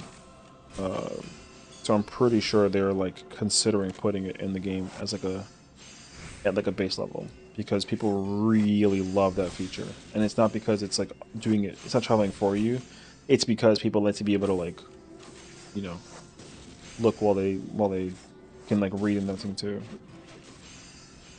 Because I forget where they said it though, but essentially if the person had to travel and then also read, but they've run in the wrong direction, like that causes like a distraction, you know. A lot of other games do that to you. So, it's more beneficial for a gamer to actually just be given like the pilot to like watch the cutscene basically while they travel all on their own basically. Rail ride, basically. I mean, it is very efficient. I do personally really enjoy it. It kind of adds to the immersion of like doing the like the cutscene. Because when oh god, I can't tell you how much I don't like to just like, if I go the wrong way, I'm like mad, you know. Because the game, it's clearly designed that like the character talking is the one moving forward on the mount traveling, and then like you're in the back just like traveling with them, and you follow them around and you do your thing. right? Like it's clearly designed to be done that way for like an immersion perspective. If you're like going further ahead and the person's trying to like do the cutscene and like looking back sort of thing, then it's kind of like, oh, like you don't really care, right? That's why when they had the character doing like the whole like follow me thing, like Alize has you follow her in Old Charlene, and like you guys race. If you go too far ahead of her, she'll literally be like, "Hey, wait," and you go back to her, and then she has to like, you know. But then they fixed that because then they were like, okay, that's like annoying. But then where is it? There's like another segment too. I forget where it is. There's a segment where like you literally can't go further than the person, the NPC doing the dialogue, because you literally like fail the mission, and then they make you go back and like redo it. So like they're clearly trying to let you enjoy the MS. They want people to enjoy the MSQ and like the immersion that's tied to it, which I think is very smart. So morning color. Yeah. So I like that idea a lot. How's the DMU? It was alright. Our team was obviously like sleepy, tired, that sort of thing. I don't know who was like really ready to raid today. I mean, even I was kind of like, wait, 16. I feel like this is gonna actually break it. It's alright though.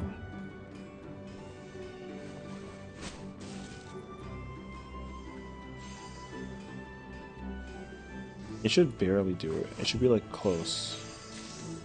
Oh, I can't math.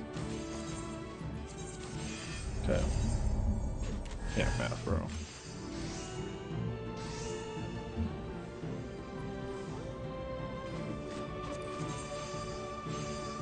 Still practicing with samurai stuff. I'm melding them up and whatnot on Sam. I enjoy Sam and the weapons are better, but Monk feels bright right now.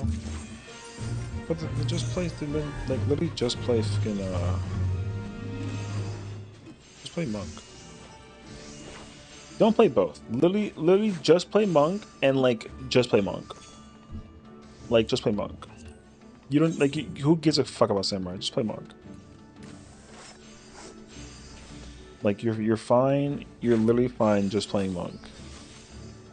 You don't gotta try to like hit him with like the, you know what I mean?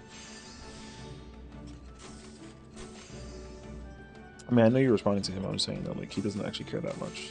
He just wants you to not be like fumbling your progression or whatever. But yeah. Bro don't even play Samurai. He plays Ninja. So. Oh, I messed up. Sort of.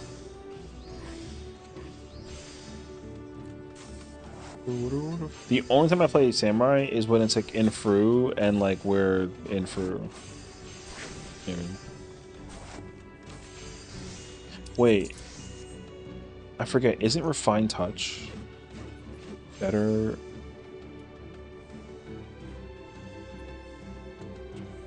Oh, I've been doing this kind of sort of wrong, actually. Okay. It's like kind of okay, though.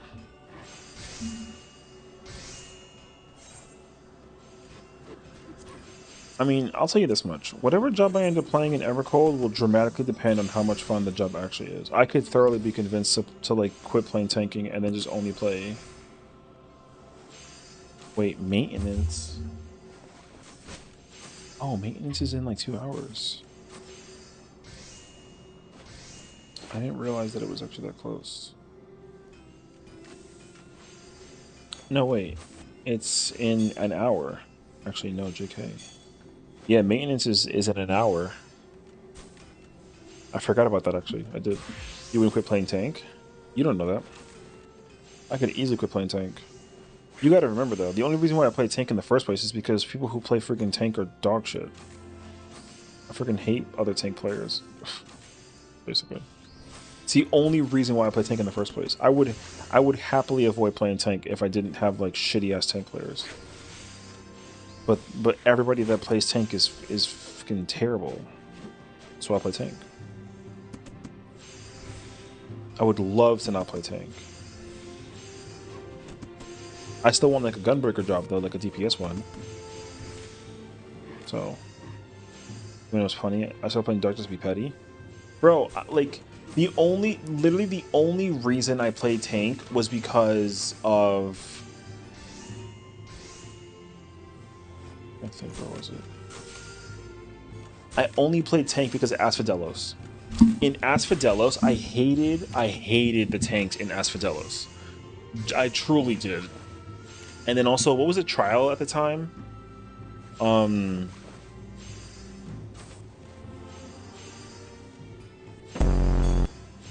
It wasn't Heidelin, it was was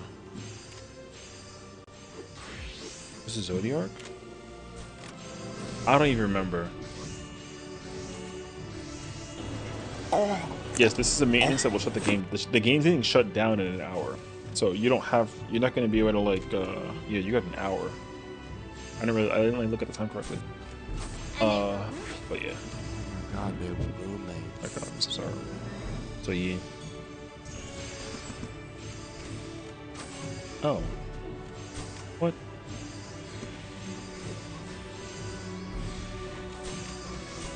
Yeah, bro. I mean, like I said, I only play tank because everyone that plays tank is fucking ass.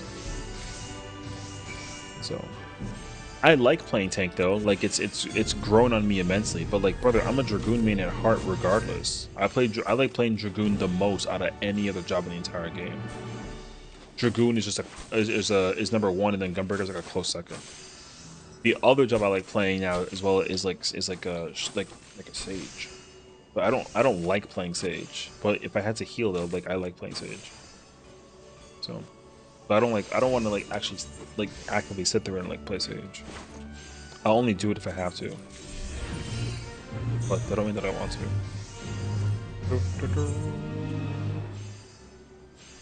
I thought your healer was Astro? Yeah, but everyone's always playing White Mage or Astro. Yeah, I mean, my favorite healer to play in general is Astro, but it's always taken. Brother, no one plays shield healer in this game. No one. So yeah.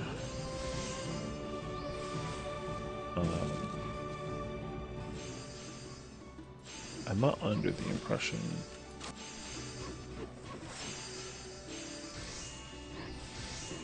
If I do ground, take away 10. Oh, we'll take away 5. Okay.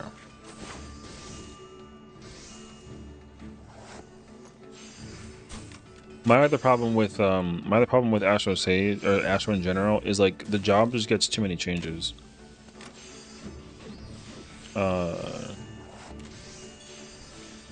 Because the actual version of Astro that I liked was Endwalkers, but even that one was done incorrectly. So they had to do one singular change to fix that job, and it would have been great, and then they didn't do that.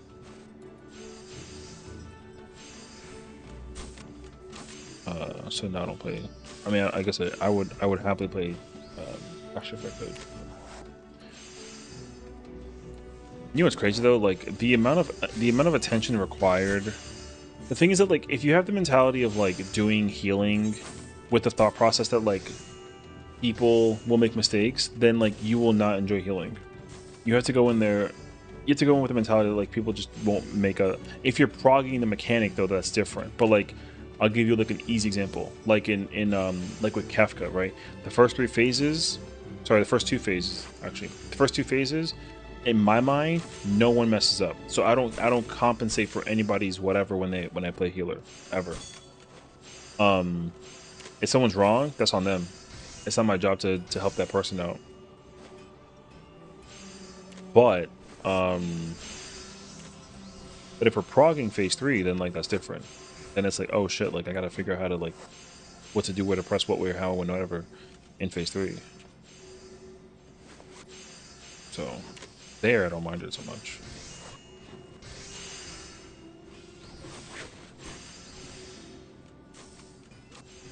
The thing with Astro is that we can tell when someone's good or bad at Astro.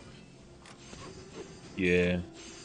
I mean, but even that too isn't usually a problem. If someone sucks with Astro, that's like whatever. 16, that's good. It's just way worse when like the person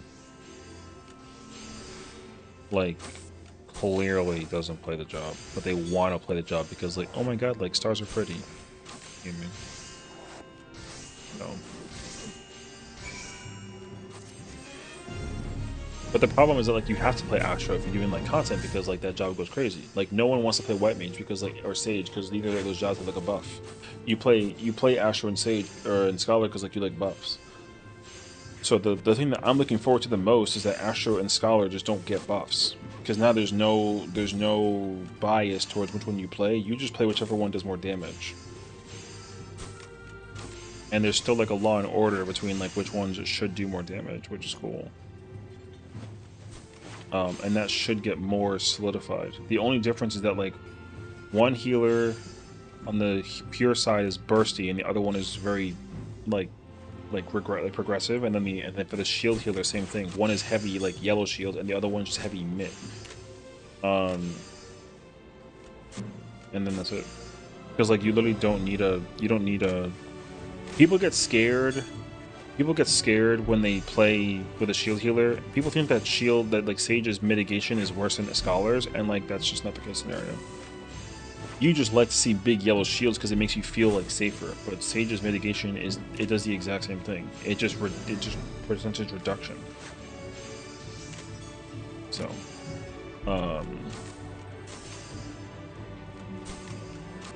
but again, like they're still used in the exact same format, and that also, it doesn't necessarily need to be fixed, but it would be nice if there was at least like some kind of way to allocate that,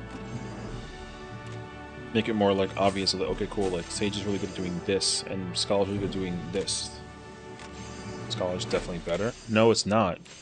Scholar's only better because it has yellow shield and it has buff. That's it. Like if Scholar didn't have chain, it'd be a whole different conversation. Same thing with Astro and White Mage. Like you bring a White Mage because like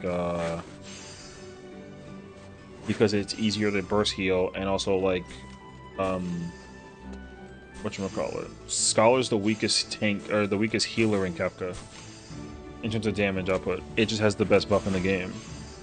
Sage does more damage naturally than Scholar does in Kefka. Like, that's just what it is. So, that changes in overall phases, though, because, like, in phase 1, like, the strongest job is Astro. In phase 2, the strongest job, I'm pretty sure, is White Mage, because you can do the Lily thing. But again, like, the #1 takeaway point for a Scholar is that they got that big-ass chain. If Sage had a chain, then, like, Scholar would be useless. Not really, but I don't think I need 6 though. I don't need 6, but I do need. Okay.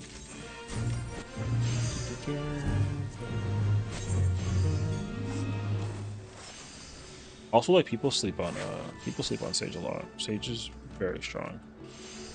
That like Flemma and Psyche buff did like wonders to the job. That job smacks so hard.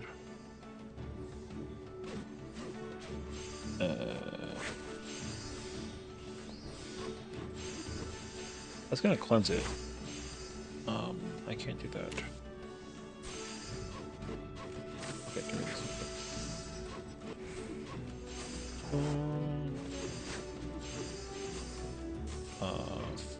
560 is good.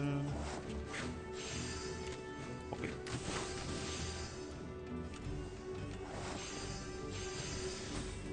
But yeah, I mean, again, at the end of the day, none of it matters because like all this stuff is getting changed on the road.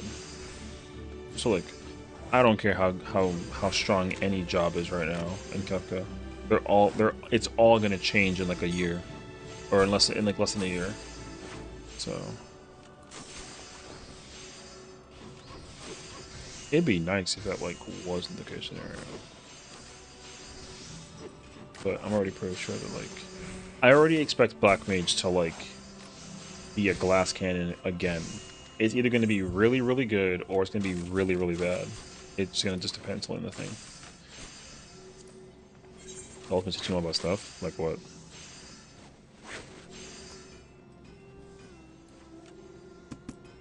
Yes. You excited for a glass cannon black mage?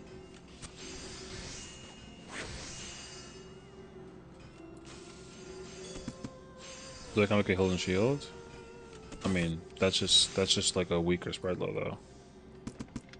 But like, yeah, Zoe Eucrasion's good, but like you need to pair that with Kara. If you don't, then like it doesn't have the same value that a spread low does, unfortunately.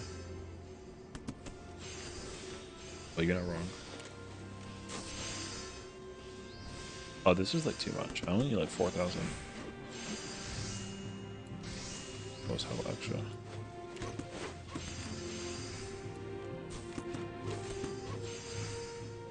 Oh, it's just broken? Yeah, deployment is mad powerful. Like, literally, it's the cast of the Adlo scales with the like the thing, and then you can just spread that. You don't have that like you don't have that luxury. If Zoe could guarantee crit the next Eucration prognosis, it would be just as good as spread low. Recitation guarantees it to be like a crit. That's why spread lows. That's why recitation is so strong. But if Zoe could guarantee a crit prognosis, it'd be so powerful.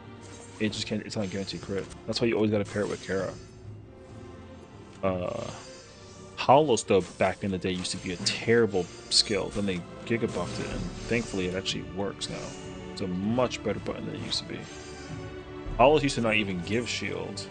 You should just it was just like a 15% mitigator.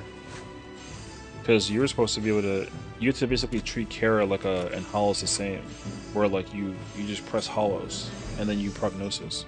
But Hollows should already provide the prognosis, and at the time it didn't. Then they fixed it, and then now it does, which is nice.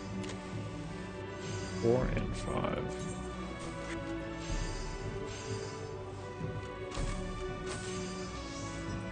Bruh. That's a 6. No 4/5?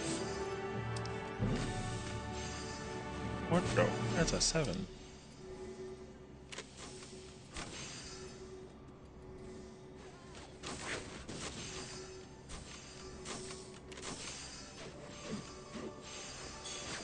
I just hope that Scholar is like... I just have a feeling that Scholar is going to play like very different. I don't expect the current kit of the job to translate into the expansion at all. I don't know why. I don't see it. I don't see them gutting the job per se, but I definitely don't see it surviving the way that it currently does into the new expansion. I don't know why.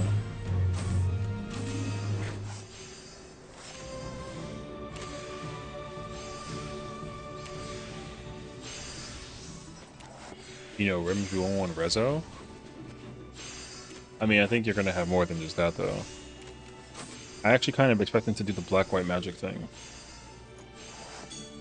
You're going to be able to,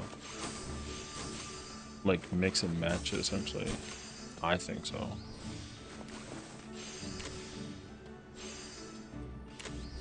It'd actually be pretty cool if it did that, though. I really enjoyed that one feature about Red Mage.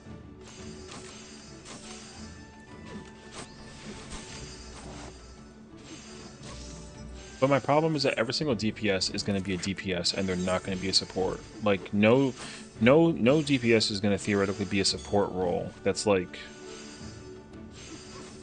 a requirement. It's going to be additive. Like, Bard's songs will help with movement speed, regen, or shielding, but it's not, like, required, I don't think. So, I think that's gonna be, like, weird. I kind of hope I'm wrong, though. Because I conceptually like the idea. They should just add, like, a 4th role and, like, just make a support role. And then make it like a required field. You know how you have like 2 tanks, 2 healers, 4 DPS? They should just take out 2 of the DPS and then just make it like a support. But they're not doing that, so my theory is like out the window.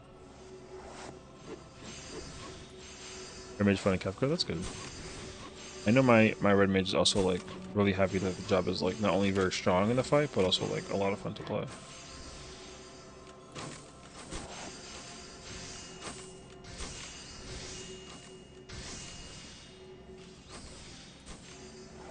I mean, I like Bard is cool, but Bard is mad extra work.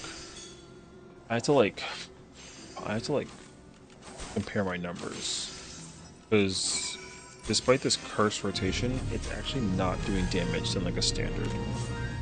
So I'm actually like becoming disinterested in doing this jank ash rotation. I did the numbers today.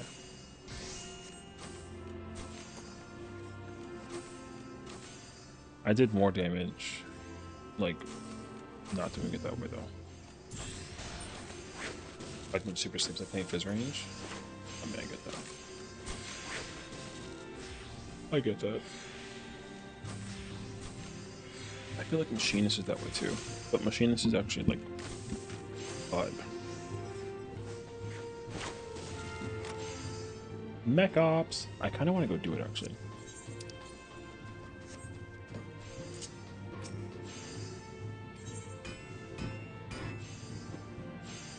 Hell application. Oh, I need crash for that. Can't imagine Picto. I mean, nobody would because Picto is an actual unfortunate L. Picto is literally bottom 5 in phase 1, phase 2. I think it only barely beats like what's the job is it? Is it Summoner? I think it barely beats Summoner in phase 3. And I don't know about 4 and 5, but I know that Picto nodded in phase 1 and 2. Like it's just like such a weird job now. Actually, no, I think it's even worse. I think it's bottom. I think it's like the 4th. I think my Bard can on DPS a Picto with like enough effort, sort of. I'm like partially lying, but like not really.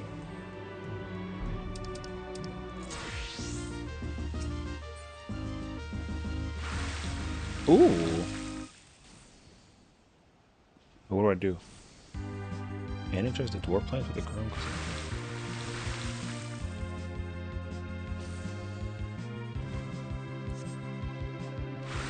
I gotta spray them? Oh, I gotta spray them. Okay. Very hard to paint. Well, the thing about the painting thing is that you gotta like commit. That's the problem. Every single phase requires you to commit. If you cancel it, it just doesn't. You do so much movement.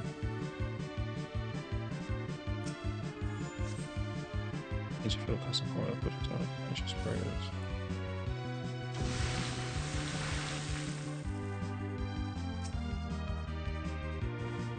Wait, is this like a formula refills? Oh, is this like a big spray? Oh, that's fine. That's fine. King of the top, king of fruit of bottom Kafka. Hey, look, at least it's not no Bard, you know what I mean? Or Dancer for that matter.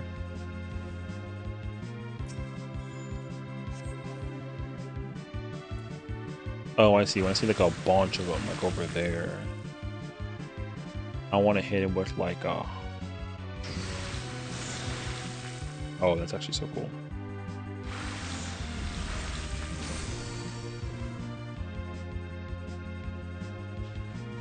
Look, I mean, like I said, it's not no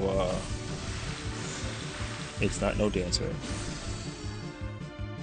Because Dancer is like literally the worst job in Kefka. On like a technicality. Just in terms of like the just in terms of like RDPS, which is fine. It literally exists so that jobs like Reaper, Samurai, and Monk can thrive. Why? Because like you just the setup for like if Bard has bad song setup, you think that Dancer has good freaking dance setup? Hell no. You're stuck with one job. So here's how it works. In P1, like you're chilling, usually. you're actually chilling in P1. P2, again, you're chilling. But P3, like if we're doing the freaking big the tank LB strat, brother, you gotta fight Xdeath, and you literally gotta like pray that your standard hits him first versus the big boss. Your steps literally, you do, like, don't get me wrong though, like in phase 3, like Dancer is up there. Dancer does more damage than Dancer does the most damage between all 3 phys range in P3. Because like in P1 it's better than in P1 in Ps 1 through 3, like it does better than every phys range. It just like it sucks everywhere else. Like overall damage, what like what I saw, like for the numbers, like Bard apparently goes like ham in phase 4. I don't know why. Bard's like disgusting in phase 4. So, I don't know about Machinist, but Machinist overall is like Machinist's damage is overall better in phase across the phases too, because like if you think about it, right, like in phase 1, the thing is like your damage in phase 1 with Machinist isn't going to be high because like you're trying to hold, but like your damage in phase 2 is also going to be kind of like a little whatever because like again you're holding, but in phase 3 like your damage kind of goes a little stupid with Machinists when they're together. All you got to do is just like hold like ridiculously. But like Machinist is like by no means like you know like Machinist is actually smacking, but the problem with Machinist is that like it just has to hold a lot of resources. So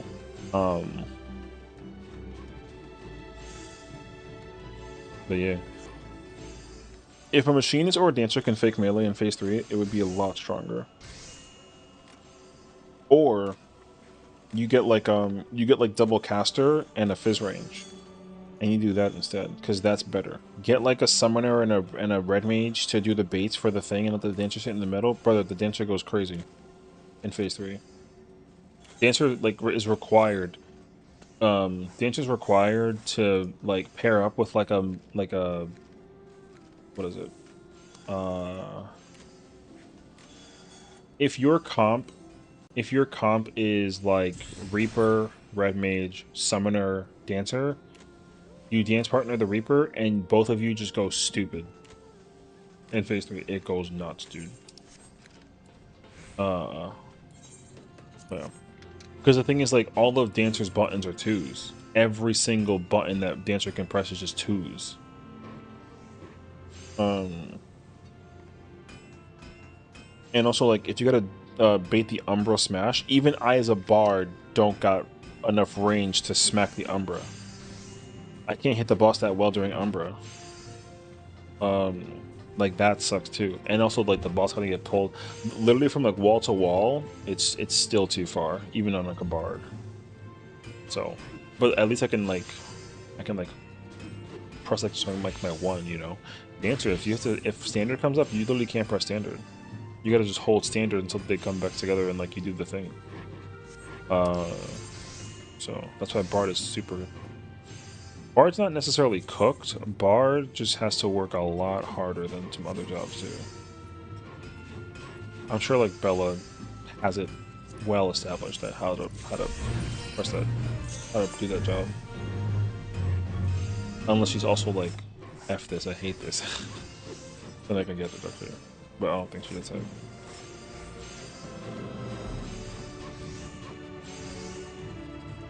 Also, I think she's at like the end of phase 4. Or like or she's like ready to see phase 5 or something like that.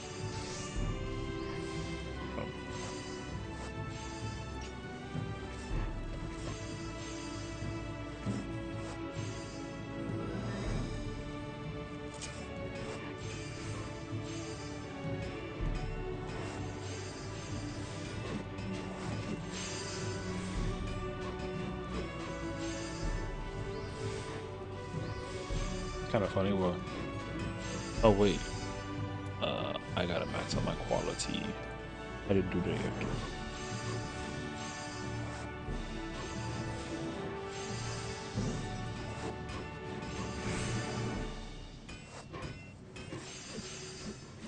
Even exit in the middle, red mage can C6 and gain impact. Oh yeah, I mean you literally just hit chaos. Yeah, I mean I mean I do that with Shadow Bite on Bard. That's why most of my damage is going on chaos. I hit chaos the most during that part. But then yeah, I gotta like only hit like when I'm locked on Exeth, I just hit Exeth, but when I can hit both of them, I just hit both of them. And then I only hit chaos.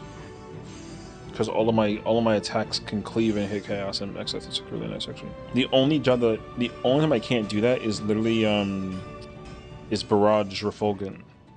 Because it's only +3. So everything else though, I like don't like that like I have to be on the away from the boss versus the thing. I might learn how to try to get greedy though. I think I can just sit basically in the middle. I don't think I gotta like sit by the crystal the whole time. I'm pretty sure I don't have to. But I didn't try doing it today, so. Because my Laden's Bite and my Shadow Bite and my Rain of Death all cleave too. So my damage on Bard can go stupid. I don't gotta just sit there with the dots. Only one button in my entire kit is +3. Everything else is +2. So it'll be nice to actually have like a. It'd be nice to also be like a P range. Asking you with your red range. No. I mean I don't really need that. That's fine. I don't mind it. Because it's better for her to actually just. She does more damage than me naturally. So she should just like be closer. I can just stand on top of her, basically. That's really all that it is. I gotta just stand on top of her. What's up, Claw? And then when we're ready to after the buff goes off, I can stand on top of her and then cleave. And then when we're crossing over for the thunder, then I gotta just look at the timer and then just back away when I can. So. And PF you suck with Dancer because there's sex with them? I mean, that makes sense, though. If I was playing Dancer, though, then I definitely would have been like, nah, you can keep it. But if I'm playing Bard, no. I don't think that I don't know if I'm out DPSing my Red Mage in that phase. I highly doubt it. But also, I'm like potting that burst window when they're together. So I just have the timing really bad right now. Because I can do I do a 6% Coda pot window and just smack the hell out of all the crap that I could. The only thing I don't hit is my Apex, I think. But because I gotta get close. Because Resonant is 25, Encore is 25, and so is Apex. But I gotta line them up. These two I don't gotta line up. I gotta line this up. And I don't particularly like that. But it's okay though. Really, everything else is like pretty decent.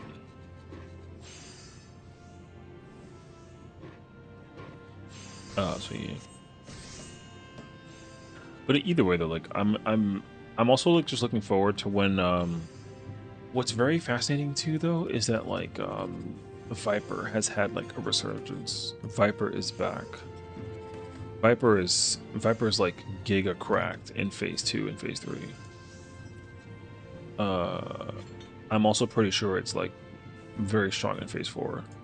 And then knowing Viper's prep for phase 5 and how Viper's players usually play, they probably just like resource up like crazy and go into phase 5 with like max gauge. And they just go stupid. So I think Viper averages out what, like top 4? I think it's like number 4. Defamation Xavier Melees? Defamations. Oh, yeah. Talking about the... Okay, yeah. Yeah, that makes sense. I mean, even like Reaper's chilling, though. Because you absolutely, like, you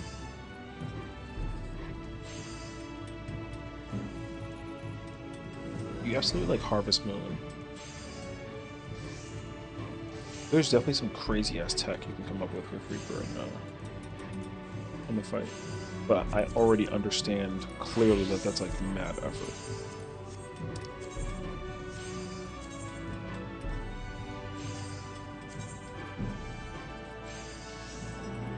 I'll figure it out eventually.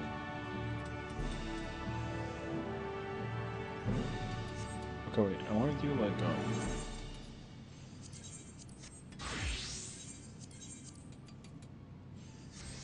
I think it's blacksmith or blacksmith.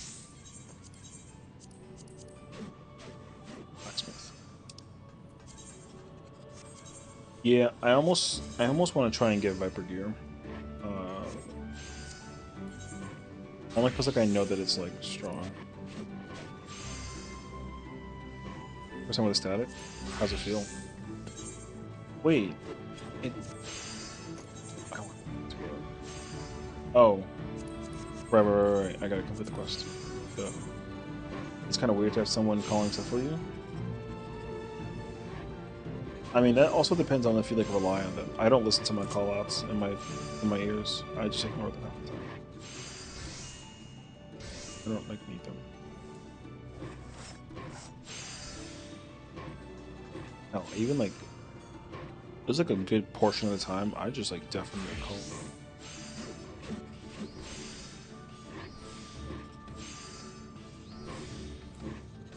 It just depends.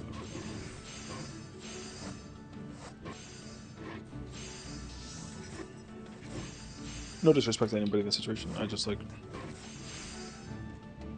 9 times out of 10, all I have in the background is like a YouTube video, and I'm just like pressing buttons, like whatever it is I gotta press.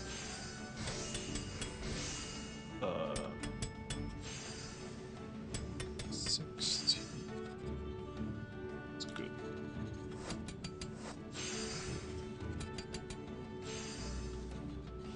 %, today. Hopefully tomorrow. Okay, fingers crossed. I would love to see Black Hole tomorrow, but I already knew that happened. Oh, wait. I pressed the wrong button.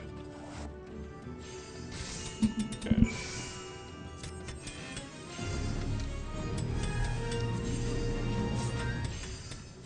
I would love to just see Black Hole. Which is crazy, because, like, you don't gotta do anything to get there, except for just BOA and, like, Limit Cut. I mean, like, we gotta figure out Limit Cut, but, like, Limit Cut's actually not that bad. It's just a lot of visual in the moment. I mean, they can do it. It's just that, like, I don't know how people are, like, plugging or studying prior to the braid day. Like, I'm under the impression that, like, nobody heard anything before we came in. They just kind of, like, woke up from a nap and then just, like, logged on and then just, like, started playing the game, you know what I mean?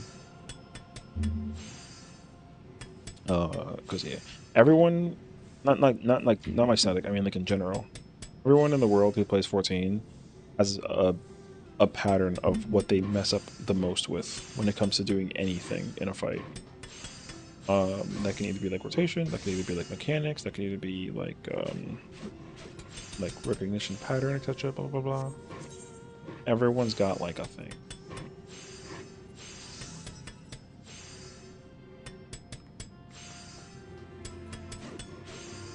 So if there's like a raid progression occurring and then the one person has that happening in the moment of the content, then like I get it.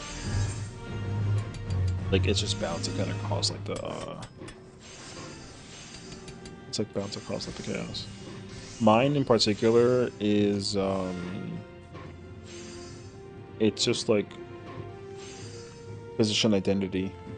I need to know exactly where I want to and where I'd like to stand, and then guarantee that it's like a solidified place I could stand. And if it's not, then like I'll never be happy until I actually get it correctly.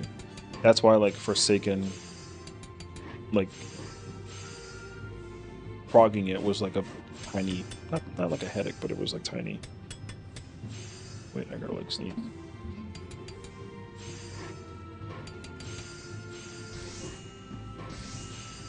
Sorry. Because like mechanically, Forsaken is like mad easy. My problem was figuring out like how I want to stand mechanically for certain parts. So like, remember before how I was like crashing out over the positioning of like where to stand with Forsaken if I gotta like bait the cone out as like a fizz range? Like I hated that because I couldn't figure out I couldn't figure out like a tried and true way to do it. Oh, I don't have access to my thing.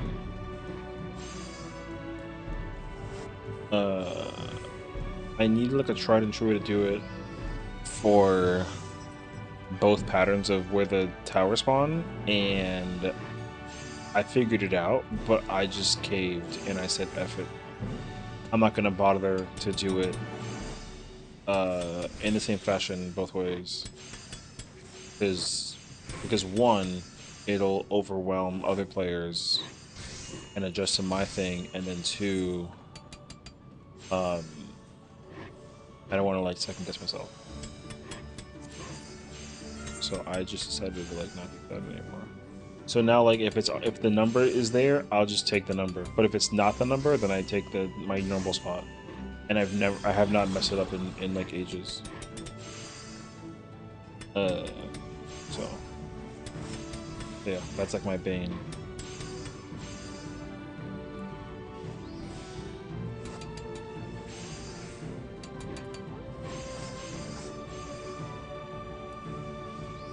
Does that make me like, am I neurodivergent? You know what's funny is like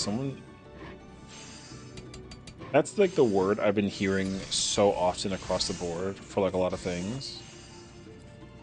And someone asked me if I was like neurodivergent, and I didn't know how to answer that question. I felt like I should have been insulted, but I wasn't technically. But I was like, yeah. I feel like I should have been mad. But I wasn't.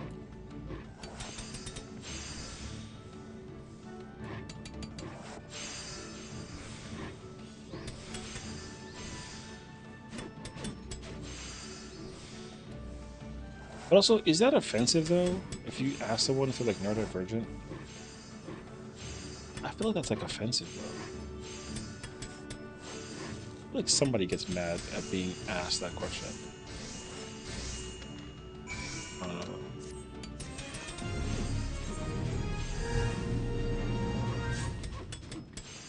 Bro, all I hear is like Kayla in the background getting murdered in Halo.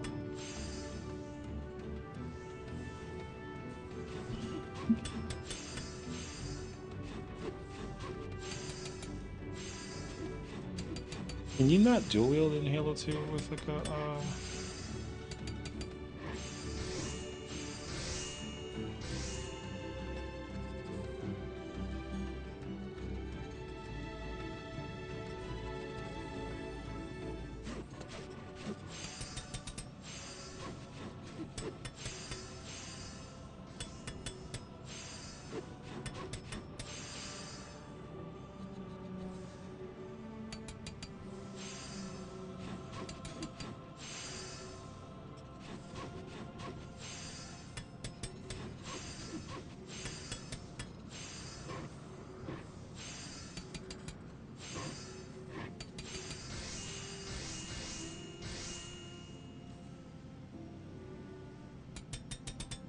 interesting.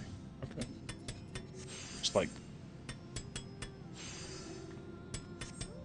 I need a 5. Oh, there's a 5. I'll tell you. Is my a 12,000? Oh, it's a 10,000. Oh, okay. This is it.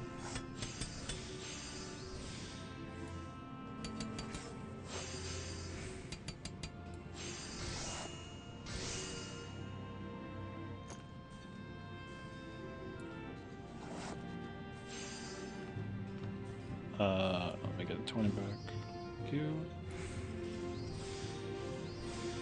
I feel like that's gotta be off. You know what? I know who to ask. Hey, Google.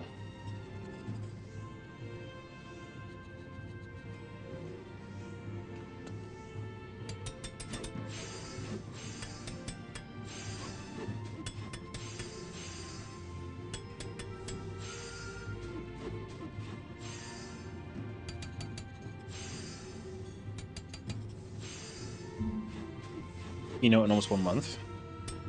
Bruh, I know.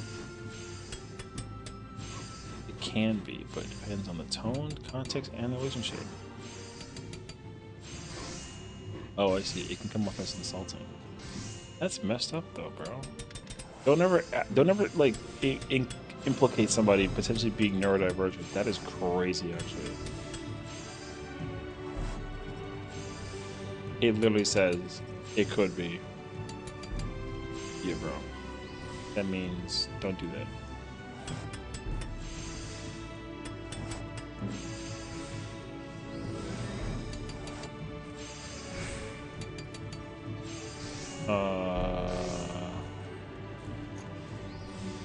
Oh damn! I didn't realize how much more CP that I have. What the?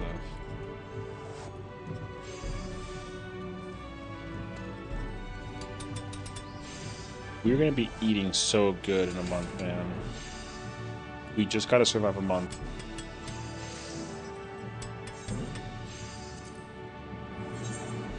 My static mates was asking like, what's gonna be like the information being spread across the board about the EU keynote and FanFest specifically. A lot of it's pretty set in stone, honestly. So it's just a waiting game of like what we're gonna see.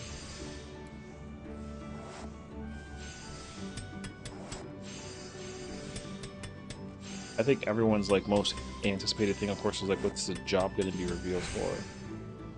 Are we cooked with Berlin time zone? Yes. Yeah, because like with Berlin, they are, what is it, like 5 or 6 hours? I think. What time is it right now? It's 12:45. I think over there right now it's like 6:45. That means that like for East Coast. For East Coast, it starts at like 4 a.m. to watch the keynote. No, mentira. The keynote starts at 5 a.m. EST. So, like, yo, we gotta be up. Like the actual like fan fest starts at 4 our time. The keynote's usually like an hour in, right? So, yeah.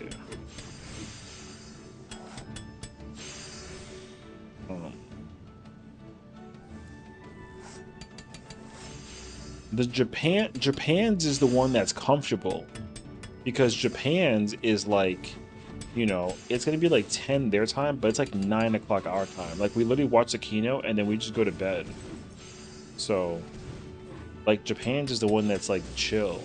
I mean, obviously so is the US one, but like you're trying to go to the US one, so it's not the same exactly. Oh shit. Did you use 15? Okay. I messed that up. First part, but lucky in a way, is that I'm going to be in a rock concert that evening. Discord gets muted because I'm going to be KO'd. Alright. I mean, I don't expect to be up in time to watch it. I do not think I'm going to be up at like 5 in the morning to watch it. Especially because like the only thing you can't do when the keynote is up is go look at Twitter. Just don't go to Twitter. Simple as that. So most likely though, that I will too, because the keynote is on a weekend. So like F it. You just got to go to sleep early that day and then just wake up and then just watch it basically. Because it's that Saturday. So, what date is the keynote? I'm pretty sure it's 25th of July. Pretty sure. The FanFest is 25th to 26th. So,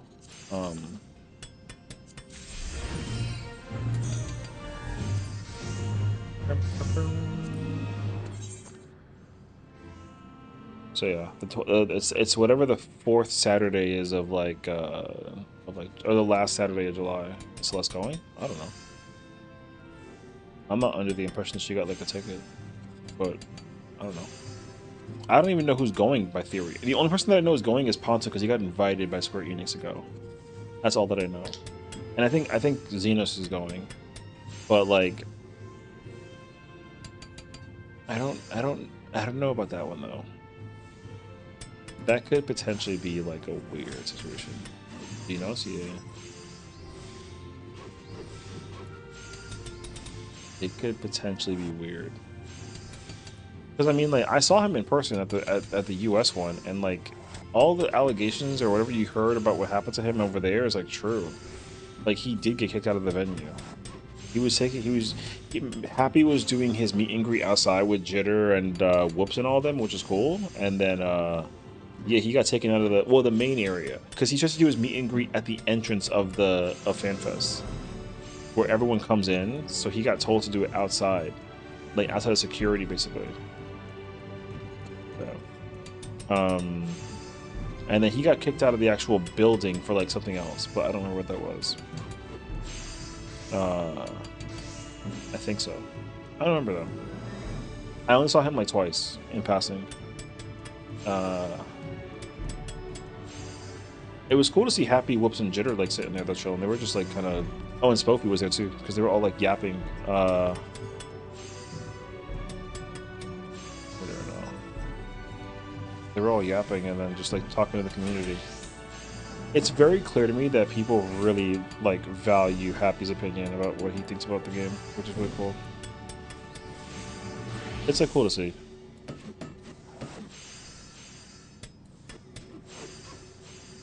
We gotta pray. Oh yeah, I need another one. This game loves me. He was losing his shit after he learned that his new Evolve Warrior being off tank. Happy loves this game. Oh, I mean, yeah.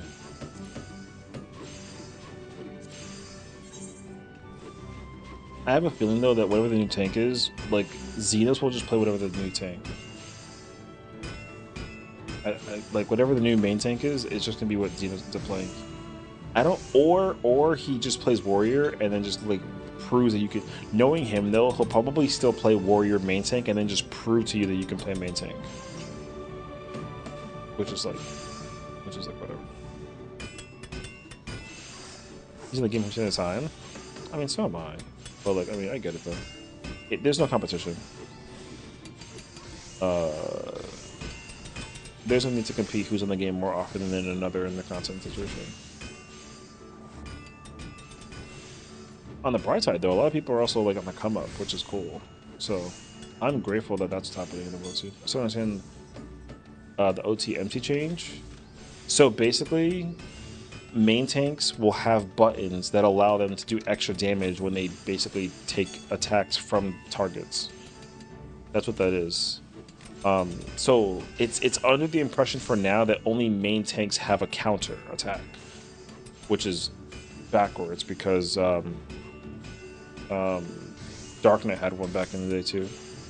But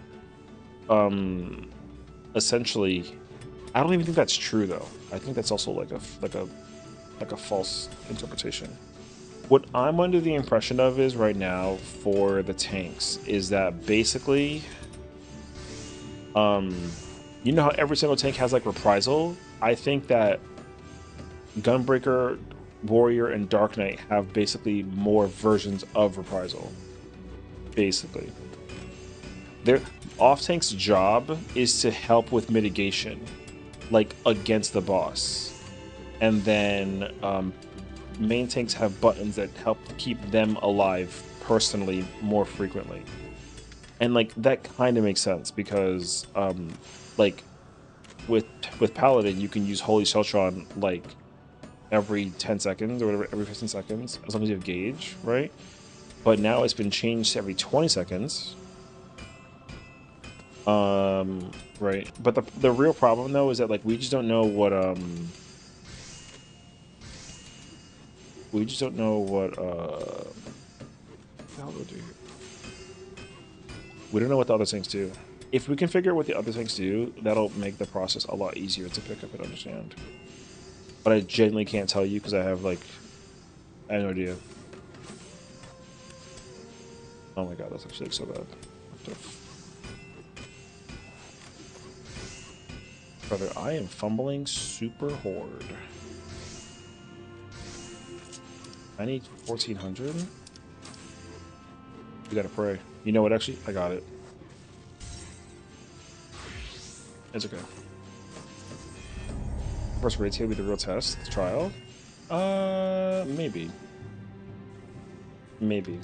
I think you'll actually get a better idea of it actually from the extreme. Both of the extremes should actually tie into it too, because like Valley Gramanda was not a hard extreme trial to like progress and like do content on. Everkeep was like not easy though. Everkeep was actually kind of a pain. Even for a trial. Mechanical uptime with Everkeep was a lot. For like progression sakes. It wasn't bad, but it was a lot. And then they had the dick shot, and then that shot kind of broke the fight. And they had to patch it, which was crazy. Valley Gramanda was not necessarily like super like difficult per se, but it definitely had like its moments.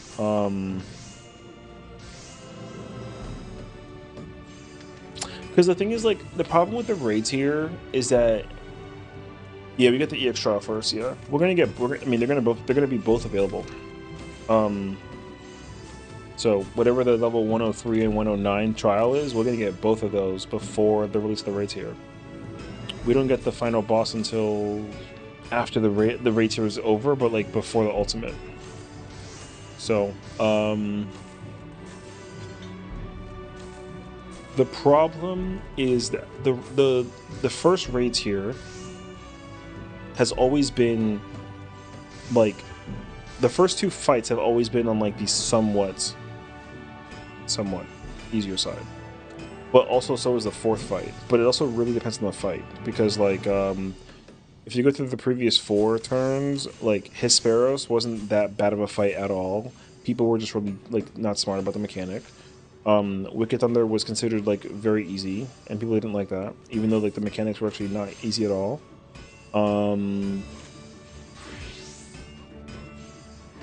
Titan was like insane, and then Neo X Death was like also insane. So it's kind of hard to tell how the 4th turn will pull off in this situation. But yeah. Wicked Thunder's a bad example, because mechanically that fight, DPS check wise, even with Picto's strength, was like it wasn't a problem. A lot of players were able to just kind of go through that fight without thinking too much about a DPS check. So so fingers crossed that like. So here's the other thing too, because like we will find out about this next month. Fingers crossed that when they release the normal raids advanced difficulty, we're going to get like advanced raids. Hopefully whatever that ends up becoming actually increases the threshold difficulty upwards for the Savage raids. Because right now this is the current gap between normal and Savage. By plugging in a 3rd difficulty, it should actually widen the gap between normal and Savage even further, but by putting in the middle one. So fingers crossed it does that. If it doesn't do that, then that's not going to be fun. Because absolutely should the Savage raids be harder because they now have an advance. All you do with the normal raids is just use it to unlock the advance and the Savage, and then you simply just treat advanced raids like you do with advanced variant. Just give people a reason, like you just do it to farm. You just use it to farm crap, and the farm is lengthy, not weekly. Just make it daily, but make it lengthy. Because grinding all the crap in Criterion variant advance was like not worth it. Or not Criterion, but like yeah, variant advance was just like that was still too short. The grind has to basically last like half the tier. Even if you do it like every single fucking day, it should be impossible to get all the crap you can acquire in advanced raids in a day. Impossible. Even if you do it for 24 hours, it shouldn't matter. It should be impossible.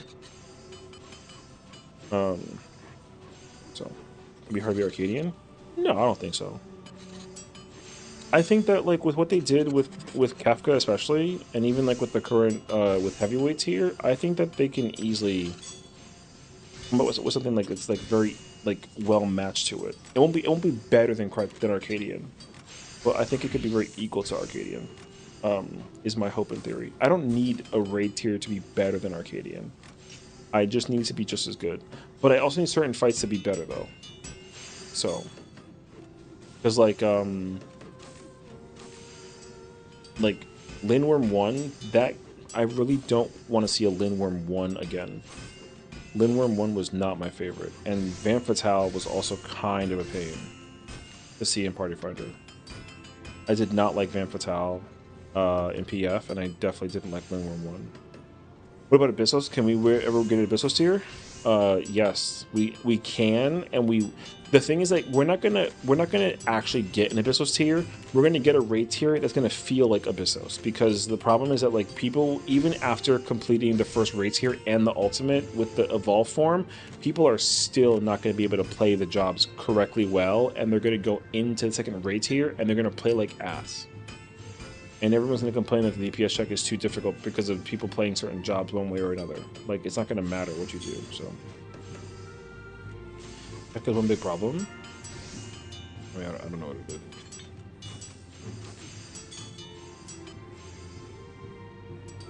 it is. Kefka's only...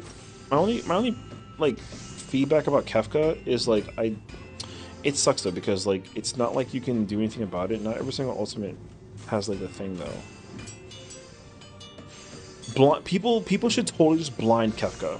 If you're gonna like form static and proc Kefka, just like getting a party to do it blind is like way more fun than doing it like with a guide. Because like Kefka's a really fantastic ultimate. It just loses to the guide thing. I really hate like the guide thing. The music? I don't know.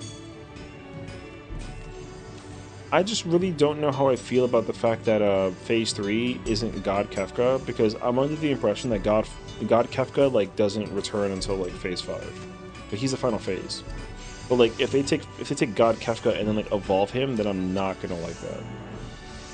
But like if you have like Kefka, God Kefka, and then like Kefka 3, like that could be cool. But the thing is, like, I really wanted to fight God Kefka like a fuck ton. I didn't want to just deal with like a... Like, Exeth and Chaos in Phase 3 is cool. Like, that's cool.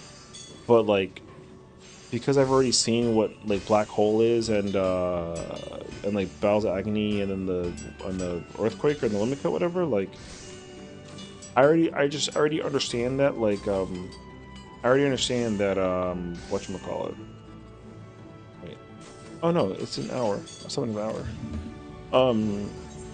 Kefka never transforms into God Kefka during Phase 3.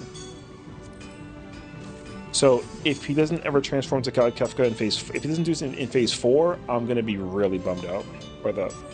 Because I didn't want to do Kefka Ultimate with it not having just like... I wanted to fight God Kefka more so than I wanted to fight like regular Kefka, basically.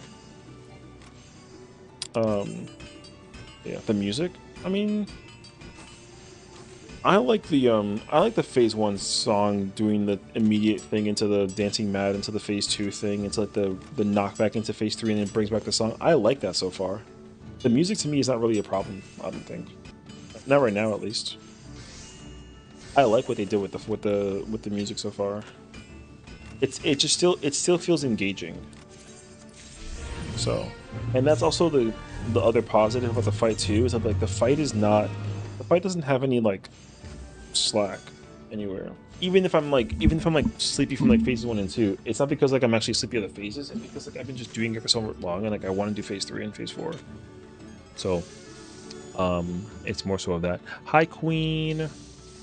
Let me tell you something, brother. This streamer has been raiding hard, playing some Black Mage, and she over there doing some crazy, powerful, oh my god, you know. I'm over here on the moon. We're also like yapping about the ultimate, so I haven't seen Phase 4, so I know nothing. But I hope you had fun. You saw a black hole? Damn. We had like a sleepier day today, so we had the knockback before the limit cut. We died there. That's how far we got today. I think it was also the farthest we got today, but I don't remember. I mean, it was like a more chill day today, if anything. So I kind of knew that we were not gonna like get that far today, so it's okay. Classic. I mean, I didn't have any hopes. I went into today just kind of like sitting there, swinging a hole. That's not what that was. No, we died because we had LB2. We have like a gimmick that we're testing. We are pretty sure it works, but like it requires that people don't. It guarantees the kill, but it also guarantees the LB3, basically. So we're trying to just test it. It works, but like you literally just people can't die, basically. I've been on my computer for 5 days. I thought I was in grief. You know what this means? This means that you're officially a gamer. So might have to take that one with you to the bank. Actually check in, you know? Anybody else that disagrees is lying. Hey. I wouldn't perceive you to be like somebody who wouldn't be able to like a thingy. Are we to it? Yeah, that's the plan. It actually works. The only downside is that you literally can't die during the you need the HP recovery from the tanks to actually allow the thing to happen. You can LB2 it and get LB3 back in time. It actually does work. Wait. Oh, okay. I'm gonna go play some Tears of the Kingdom with Reg, so I'll see you later. Have a good stream. Thank you, Queen. Of course, congratulations on seeing Black Hole, and definitely have a good night, restful, sweet dreams, and enjoy some Tears with the Hubbin. Also, for those who are new, welcome on in. My name is Sessiion. I'm an ulti-raider. Also, I'm a crafter. I haven't been on the moon since the moon came out, and I had massive FOMO, so I said F Kefka right now. I want to do the moon. We did raid for like 2 hours, but we're doing like a full 3-hour banger tomorrow. So we're using LB3 mainly on Chaos. No, we're still doing the tank LB3 strat. We're still doing the typical PF thing. We're just also using LB2 during the beginning of Kefka in phase 2 to guarantee the kill. Because all you do is you generate all the LB gauge going into phase 3, and then when you do the knockback, it comes back up just in time that you can like send it, and then you still do the 8-man stack, whatever the hell that it is. So we're not using any LB3s from any DPS. We're still using tank LB3. Yeah. So. Yeah, shockingly enough, like it works. So. Is it required? Probably not. But like I said earlier, like my team is very much like you know, they are still progging. So they have, you know, we're doing our own gimmicks and testing. And so our test and gimmick is that you can basically you can melee LB2 and then essentially LB3 at the end. LB3 during LB3. Well, we're doing it during P2 and P3 because we did it. We like tested it one time. We LB1 Kefka in P1, and then we were able to like get to P2, killed it during P2, and then we saw P3, and then we had gauge up, and we were like, oh, we LB1'd and then had LB3. What if we LB2 and then LB3? And then we tested it, and like it literally worked. So we were like, oh, let's just keep trying this. If it's overkill though, because it's gonna like mess with the burst window, then like we just won't do that anymore. But I'm pretty sure from what we tested, like it works. So we're kind of committed. This is not gonna work for me. No, man.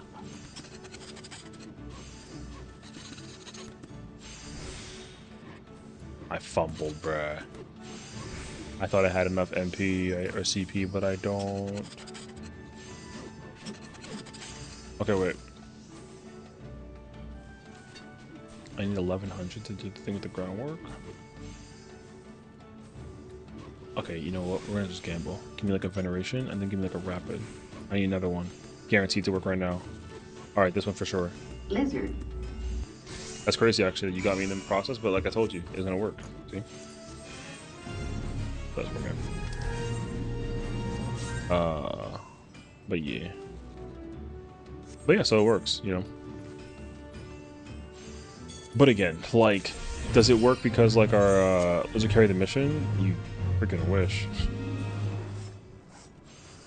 The problem is like I'm pretty sure I'm pretty sure our team comp is the problem, because in terms of DPS going into phase 2, we have Red Mage, Ninja, Dragoon, Bard. So like the strongest pumper during that phase is literally the Red Mage.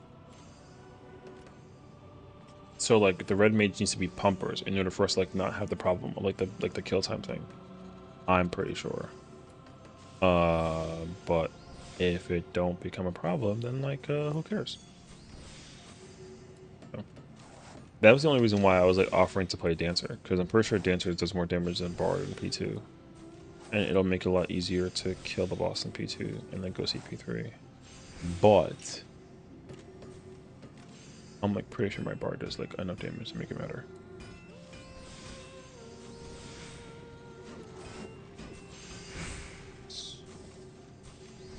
Let me get this. Going all the way. There's no way you guys are having problems in P2. Well, I don't think we're actually having problems in P2 because like the damage output. I think the problem is that like we're playing it very safe. Basically, we're just playing it very safe because I don't know if our damage is or isn't the problem. I actually have no idea. Like we have Paladin, Dark Knight, which like are mid in P2. And then what's the healers we have? We have Scholar and Astro, and like again, weakest healers in P2. And then DPS we have Red Mage, who's like number 3, I'm pretty sure. And then I'm Bard at bottom 2. And then Dragoon is weak, and I think Ninja and Dragoon's damage are the exact same in P2.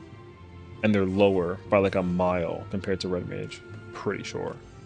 So it's not that, again, the simple thing is that our group is still cleaning up Forsaken. So I think that the DPS thing is not because like we can't kill the bot. Like we can easily go CP3, but like the party isn't just like brain off P2, you know. I think that's the thing.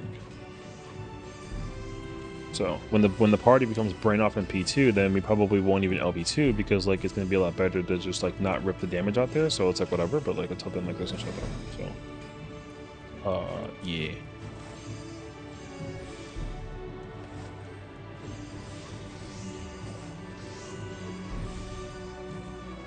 But yeah, because like if I was able to play like a melee, and I mean I would only either play Dragoon or Reaper, but even like Reaper in P2 isn't stronger than like a Viper or like a Samurai. So me playing a melee doesn't really do anything, because you know I ain't special. I'm just like a dude. I just like work out here. I'm going to P3 with full gauge. I mean that makes sense though. I mean the thing is like I'm also still testing my rotation too, and I kind of hate it. I'm thoroughly convinced that like the opener that I've been trying to like overbrain in my head for Bard is like unnecessary. I'm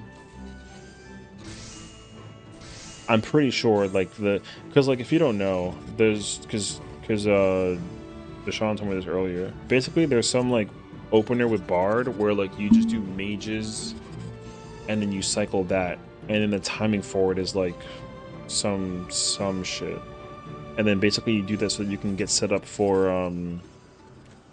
you do it so you can get set up into the burst window in P3 with Wanderers. But like I don't even gotta do that. That shit is like completely unnecessary.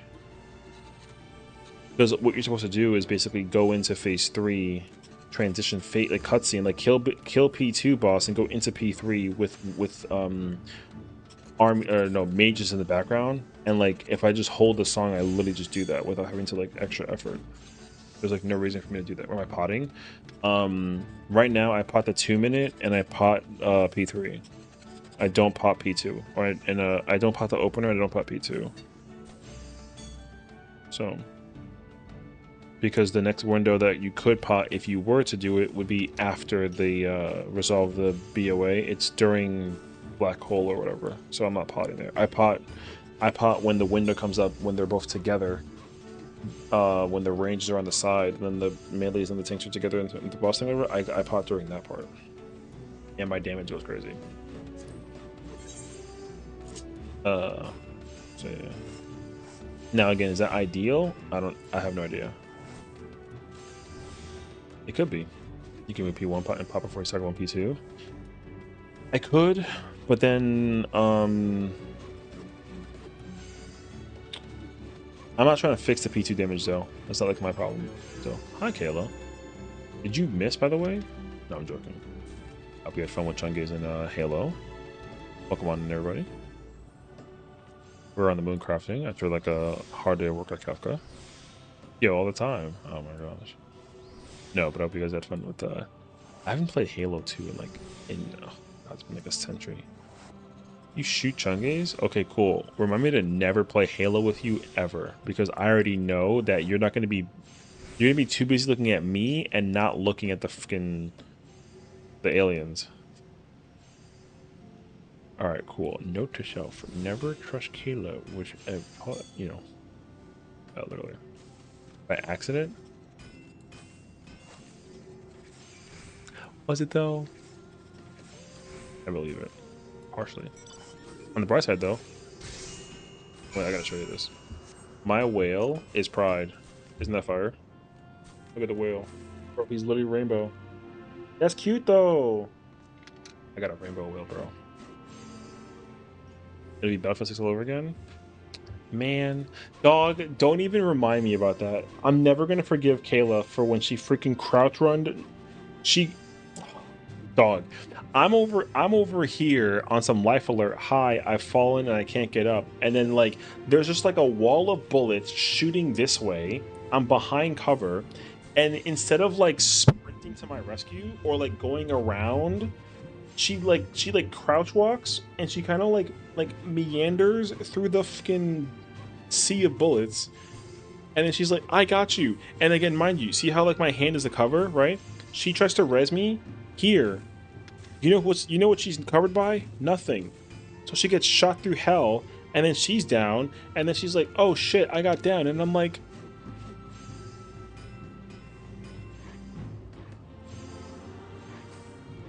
listen, I can only confirm, okay? I can only confirm that I know for a fact that I stressed Kayla the hell out playing Battlefield. So simply, I just said to myself that I wasn't going to do that again. So the only person who's in the room with Kayla is Kayla. Straight up.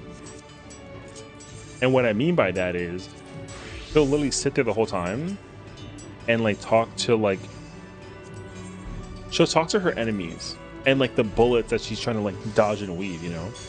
She'll be like, oh my gosh, that bullet almost hit me, what the frick? And then she'll be like, she'll like shoot a guy and she'll be like, yeah, I got you, even though like he's still alive, you know? She reminds me of that one part. Who's that like the little kid where he's like, oh, I want to be like Spider-Man, and then the parent is like, what's like your daydream job? And she's like, Spider-Man. Okay, what about like your childhood dream? Spider-Man. What's like your current occupation? And then she's still like, Spider-Man. So all in all, like she just wants to be a Spider-Man, you mean? I don't know why, because like that's not gonna work for you, but like listen, you live your dreams. Does that involve me being shot in the process though? Like no. But like I would rather you live your dreams and be happy than to see you fall. You know what I mean? So simply just like live your dreams. Don't let your dreams be dreams though. Bring it to reality, and of course like you do your thing. That being said though, second.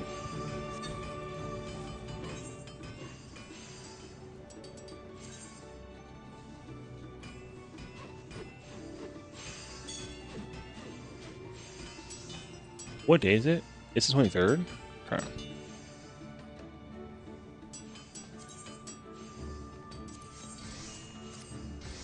Okay, that's fine. Anyways.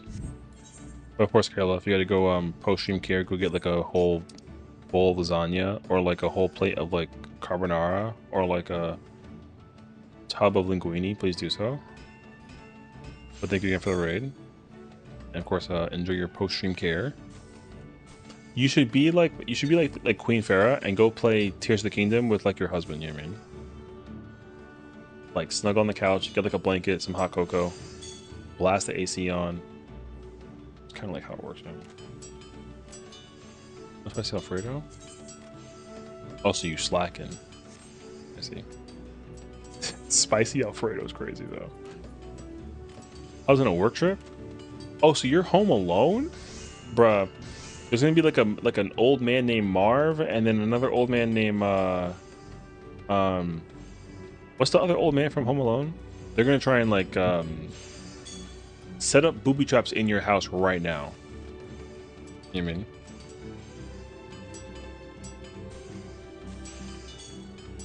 Oh, Harry. Okay. Gotcha. Yeah, the wet bandits. There you go. Bro, I forgot that they called them the wet bandits. That's a crazy ass name. Bro, they're from the movie from Home Alone. You know what I mean? So make sure you set up a bunch of traps. You know, go to like an abandoned building somewhere. You'll be fine. I got faith in you. Wait, what? My botanist is like so close to being done actually. Maintenance is going down in an hour, by the way. In New York? Yeah, specifically in New York. Yeah, even though she lives in like the freaking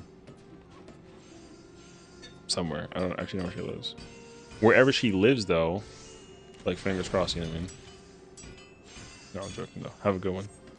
Enjoy your lurk. I only need 5s, bro. It's the only one that I need. It's crazy actually. Let's go do some exploring though.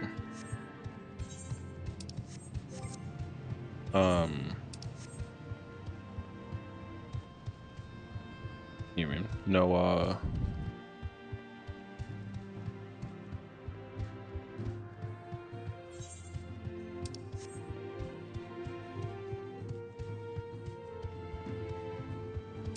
this place is very fire.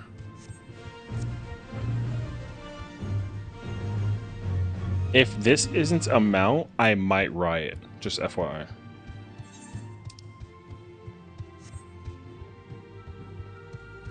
What's down? Oh, no, okay. I can't go down. I was trying to figure it out. That won't work for me.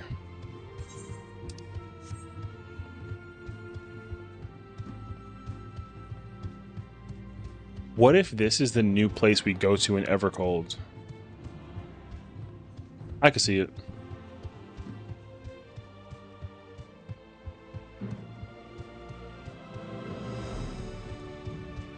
I got like 10 minutes. My thing is also that, like, do you hear the music? Number one, let's see.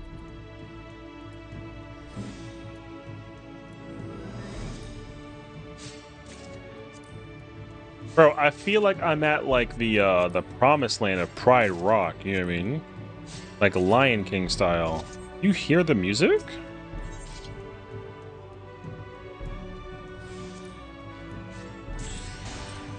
This is not music I could listen to without immediately like sobbing.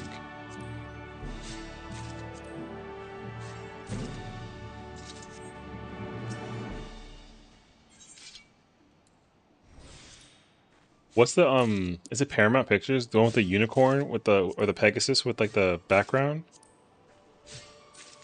That's what that song was.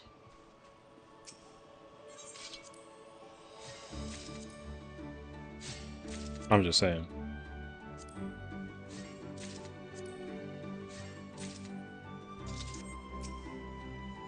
My thing is that, like, okay, random side notes here though.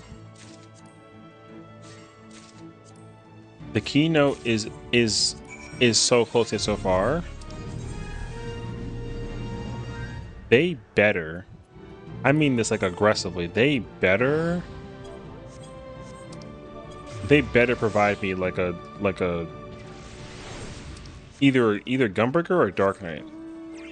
I don't even care which one. I just need either Gunbreaker or Dark Knight to be showcased in the keynote. Or like a dev panel, something. They kind of sort of have to show dev panel information though, because like, there's no shot that they don't just like have another panel where they explain to you how the jobs work. You know what I mean? Because we're gonna get the rates here. We're gonna get more of like that UI stuff. We'll get the next trailer. We'll find out what the one job is that they're gonna showcase.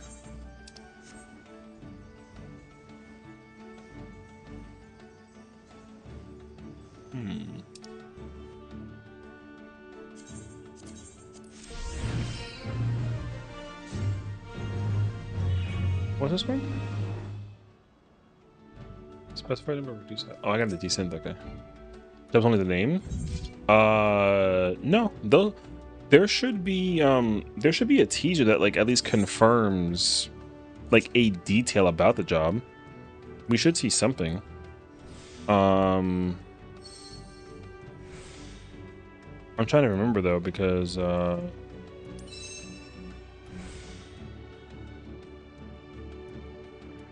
they show Viper in the second trailer of Dawn Trail.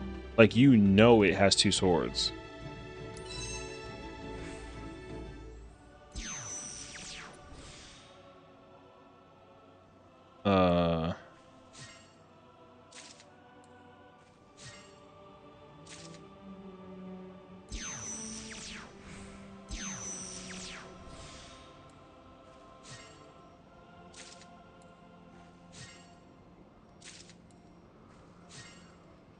But the problem though is that like they kind of had to do that with Viper because it was like the poster job of the expansion. So I don't know if they'll do that with the other two jobs because they're already like technically like not the thing. You know what I mean? Like the job of choice this time is Reaper. So because Reaper's already a job now, like they could potentially not show anything next time. But I don't think that they do that though. I do think that if they didn't showcase anything for it, that would be a bad idea. Because the thing is, like, the keynote is not just about like keeping us like yearning for whatever more details are to come. Like, it's it's a marketing thing. They got to market the crap out of the game during the keynote and like the expansion. So, damn, it actually makes sense that they would reveal it. I'm just trying to remember. I kind of sort of have to like look up the trailer now. Oops. This one button.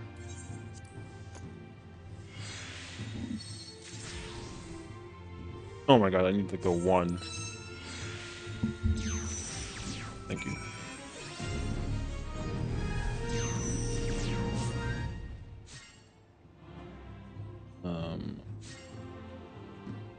Because it was the extended trailer.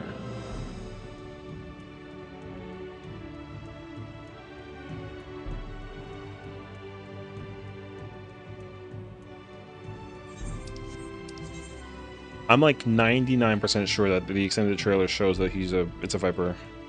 It doesn't show Picto, but it shows Viper. So it's gonna absolutely show one of the jobs.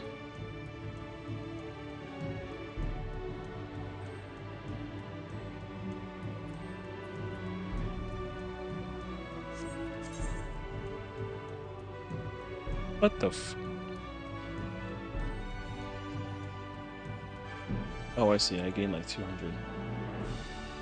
So my current thought process is that like I think the teaser already has a hint as to what we're gonna see in the extended version. Cause like but I'll show you actually. I'll just show you.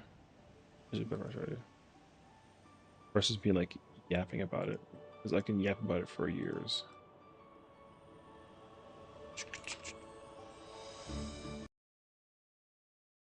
Ever cold. You think the tank's a new villain? No. I don't think that the tank is gonna. I don't think that the villain's gonna be either job. You know, like how Xenos was the Reaper for Thingy. I don't think that either one of them are like do that though. I don't think so. I'd be kind of surprised by that, like Loki, if that was the case scenario. But I don't think so. I think that like both jobs are gonna just be. I think I think one of the Scions is gonna actually change into either the tank or the fizz range, or another character gets introduced and then that person plays that job. I don't think that they'd make the villain have the job thing though. I don't know where it would fit. The tank could do it, but I don't think that the tank would though. Because I'll show you. Oh, this trailer is so good, dude. Literally, the scene clearly sets up that the tank is one of the characters that are like on our side, basically. It's the part when we teleport through, and then like a scene does like the drop kick. Like you're playing Viper, Estinian's there, and then Alphino shows up. There's no tank, so like it's missing like it's like a missing light party. So the tank is easily gonna be like a player that like fits the role for that. In my mind, like it's Thancred, but I don't. I'm under the impression that they're gonna take away Gunbreaker for Thancred. I know that he just got the job in Shadowbringers, but I kind of think that it's him.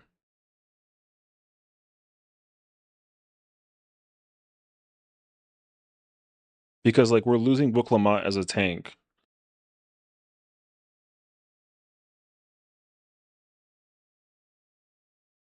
But the problem is that there's no other character that like appears in the trailer so far. I have chills right now, man.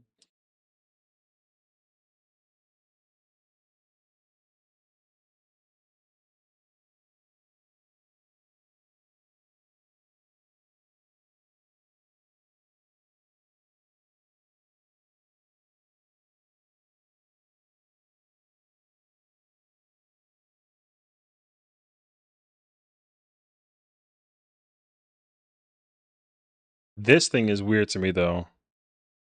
It's very interesting that it's like another crystal tower.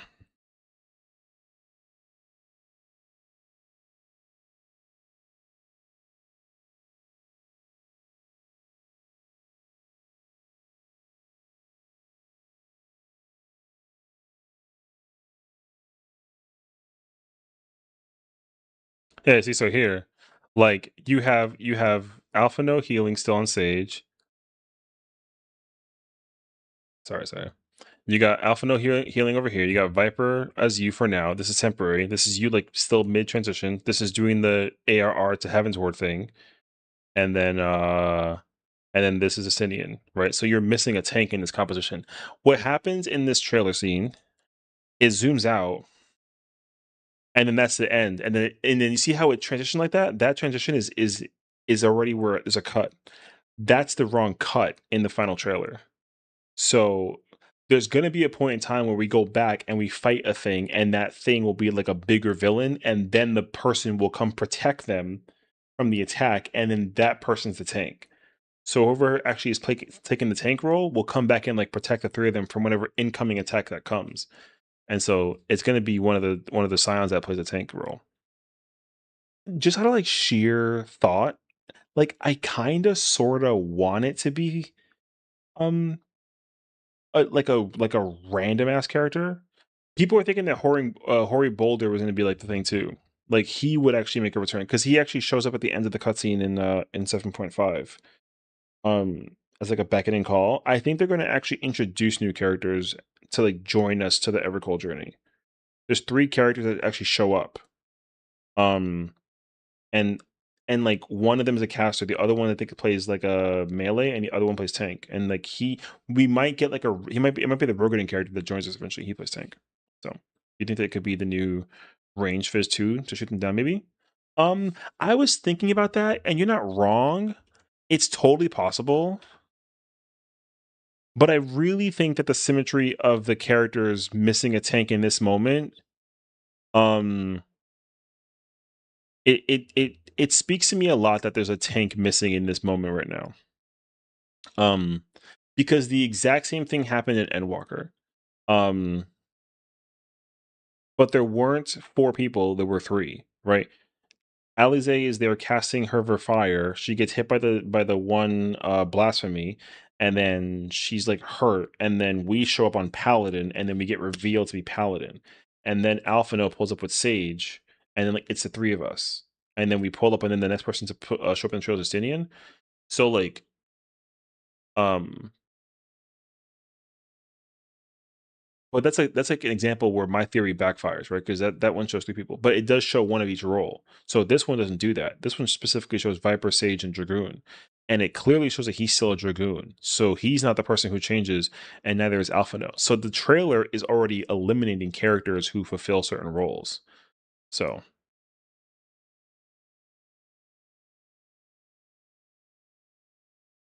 this trailer is so godlike.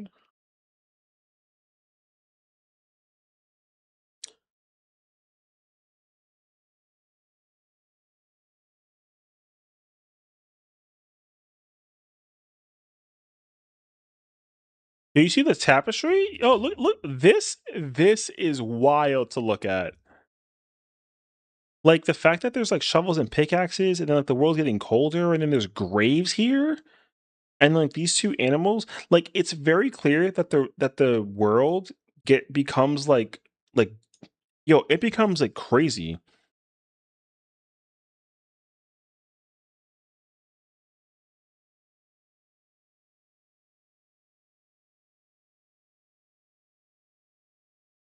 Bro, James's voice in this song is fire.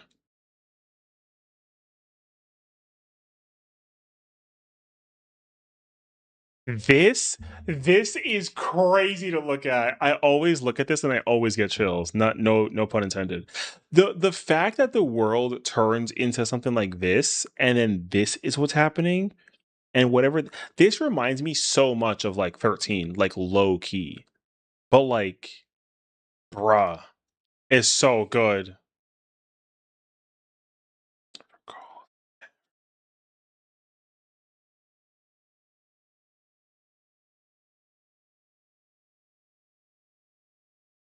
The music, this song is okay. I'm just letting you know this has been the best song since Endwalker. Like number one song 100% is Shadowbringers, and then Endwalker is like a close second. This one is probably about to be number one, low key. I need to hear the final version.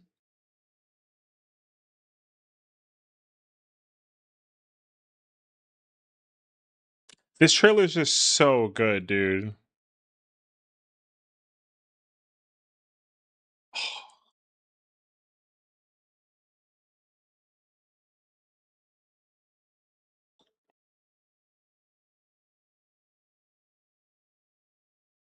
God, like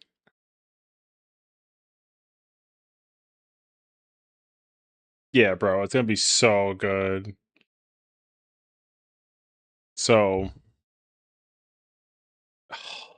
gosh. Is when the orange chick shatters me every time. Dude, it's you know what gets me? It's when they fall out of the portal. It's this part. Brother, when the guitar kicks in, shit. How are we Reaper now? That's part of the mystery. My current theory is that like the ice is not just like ice. I think it's crystal. Like it's crystal in the same exact sense that it was when we had Zero with us fighting the Golbez's fiends. Like I think the whole perspective is that Reaper is the only power that has the ability to actually like shatter crystal. And the objective is to undo the process, is my thought process right now. Because it's cool. This part is godlike, bro. Yo, when he lands, the second he lands, oh my god, it's god tier. Listen to it again. Listen to the landing. Yo, when he lands, it's godlike.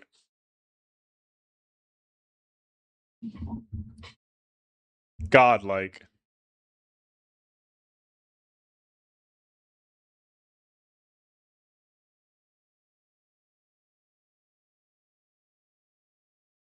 See, I just want to understand. I want to understand, like, this okay, the transition for the character is absolutely doing the thing that it does in Heaven's Ward. Because in Heaven's Ward, you literally put down the warrior axe when you land in Ishgard and you equip the dragoon armor because you see that the dragons are coming. So you're clearly changing between jobs to like formulate the thing. Why we do that though, it will get revealed in the trailer. I don't think it'll get revealed in the next one. I think we're gonna see it in the JP trailer. Because he pulls out of nowhere with Reaper. So um because the other thing too is like we don't even know who the villain is still. Even the villain doesn't get revealed. So because at least Endwalker confirmed that the problem was Xenos. But the thing is that like Dawn Trail doesn't even reveal the villain being it's a cool job, but like you know what happens with him, right? So like at least that situation happens. Or not Bakulja, sorry, or Galulja. Right. So, but then you know what happened with that situation. So even in that one too, the villain doesn't get revealed on a technicality. See, so my theory is that this thing becomes a beacon of worship. Whatever is inside of here is the reason why we're playing Reaper. This is not like just like a formation of crystal. There's a creature in here, I think, and the objective is that we only have the power to slay it by being a Reaper. Um, but then the Guardians come into play, and I don't know what the Guardians are for. Like these giant guys. These guys are not enemies. Unless it's two auras. Well, I think that the aura thing, I think this thing is like I think it's a a divisive front between two people. You know how like you got like the worshippers and like the heretics basically? I think that she praises the crystal ice blessing because like it's just part of like a natural something, right? But then he's like, no, like he does look enthralled a little bit. Yeah, I think that he actually wants to um like power basically. Like she's cool with being like, hey, like leave it alone, don't touch it, it's here for a reason. And he's like, no, I gotta eat it. And then he wants to eat the power of the crystal and then become something crazy. I think low key that this is the villain, actually. Which is a bold take to put into perspective. I think that he's the villain, or at least he's one of them. He's probably one of the Winterers, and you just don't even know it. And I think the only reason why I think that is because he wears a black robe. Because the person who's missing from this is Halmara, right? Like Halmara is not at all appeared in the trailer. I don't even think she shows up in the trailer of either of the actions we see actually. So I also know some people were saying something about the guy that kind of reminded him of Odin or something. I forget. It's been a while. I could see it too, actually. Yeah, I think she's a vision. Well, I think she fades into a vision in the trailer because it happens eventually in the story. Like her fading, her disappearing like this is like an indicator of like this is what happens when you believe too much in the power of that crystal. Um, so because that crystal isn't it's a imbalance of life that's happening on the fourth. I think like this is not something that is um like it's not a frequent occurrence, but this shard clearly has like a defense backup process in case something does happen. So the Winterers are responsible for causing this like supposed calamity of ice for the second time ever, but like the Guardians are just the protectors of the shard, period. Like it's not specifically for ice. Like if there was like a if they were trying to set that place on fire, like the Guardians would still show up basically. You know what I mean? So, what if Xenos is inside the crystal? I mean that's fine. That's okay. Is he though? No. If Xenos shows up again, that'd be cool. I mean, I'm not. I think that'd be like a massive twist for me personally. But I don't think so though. So um the thing you gotta remember though is that like every single shard is a reflection of like the world as it once was, like before the Sundering. So like tribes and races also exist here. Because I think that the cat race is basically like a dwarf race. Like it's basically like a Lalafell race, but just like cat head instead. And like I think that's like a mutation of like the shard itself in particular. So I think everyone worshipped it and then ended up enthralling them, like it ended up making a primal. That's possible because like the crazy thing is that there are still like a lot of like a handful of ice primals that exist. Hold on a second.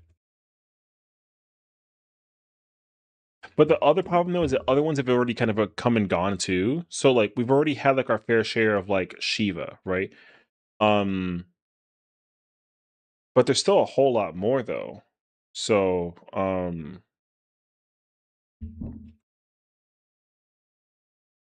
but the main takeaway point is to figure out what expansion does this like tie to, because that I don't know. Um, because we've already had Valley-Garmonda. Like Valley-Garmonda is the combination of like fire, ice, and lightning, but it already appears in Dawn Trail, right? You should play the cats. Everyone does. I mean, I kind of get it though. So there's that. Um because like Cerberus isn't like it's not technically ice, but it's kind of sort of. But like that's in Final Fantasy 8. Um Fenrir is ice, but that's in like 11. Mateus appears. Like Mateus is ice, and that's from Final Fantasy 12. But we already have that though in the Evilus thingy, but it actually still has the possibility to like appear. Like it's not out of the realm of possibilities. Also, like that person in my mind too reminds me of Gentiana from 15.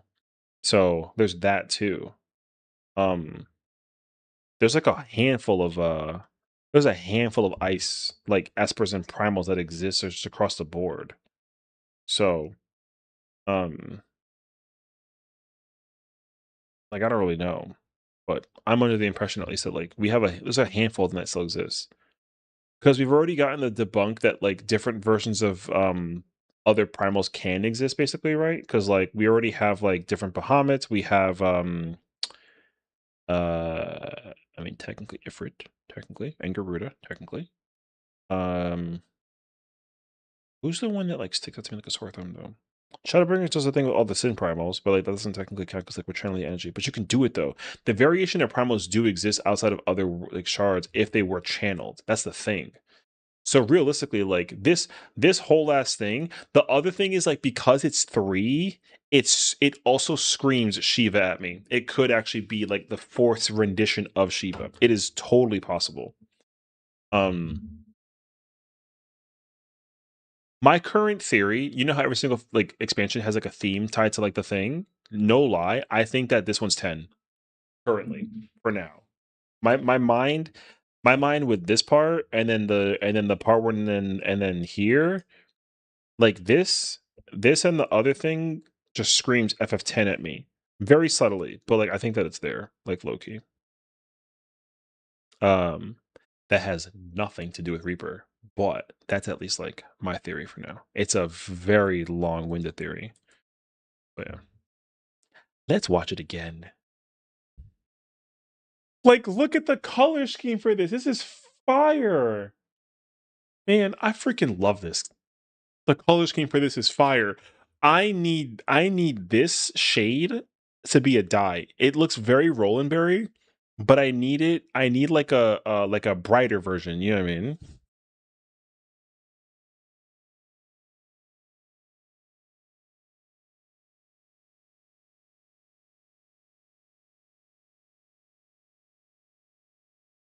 That's all I'm saying, bruh.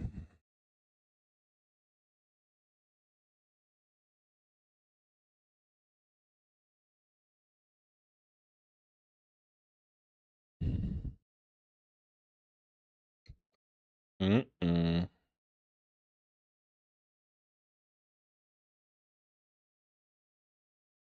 That's the other thing. We have to unite the stars together because of the failsafe that the thing has. See, there's so many fucking questions about this.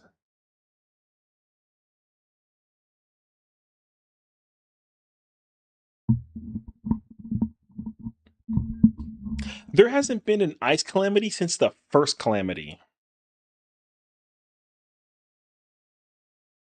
That's the craziest part. It was the first calamity ever.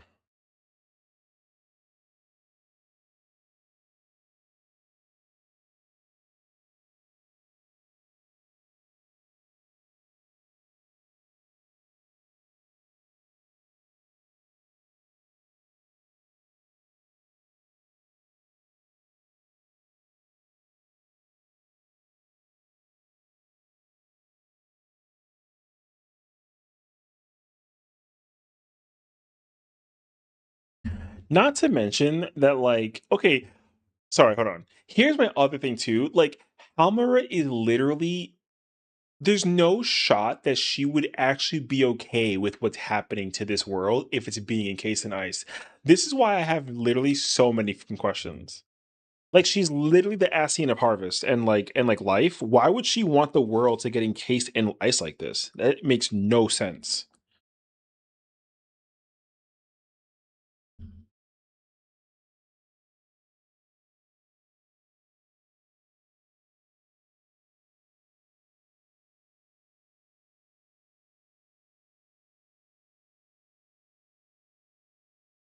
This song is so good, bro. It's such a good song.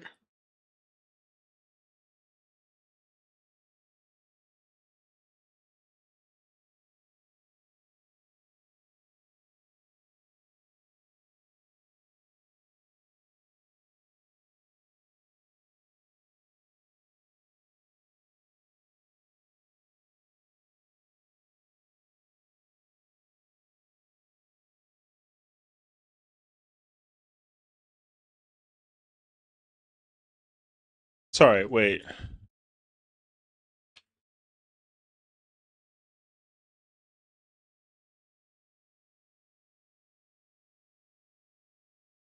Hmm.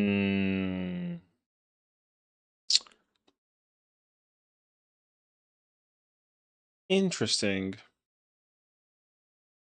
I noticed a detail. I didn't notice it before until now. She becomes one of us? Oh my god.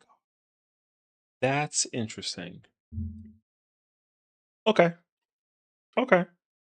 I'll explain after.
Supposed to.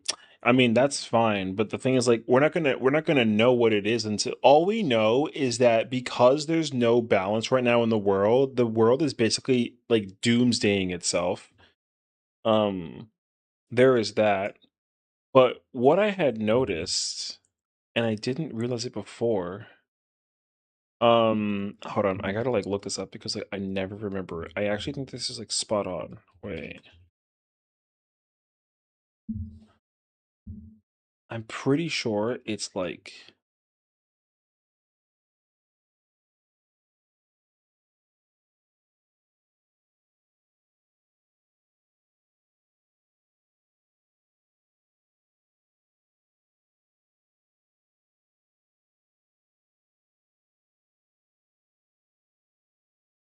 hmm, not exactly though. Okay, so here's what I was thinking about. I'll explain to you my thought process. So like, do you realize that like this one's kind of feathery and like is green? This one's kind of like, by like quadrupedal, but like it's red, and then back over here is like it's yellow, but it kind of like is sitting on two legs and like a big hand. Don't that like remind you of somebody or some things or something in nature? You know what I'm saying? Mm. However, though, here's the thing. The umbral elements are comprised of fire, wind, but lightning. This is technically the element of earth by concept in my mind, which is technically astral. Um, but I don't know. So my mind immediately was like, "Oh, look, it looks like Garuda. It looks like Ifrit. It looks like Titan."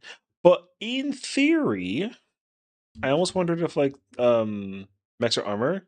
No, neither. They're not mechs. They're guardians. They're basically like they're like primals, basically. They're just very they're not primals though. That's the thing. They're not summoned from like a certain race or like a certain affinity of elements. They are just guardians of the shard, is what I understood. So they're already on the shard before anything. Because the thing is, like every single shard in theory has its own rendition of elements that are like imbued with a thing. If there isn't like a rejoining ever since the Sundering, so realistically, there is already like a Garuda, Ifrit, and Titan on like all 14 shards in theory. It's not always true though. You still gotta like harness the element to like summon the thing. So if the shard already has this predetermined with guardian energy or like guardians of some kind of caliber, then they simply already have the energy of the element like contained. It just has to be like awoken. So um but the thing is that like the one that they show, where is it? The one that they show, wait, sorry. Where is it? Uh it's probably in the keynote. The one that they show is blue. So that's my thing. They don't, and the model for it was different also. So the one that they showed was like a, I think it was like a light blue. So that would technically be ice.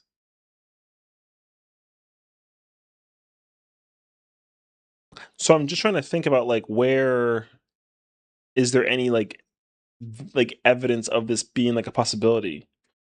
Because the color indicator actually makes a lot of sense that it would be like that particular like instance of information.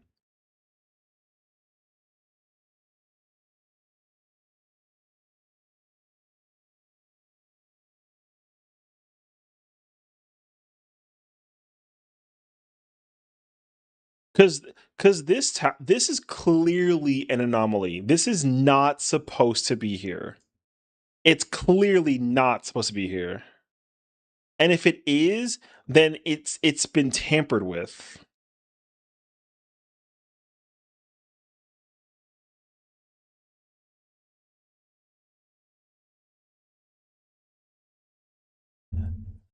Because where they came from was a yellow portal, which would indicate the thing that's at like the Sky Deep Cenote. But I don't think that they would take that though. I'm trying to figure out how would they actually get to this world. Actually, no, not true. Hmm. The quest will be picked up in Dawntrail areas. Um, essentially, but the weapons in FF7 is what it's been looking like. Well, kind of. The difference is that like they're not they're not weapons of like intentional destruction and like combat. They're meant to protect the shard.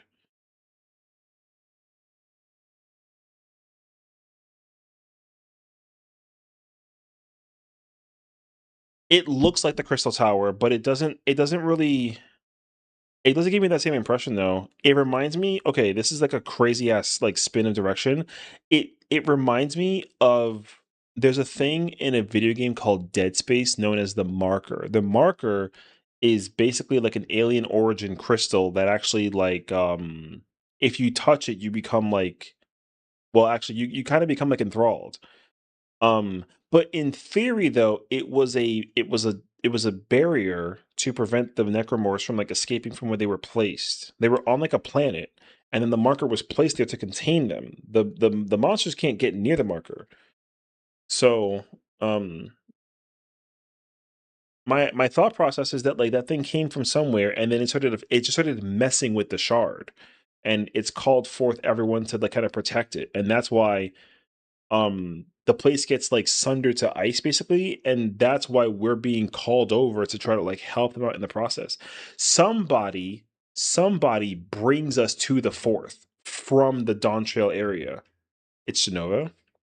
That'd be insane actually, because like when we come in you see it like we literally come from you see the color of that portal, brother. We coming from the fucking we coming from Skydeep or from Yuctel. Like we're coming from there. Like we enter from a portal to the shard. There's no shot that we get pulled up like we did with like like the Exarch in Shadowbringers. But the thing is that like the shard, not shard, the tower, it reminds you a lot about that moment. So the thing is like it's possible. Doctor Strange gave us a taxi. True. True.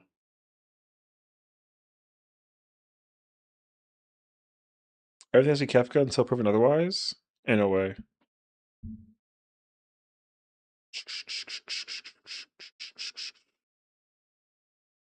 Hmm. See, the ice is not indicative of like the shard. They've been dealing with the ice for like a while, I think. Or no, no, no, no, no. Oh wait, look, there's a blue one. Brother, that looks like Famfrit, low key. Also, that I mean, that almost looks like hair, but that almost reminds me of this is definitely water. This is water, and it could be ice, but I'm pretty sure it's water. But I'm pretty sure this is Famfrit, actually. So there's that too. The real plot twist is that the crossover is actually Chrono Trigger, and this is Zeal. Get the fuck out of here.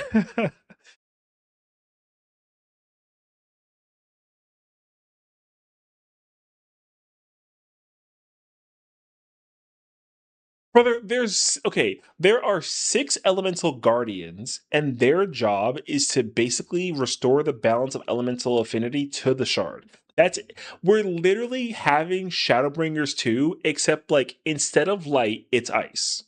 That's it. Because like okay, earlier I literally just said that like they've been dealing with the ice for like a while. That's clearly not the case scenario. The ice occurs in the pro. The thing is like the first half of the story probably is like watching it unfold and us figuring out how to get to the fourth low key. No, because then that wouldn't really the area situation. No, I mean, no, it's possible. We could potentially go somewhere that like incorporates us to travel and then we end up on the fourth. So the whole thing might not take place on the fourth.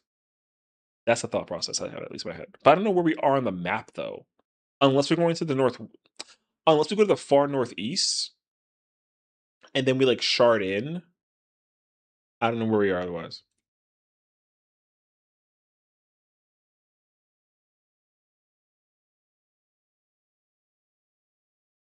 There was lightning in the background, by the way. Yo, he actually looks so badass. I freaking love him. His design is fire. The other problem too is that grandma is a fucking yo. This is sus as hell. By the way, why is she covered up robe style wise? Who do y'all think this is?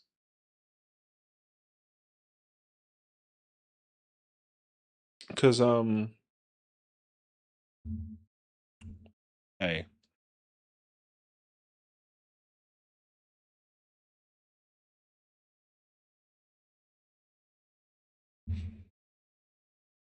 it's the Force Matoya.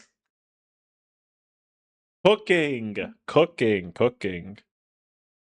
very much cooking. So, uh,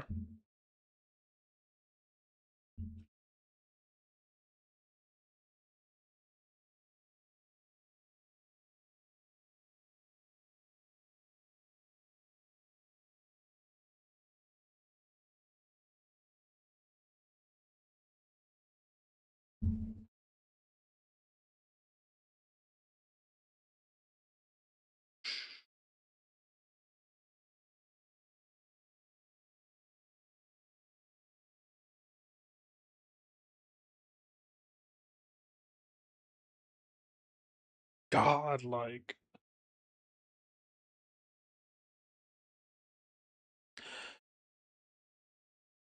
so. My wonder though is a lot of people think it's Matoya.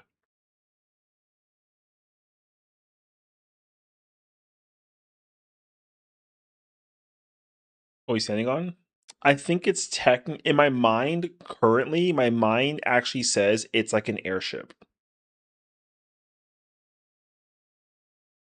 Because them traveling, because the question you got to ask yourself is, where are they traveling to? If they're supposed to come to the force to crack at the ice, where is he going with this scythe? You know what I mean? Should be only there because she's telling a story of what happened. Well, that's the thing though, because the keynote that Yoshi P provided to us had images that confirms that the world is not like this when we get here. That's why it's confusing. The world is not already encased in ice when we arrive. The story being told by this person indicates that the world once looked like this, and then eventually it gets encased in ice. But we show up and it's still, well, firstly, we're in the sky area, which is like understood. So there is a chance that like the world is already like frozen down below, but we end up in the upper. Um so it's possible that the world is still normal. We just don't know it yet because we end up here. And then we figure out how to go down to the bottom. I'm under the impression that when we like storyline wise, something calls to us through the power of the echo because like yeah, and then we find out that like there's a thing that's happening over here, it has no answer, it needs to be like investigated. um but also because like we got to figure out what this freaking stuffed animal dickhead and Halmer are up to, right? Because they got their own schemes, so we got to figure out what they're scheming up on, but we got like a call that kind of invokes us to come over here, but the two are kind of related. So we kind of two birds, one stone it, and we head up over here. So then we pull up, and then the world is slowly undergoing the process of being iced. You know, who's in the background? We don't know. That's an enemy of some sort. Um, but they come from this thing because the elemental, not elemental, the design of it literally matches this crystal. I'm under the impression that this thing came from the sky and it crashed down and then eventually does something that causes this to happen. I don't think that the two are directly related immediately, but I do think that the one causes the other, and then we get this thing. So my mind currently says that someone figured out how to like Shiva and then cause this to happen. But again, the problem though is that Skull in the Ice. No, that's not Skull in the Ice. That's not a thing. Um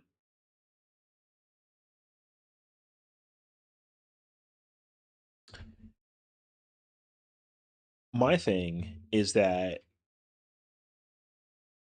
it's kind of hard to tell how we get here for now.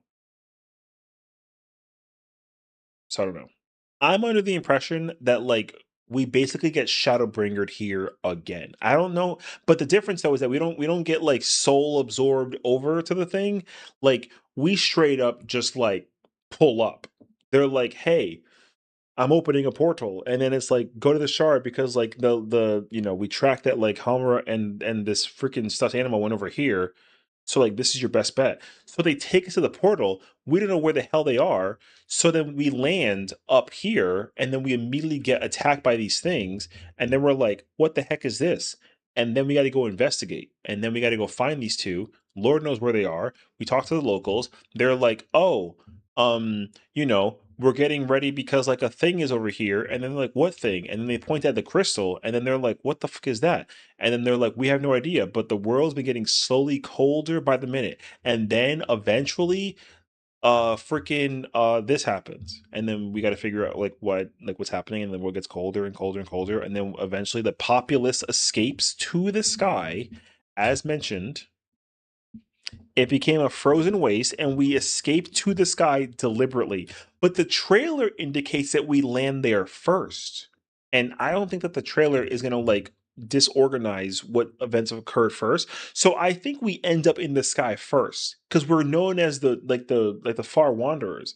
So we come from the sky, come to the bottom. The ice thing happens. We flee back up and bring the people with us, and then we had to go back down while it's frozen wasteland, and we had to go find out what the problem is, and find out that it's like this thing, the freaking that thing. I mean, the problem I feel like is that I see does this all really happen really fast? Like she says that the world gets cold, but they move up to the sky, and then that kind of seems like that for a while. No, I don't think you're wrong for thinking that. Takeda. Pokemon it. I don't think that you're wrong for thinking that it doesn't all happen really fast. It could. I think that's the biggest mystery. Whether this all occurs in a span of time or over the course of like several hundred years or dozen years or whatever that it is completely like I have no idea. The thing that you could keep in mind though is that because in the first time moves by way faster, it is not out of the realm of possibility that time also doesn't move faster in this shard. So you could at least take that information with you to the bank and then like potentially like a thing. Time skip? I mean, hey, it's a possibility. But I don't actually know. That's why I was saying that we get the Captain America. Oh yeah. I see what you're saying. But I don't think we get capsuled though. We don't become like a capsicle and then like you know like come out of a thing and you know how like in Kingdom Hearts 2 when like Sora and them are like asleep and they kind of wake up out of the blue in like a whole new world like on some freaking Little Mermaid, like it's not like that though. You know what I mean? I don't know if we get capsuled per se. Um that could happen though in theory. Like instead of like okay, another theory, we pull up, right? We pull up, then we get like knocked out, and then we get put in like a crystal thing, and then we wake up, and then the world is like this, and then we got a Reaper, and then we got to like throw hands. So you're not technically wrong. Gorilla did look surprised to come out where we did with this in Inferno. Yeah, that's what I'm saying. They were following the trail for Halmara and freaking teddy bear, right? And then we just end up here and like we're immediately on the defensive because we're being attacked by like a random thing. And this thing clearly stems from the crystal tower or whatever that it is. It's not, I mean, I'm gonna call it the ice tower, but like that's the idea. Because the thing is, like, this could potentially be a crystal tower like it was in the first. Um, it's possible, I don't know, but like, hey, oh shoot, no, I forgot about the game. It's okay. I didn't realize what time it was. I was on the moon, man. I forgot about maintenance. It's okay.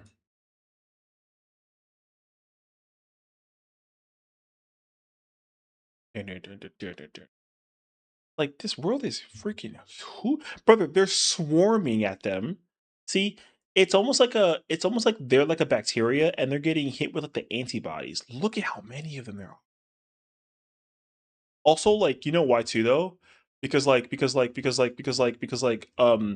pull up through the portal. Clearly the portal's still open.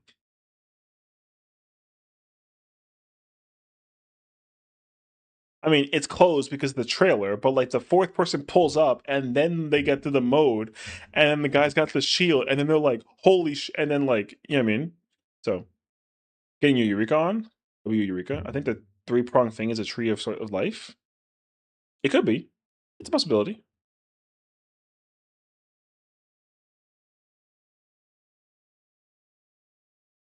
It's funny because like you can easily see where the trailer breaks in order to avoid the spoilers.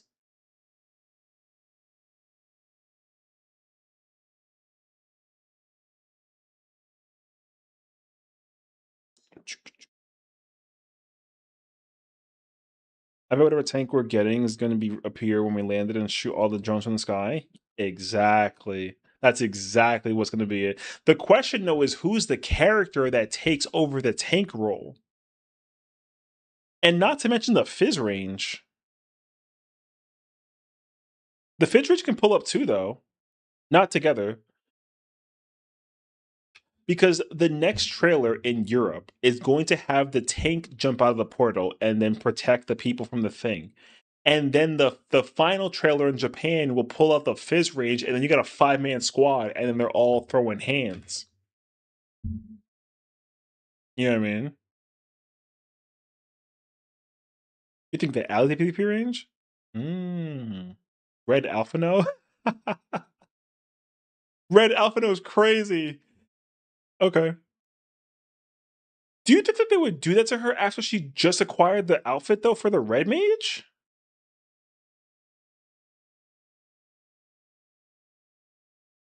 Like, I know that she's been red mage for like a while, but do you think that they would immediately scrap her from the outfit after Endwalker though? That'd be kind of wild, actually, though.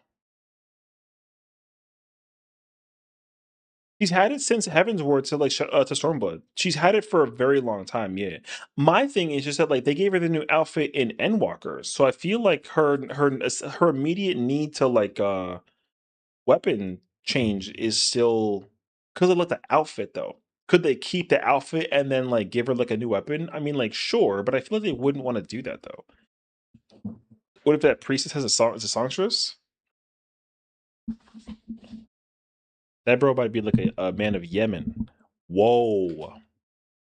Yemen's the religion in FFXIV.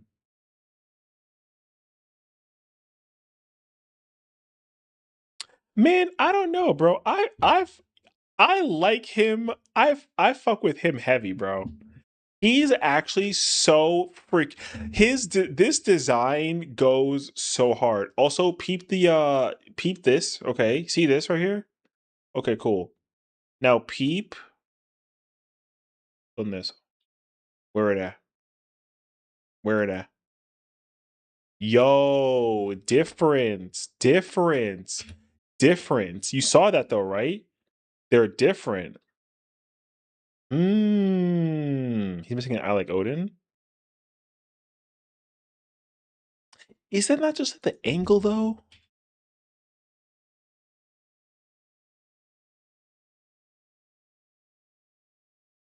Oh, wait. Cooking. Cooking, actually. He is missing an eye. Interesting. Okay. Now you're cooking. Hold on.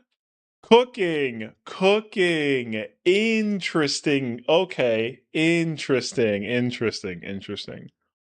Hmm. Odin low key? Wait, wait, wait. Has Odin ever been ice elemental in the history of Final Fantasy games?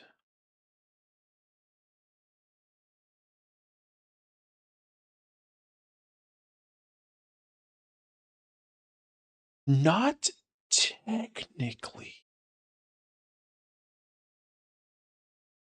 Hmm. Okay. Interesting.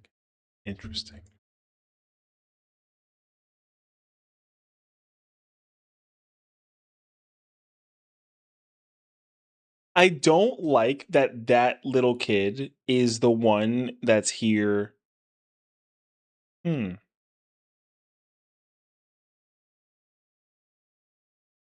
The problem though is that like clearly grandma not an aura. You know what I mean?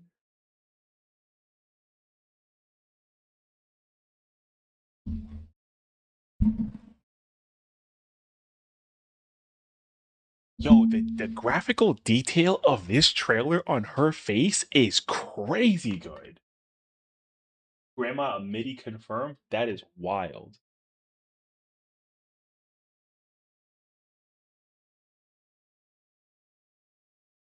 Okay, wait. Peep the oh no, yo, no bullshit. I'm taking like a screenshot.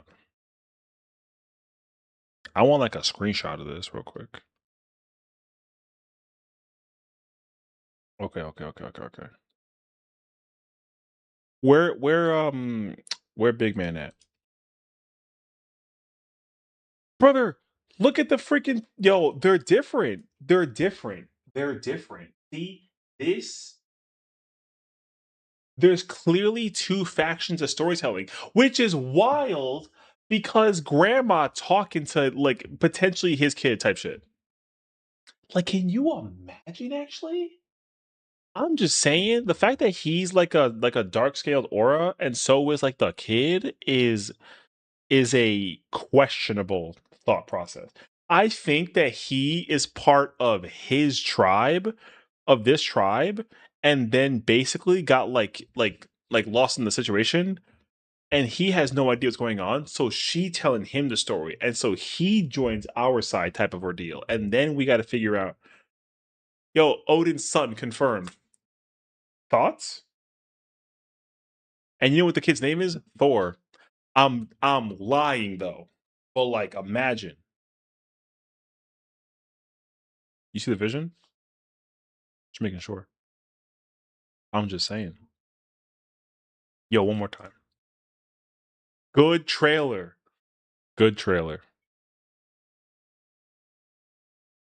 Look at the universe, brother.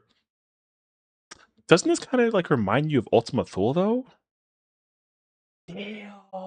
Yo, I miss Ultima Thule already. Wait, random side question though. Yo, fire though?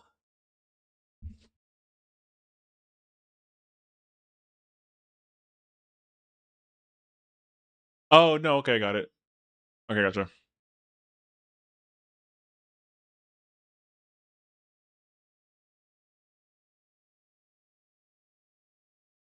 Brother, the trailer is goated. Goated. Yoshi P's the goat confirmed.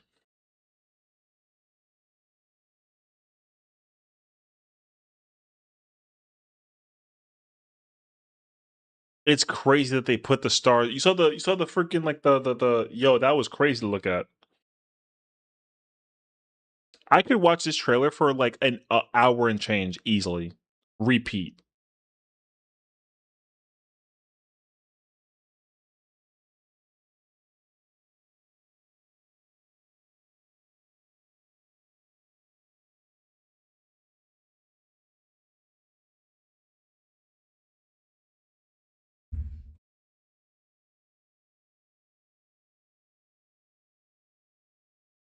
Wait, Grandma Makote confirmed. Grandma Makote confirmed. Look at the tail move. It's a Makote. Yo, wait a minute. Interesting.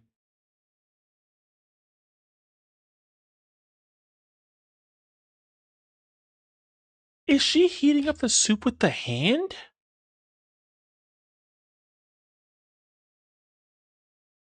Wait, hold up. Wait.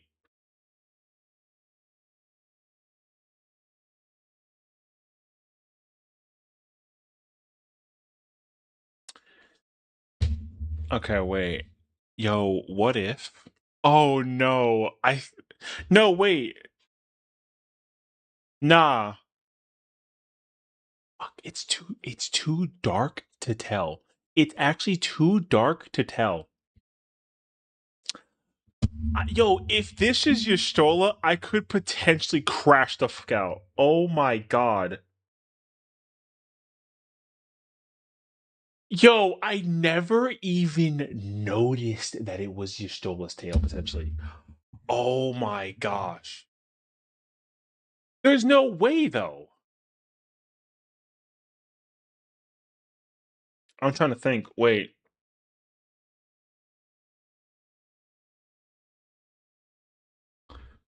Hold up. Hold up. Hold up. Hold up. Hold up. Wait a minute. Wait. Wait. Wait. There's no shot.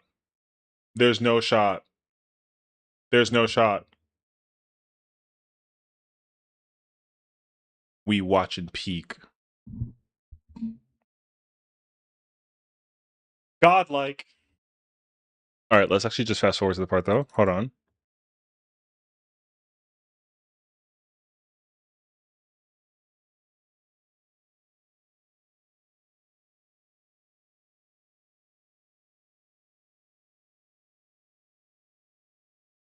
No, it's hidden.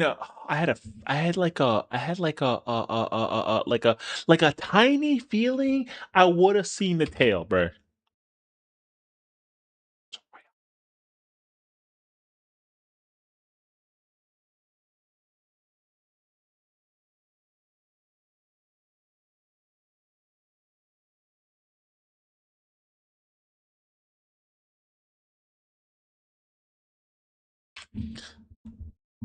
Hold up.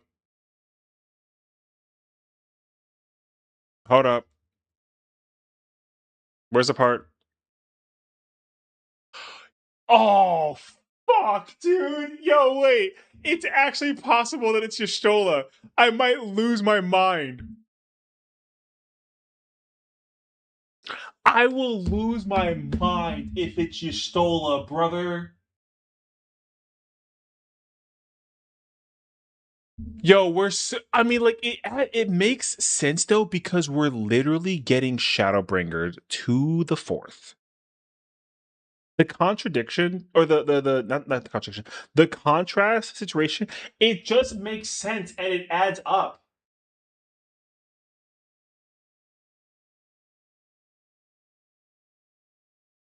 Godlike.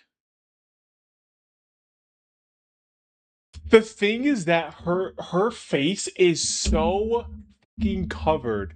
It's I don't see her eyes or her hair or even the thing that indicates cat girl, right? So like, yo, it actually has potential to be Yestola. You know what's gonna happen? Oh my god. Okay, what's gonna happen is in the trailer in July, she's gonna lift the hood. Yo, it's gonna be white hair and then ears.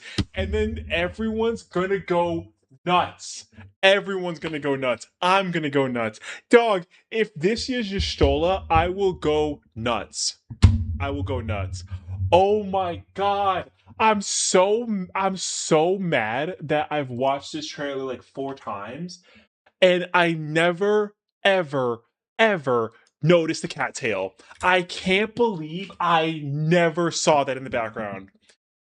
Oh, wow, that's crazy. Oh my god. But then, like, what is she doing here? Oh my god, it's a black mage too.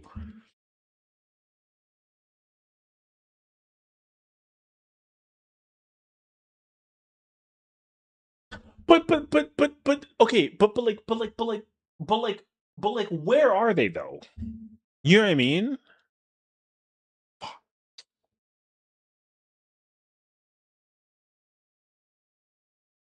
It was very dark at the no, you're not wrong actually. Hold on. I want to listen to specifically what the heck she's saying. I'm here this time. I'm gonna be quiet. I mean that for the next like 5 seconds.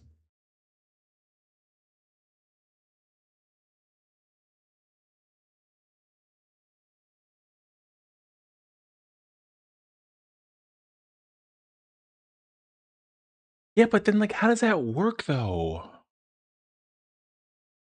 If it's their Yashola, how it could be like their Matoya. Like it's possible. But like how?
They watched.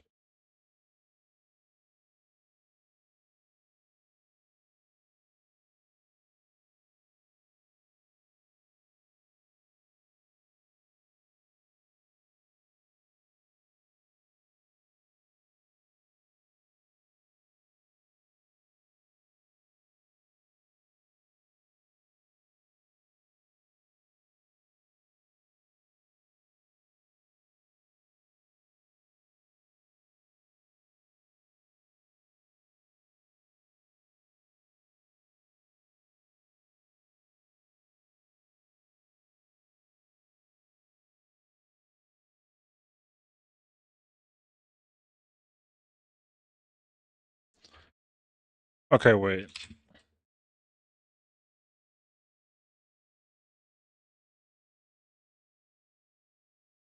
Okay, wait.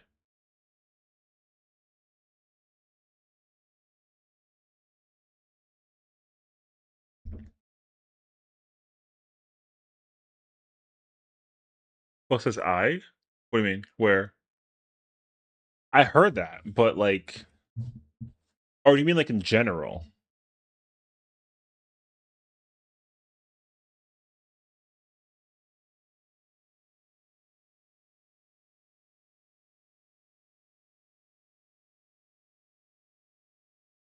Oh, Yashola when agreeing? Oh, yeah. I thought about that. That's why. Okay, so the thing is, like, I've always known that, but the thing is, like, I never put that concept into place because I just didn't get the idea in my mind that like it was a like a Makote until now I saw the that's why I'm freaking out about the idea behind it actually being Y'shtola because like I had that theory in the back of my mind for like forever, but I just never understood how to connect the pieces until just now I saw her tail. So it actually makes a lot of sense.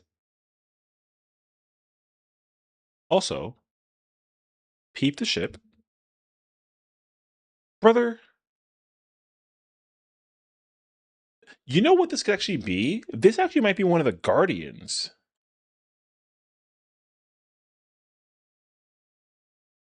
I actually think that it's going to be one of the people that are at the bottom of the thing. It just turns into like a fucking ship.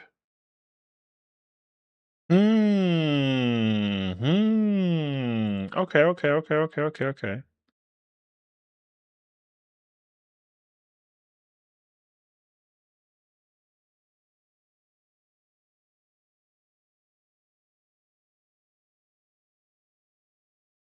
Or a huge airship that the world Sid's created? True.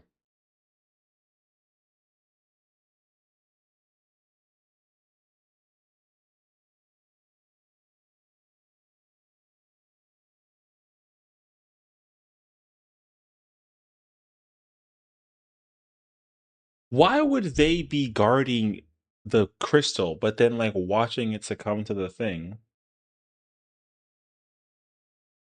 I have because that okay. So that's my theory. So here's my theory. Here's my theory. Okay, so this is a bold take. So the theme of this expansion screams FF10 to me. It does, and I can't tell you why, but it does. My thing is this though. Okay, if you know Naruto lore, I'll give you the Naruto. Okay, so basically in the world of Naruto, like there's a thing called the Jinchuriki, which is basically like the essence of like one of the tailed beasts inside of a person thing, right? Essentially, that's what that kind of concept is like the thing, right? So my mind thinks like why wouldn't you just kind of create like the fusion of said beasts into like one formation? I did think that these were parts of Sin that eventually become like one basically. The difference though is that Sin is not a like a multi-split thing technically. It's like a gigantic like one. So in my mind, I feel like these are all like these all basically become a sin, essentially. But it's weird though, because like sin's kind of like the restart of life, I think, right in 10. Like that's kind of the whole idea is like you like deal with him and then it kind of causes like a reset in a sense, and then like but this is not that though. That's why I don't entirely like know. I think these giants stole certain elements from the star because the shards in them, and they made it to where the cold one because of the star. You think so? See, my okay, so you could be on to something. My thing is that in the keynote, like Yoshi P strictly calls them guardians. So like they are inactive and then they get like awoken. My thing is that they're each elementally affinity towards something. It's very clear that this is like the guardian of Garuda. It's very feathery, it's green, it's wind elemental, like it just screams Garuda at me. It's kind of hard to indicate that this one is like Titan and that this one is Ifrit. But the thing is that is this one literally is blue and it literally looks like Famfrit in my mind. It doesn't look like Leviathan. Um, just reminding me the Guardians from FF9 dealt with elements. Yeah, exactly. That's where I think that that's coming from in part. But I don't. I think that it's taking part of that concept, but then it's actually doing like the FF10 thing. I mean, sort of. I mean, again, I it still screams 10 to me. But yeah, I do think that FF9. Yeah, yeah, yeah. So like, my the thing is like these guys were sleeping and then they awaken, right? My problem is that we show up unannounced. We show up unannounced. I just don't know yet if this thing is here before we get here, if it's like supposed to be here, or if it's like a cause and effect thing because of somebody's devious plotting. Um, because it's very clear that the technology between the crystal and this thing are like the same. Uh But yeah, I guess the problem is like we don't know what causes the ice. I think that the world is unbalanced because his guardians have the other elements sealed into them. That could be part of it too. But the thing is that oh my god. What is oh man, wait,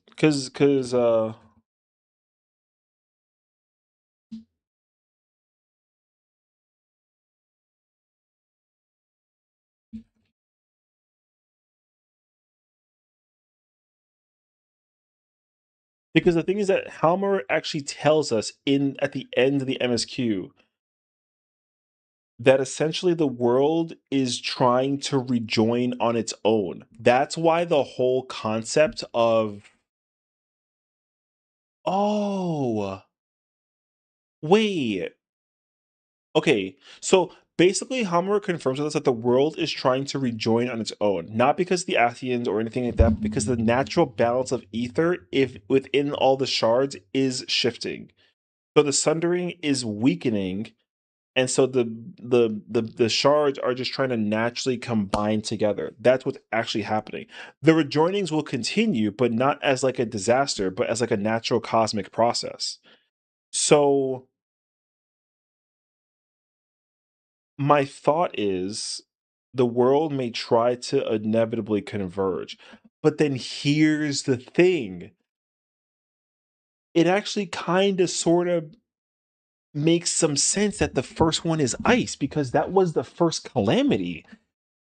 Because here's the thing. If since the first calamity was the calamity of ice, because that's what it was. The first one was ice, the second one was lightning, then the third one was fire, the fourth was earth, the fifth was wind, and then the sixth was water. So if the rejoinings are meant to kind of do like a natural reoccurrence in its entirety, then but the problem though is the first shard, the first shard that got hit with the calamity wasn't the fourth. So then I'm wondering if it's trying to like recreate the process of the calamities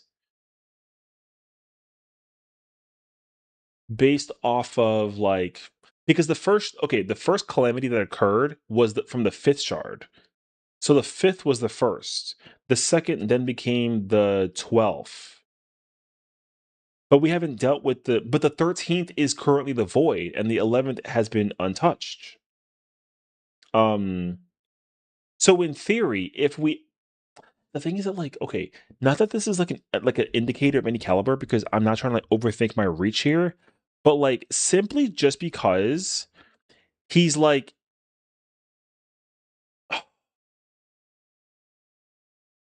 it's actually like okay, because there's not only ice, but there's also lightning. So I'm wondering if it's like a multi-elemental like rejoining that's occurring like very quickly.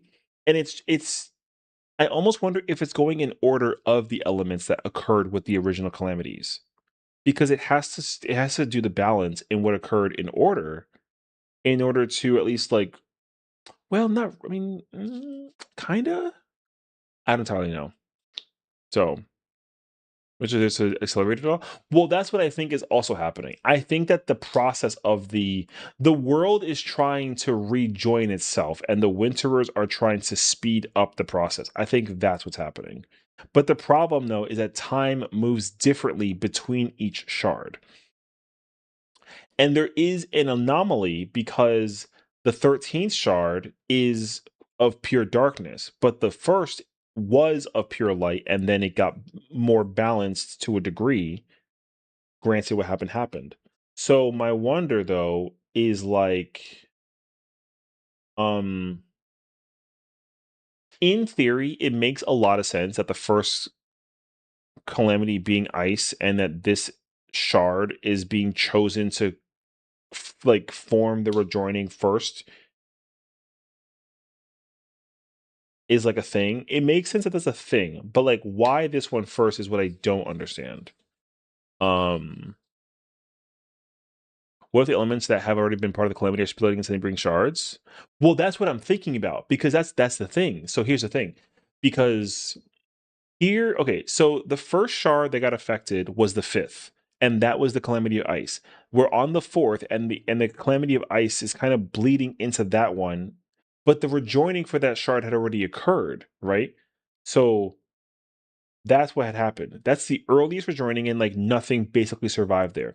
The second calamity was a calamity of lightning, and that occurred on the 12th shard. And still, like, we don't really get much information about it. But again, the thing is that like the neighboring shards of the 12th are the 13th and the 11th, but the 11th hasn't been touched, and then the 13th has turned into the void.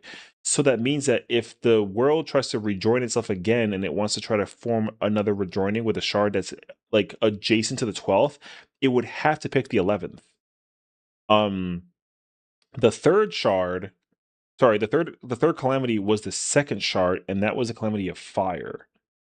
And then but again, next to the second is the first and the third. But the first was is the source. Or not the source, is that's the first. So then it's that's already been like that already had occurred with like light elemental imbuement, basically, right? So then they have to rebalance it by adding the umbral elements into place, and then they kind of cause it like a little bit, and so like the world kind of got like a little bit like better restoration. Boom. So the only other shard available for that is the third, right? But then the fourth calamity occurs with the third, and that's the earth. So then theoretically, there is no adjacent shard to like to allow the fire or earth calamity to occur with either of those two shards. So that's the thing. The third shard already had the earth calamity. Um about to react to the sixth, seventh calamity on Tap Kaka. Get the hell out of here. So then the fifth calamity was the sixth shard, right? And then that's the one that we kind of know because that involved the whole process with like Zandy and them and all that whole spiel too, right? And then we got the whole like World of Darkness, and then caused also the thing with the 13th. And then the sixth calamity was with the 10th. And that was the Great Flood that Emic Selk was responsible for. And then that destroyed the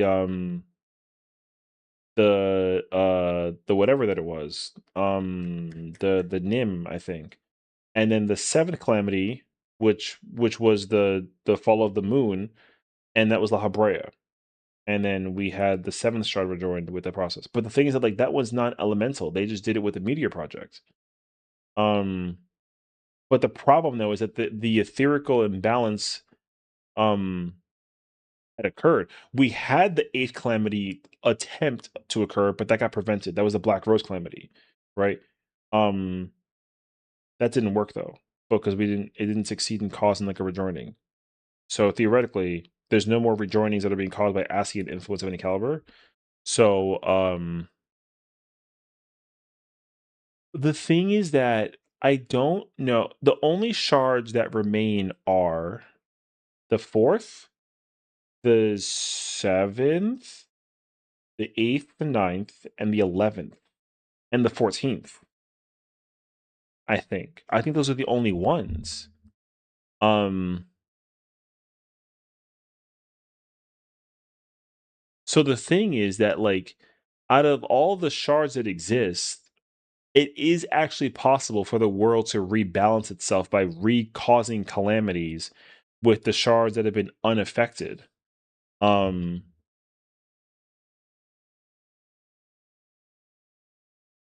it makes sense that the 14th would become like the final rejoining, like down the road.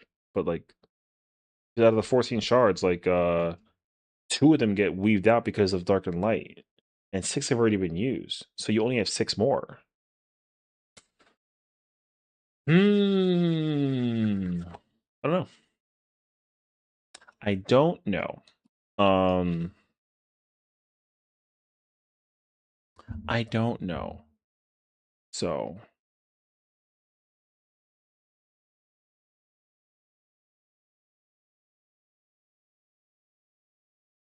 it is just weird to me that the fourth is being. I don't know.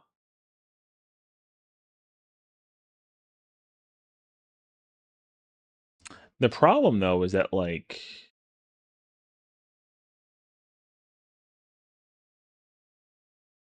the problem is simply the fact that the first one that's occurring in this case scenario is ice. The only thing that immediately like clicks in my head. That's messed up. During the Evergold trailer, you should be ashamed. I'm joking though. But yeah, this is the trailer. Yeah, this is the Evergold trailer. Yeah, this is not like on my wallpaper. Yeah, this is the actual trailer.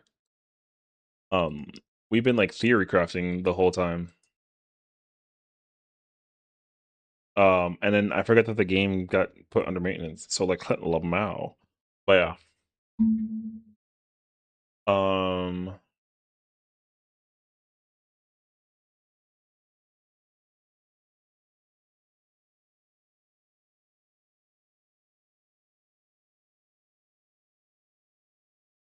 No, wait, the ninth. No, wait, I'm lying. The ninth was the storm surge. We already had that already. So it's elemental and lightning with the thing with the lightning. Wait, this actually changes things. Why'd you turn me to Timmy, bro? That's crazy, actually. No, wait. So then,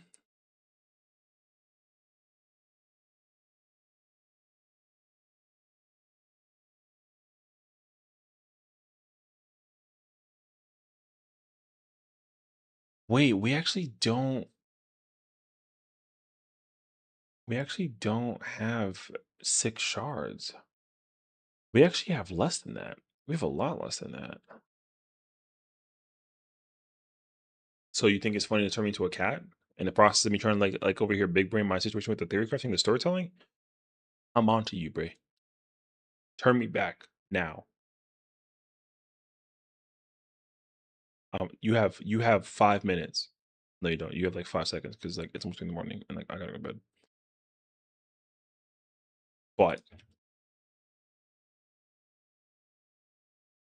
you know what? I'll take it. This is fine. It works. I can use this. So I'm chilling. All right. Whatever, man. I still see myself. Okay. Bad bitch alert. But like I'm still here though. Okay. Close enough for anything. Hey, listen. I'm just saying. All right, good talk. You're gonna tell me that this trailer isn't like top tier though, brother? Flew around my room before you came. Completely unnecessary, by the way. Completely.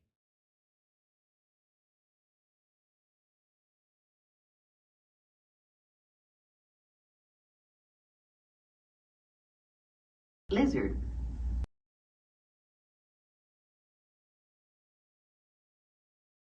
Hey, watch your neck. Just be aware. Yeah, watch your neck. That's all. Don't even worry about why though. Or like protect this right here. Don't even ask how the choker got like my hand underneath, okay? Chill.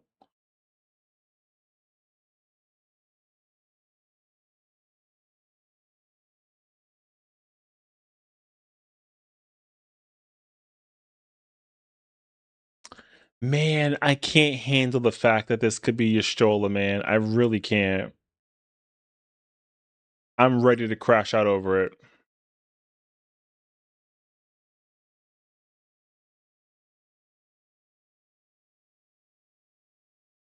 I'm not ready for it to be Y'shtola.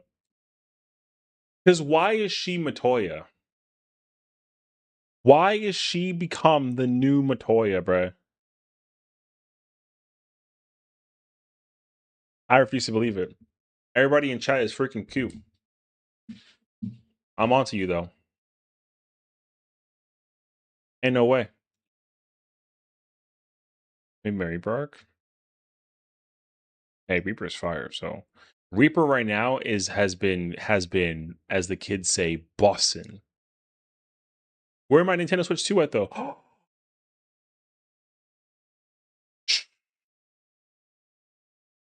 Wait, where is it? Where's peak? Give me the peak gameplay, brother. Give me the peak gameplay. Where it at? I love that they segued us over here. You know what I'm saying? Maybe a toilet in the world died. Check it over. Hmm.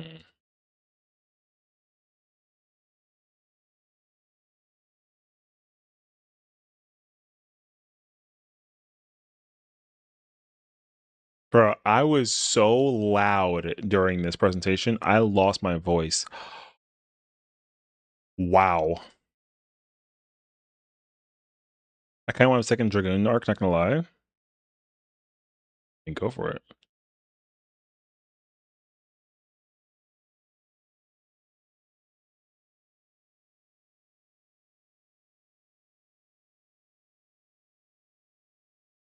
Mmm.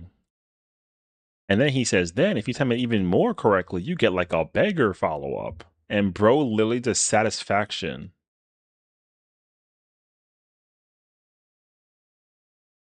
Yo, look at my man over here with the cheesy smile, bro.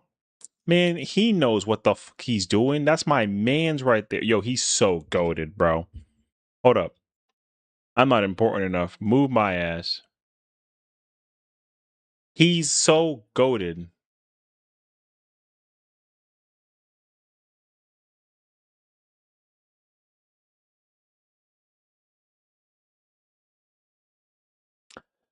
Huh. Divine Veil doesn't do the heal anymore. Also, 2-minute veil. Interesting.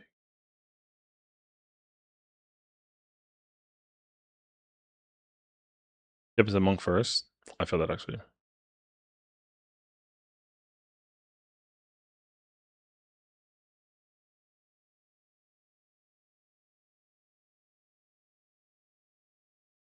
Take me to Dragoon now.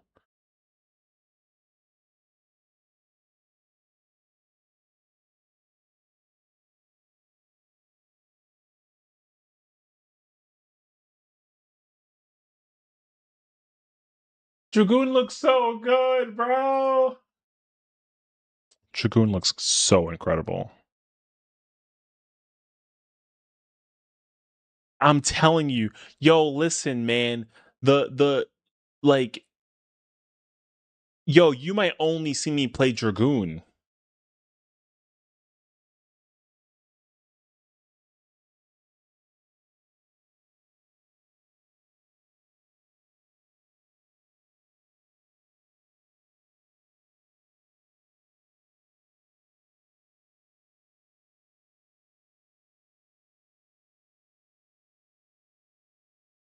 Heaven's Fall is godlike.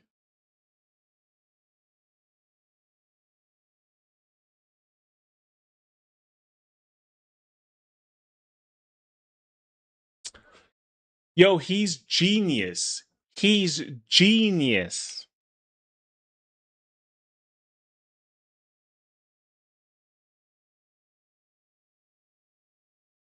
I also don't have a clue how they're going to play in Ultimates, but what I can tell you for sure is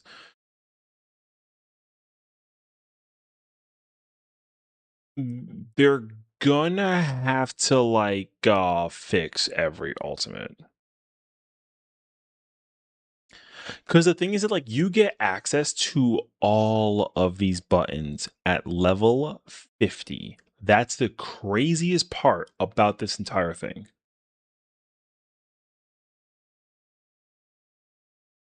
So that's my major thing. If you can get access to all of these buttons at level 50, not even 70, 80, 90, 100, it's going to be super weird. Well, yeah, because the thing is like a job like Viper right now plays horrendously in content like 70 through 80. But like it makes sense though. I mean, should that have been like fixed prior though? Like, yeah. And the cool Viper Dash LB for Reawaken. Hey, listen, you never know. That's what World Swallower is. So like maybe they got to rename it though, but like it's possible.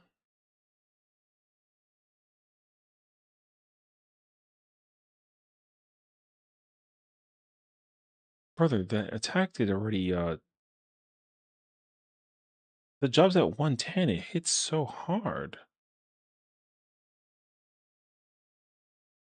It literally hits like a 790 job right now. It's crazy actually. Uh-huh.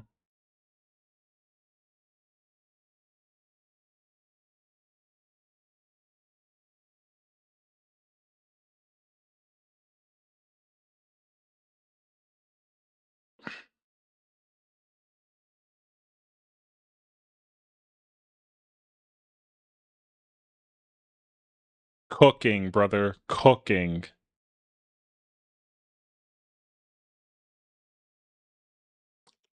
Hey, now White Mage, I understand, is questionable.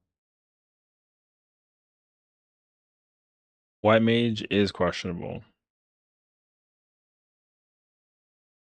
I understand.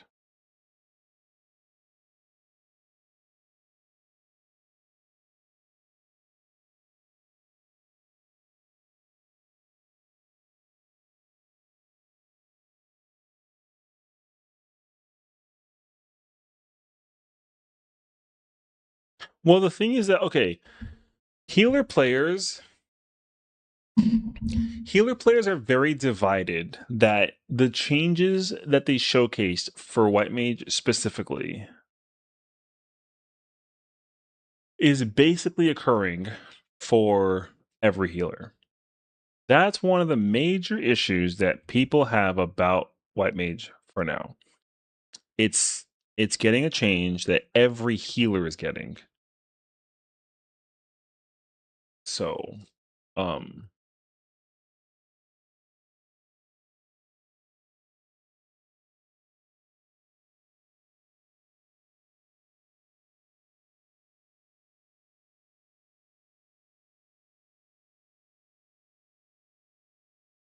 oh my god, that move looks like a the animation for the weaving of the thing was crazy. It's something I need to be see more of before I'm like about it. Oh yeah, for sure.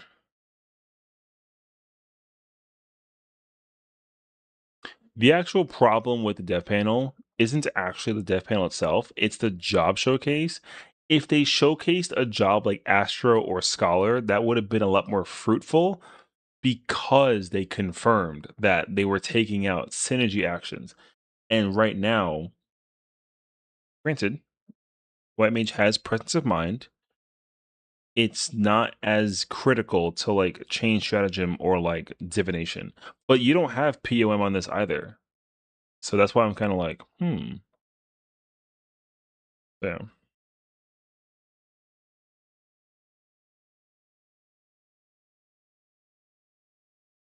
What's crazy though is that you still have Soulcast and you still have Res.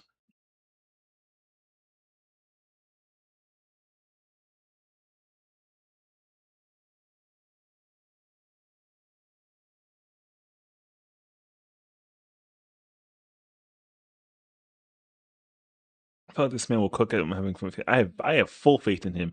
He made such a simple and such an effective PvP mode. He's also responsible for the PvP changes, and like of course in conflict. I have full faith in his. My thing is that he's already added concepts to the game that not only we haven't seen in a very long time, but that we haven't seen ever in the entirety of the game. So, um,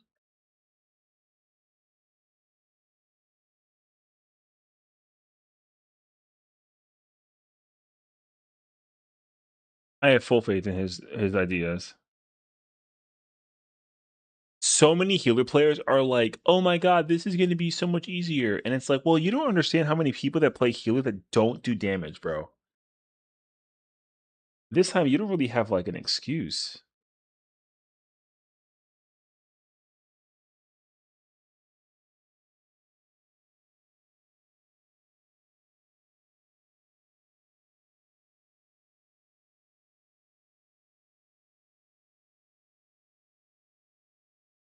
Dude, there's so many buttons that are going to be going away as a result. Like, there's just going to be so many missing buttons.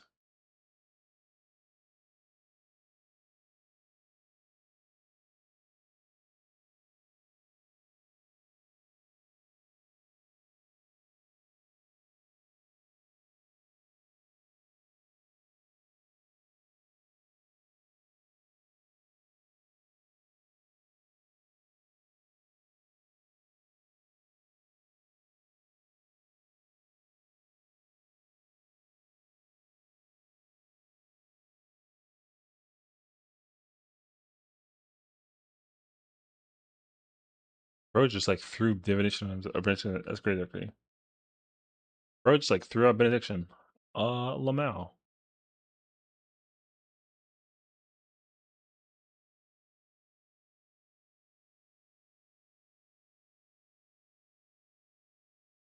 Wait, Holy Sanctuary was a heal? Was it a heal last time?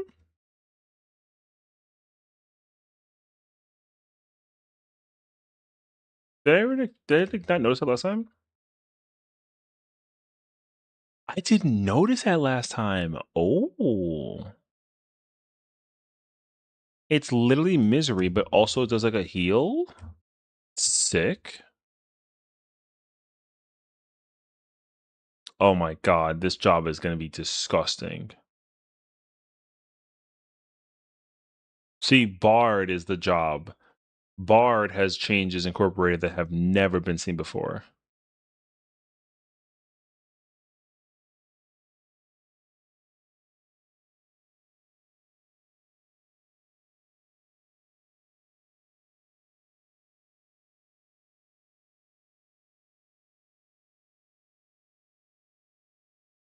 Yeah, dude.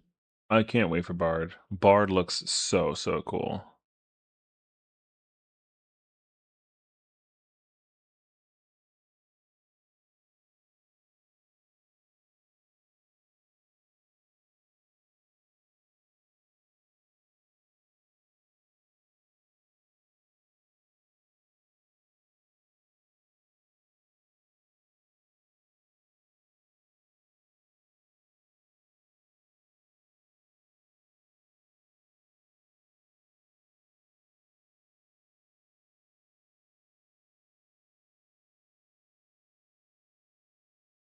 I hope that he blows up in like Twitter followers. I hope he gets like 50 million overnight. All right, I'm gonna watch this and then we go to bed.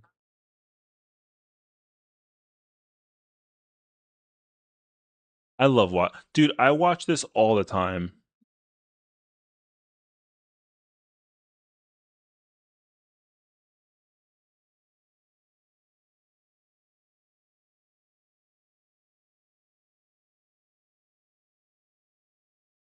I didn't realize that the movement tool was like a GCD though.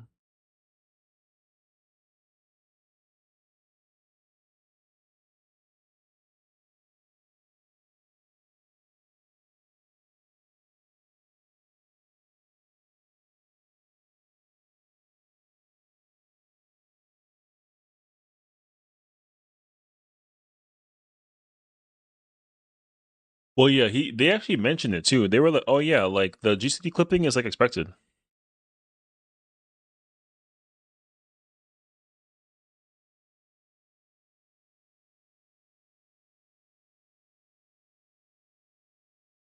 Look at that smile, bro. He knows. Yeah, that's the. So here's the thing. So if you want to go back and watch it, go back and watch it. But Paladin and Dragoon GCD speeds move faster than every melee in the game right now, minus Monk. Paladin and Paladin and Dragoon have a 2.0 GCD speed. That is insane. Insane. White Mages is slower though, but it's so that you can weave your OGCD stuff in between like your spellcasting. Uh,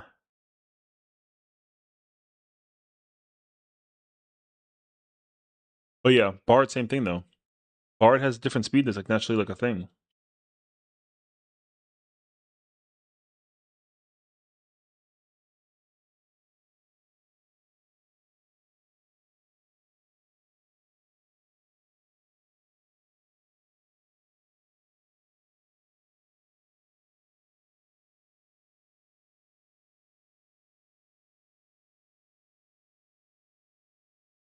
Well, the thing is that like Bard is not okay.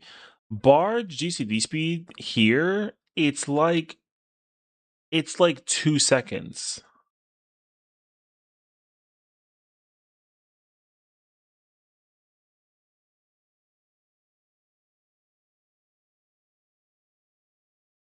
Like Bard's GCD speed's also different. I don't think that it's 2.5 either.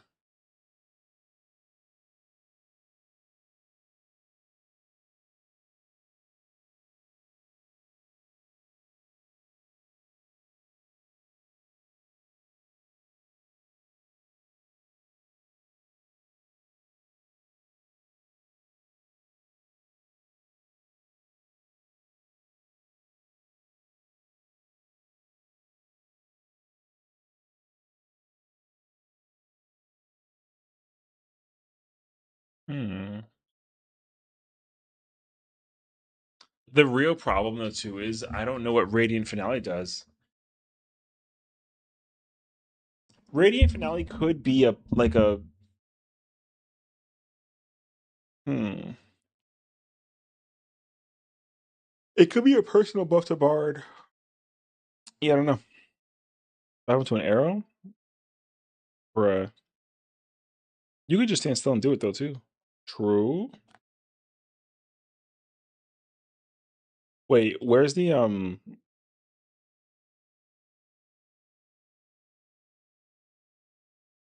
okay, wait, there's one more thing I want to look at.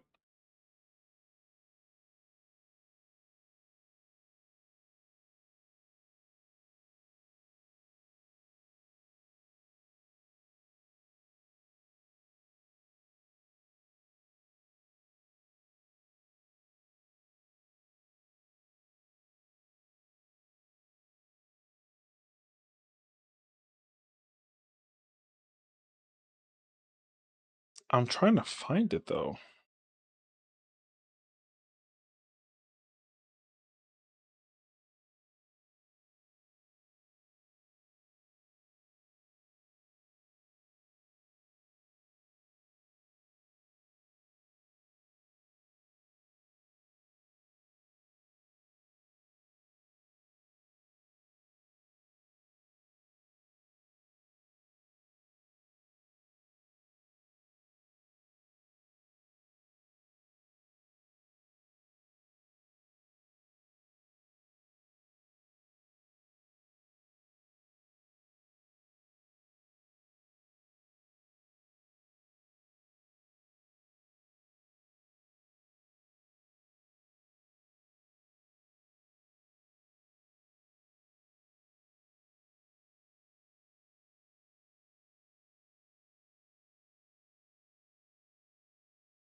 All right.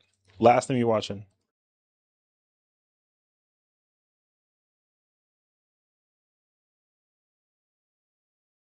This was the thing that happened that my voice died when this got revealed.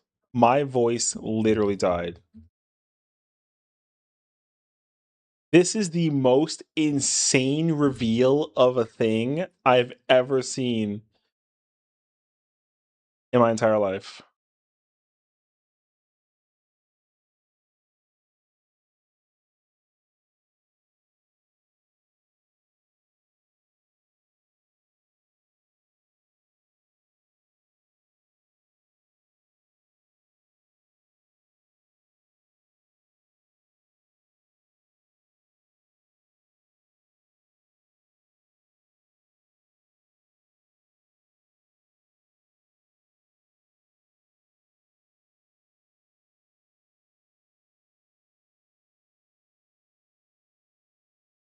Crazy, bro.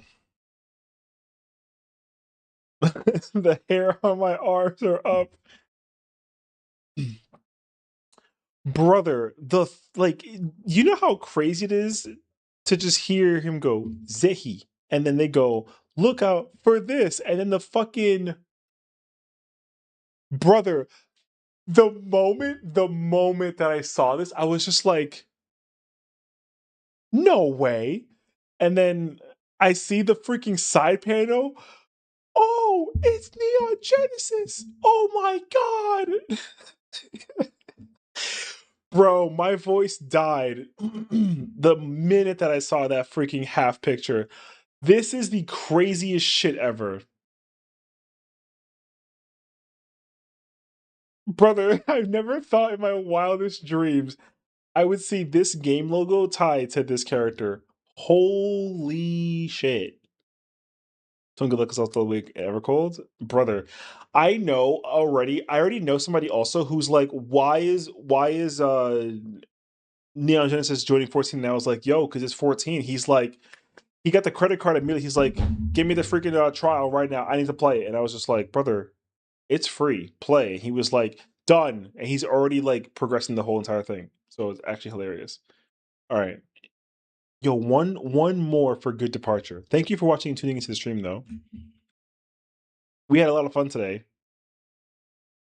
All the fun jazz.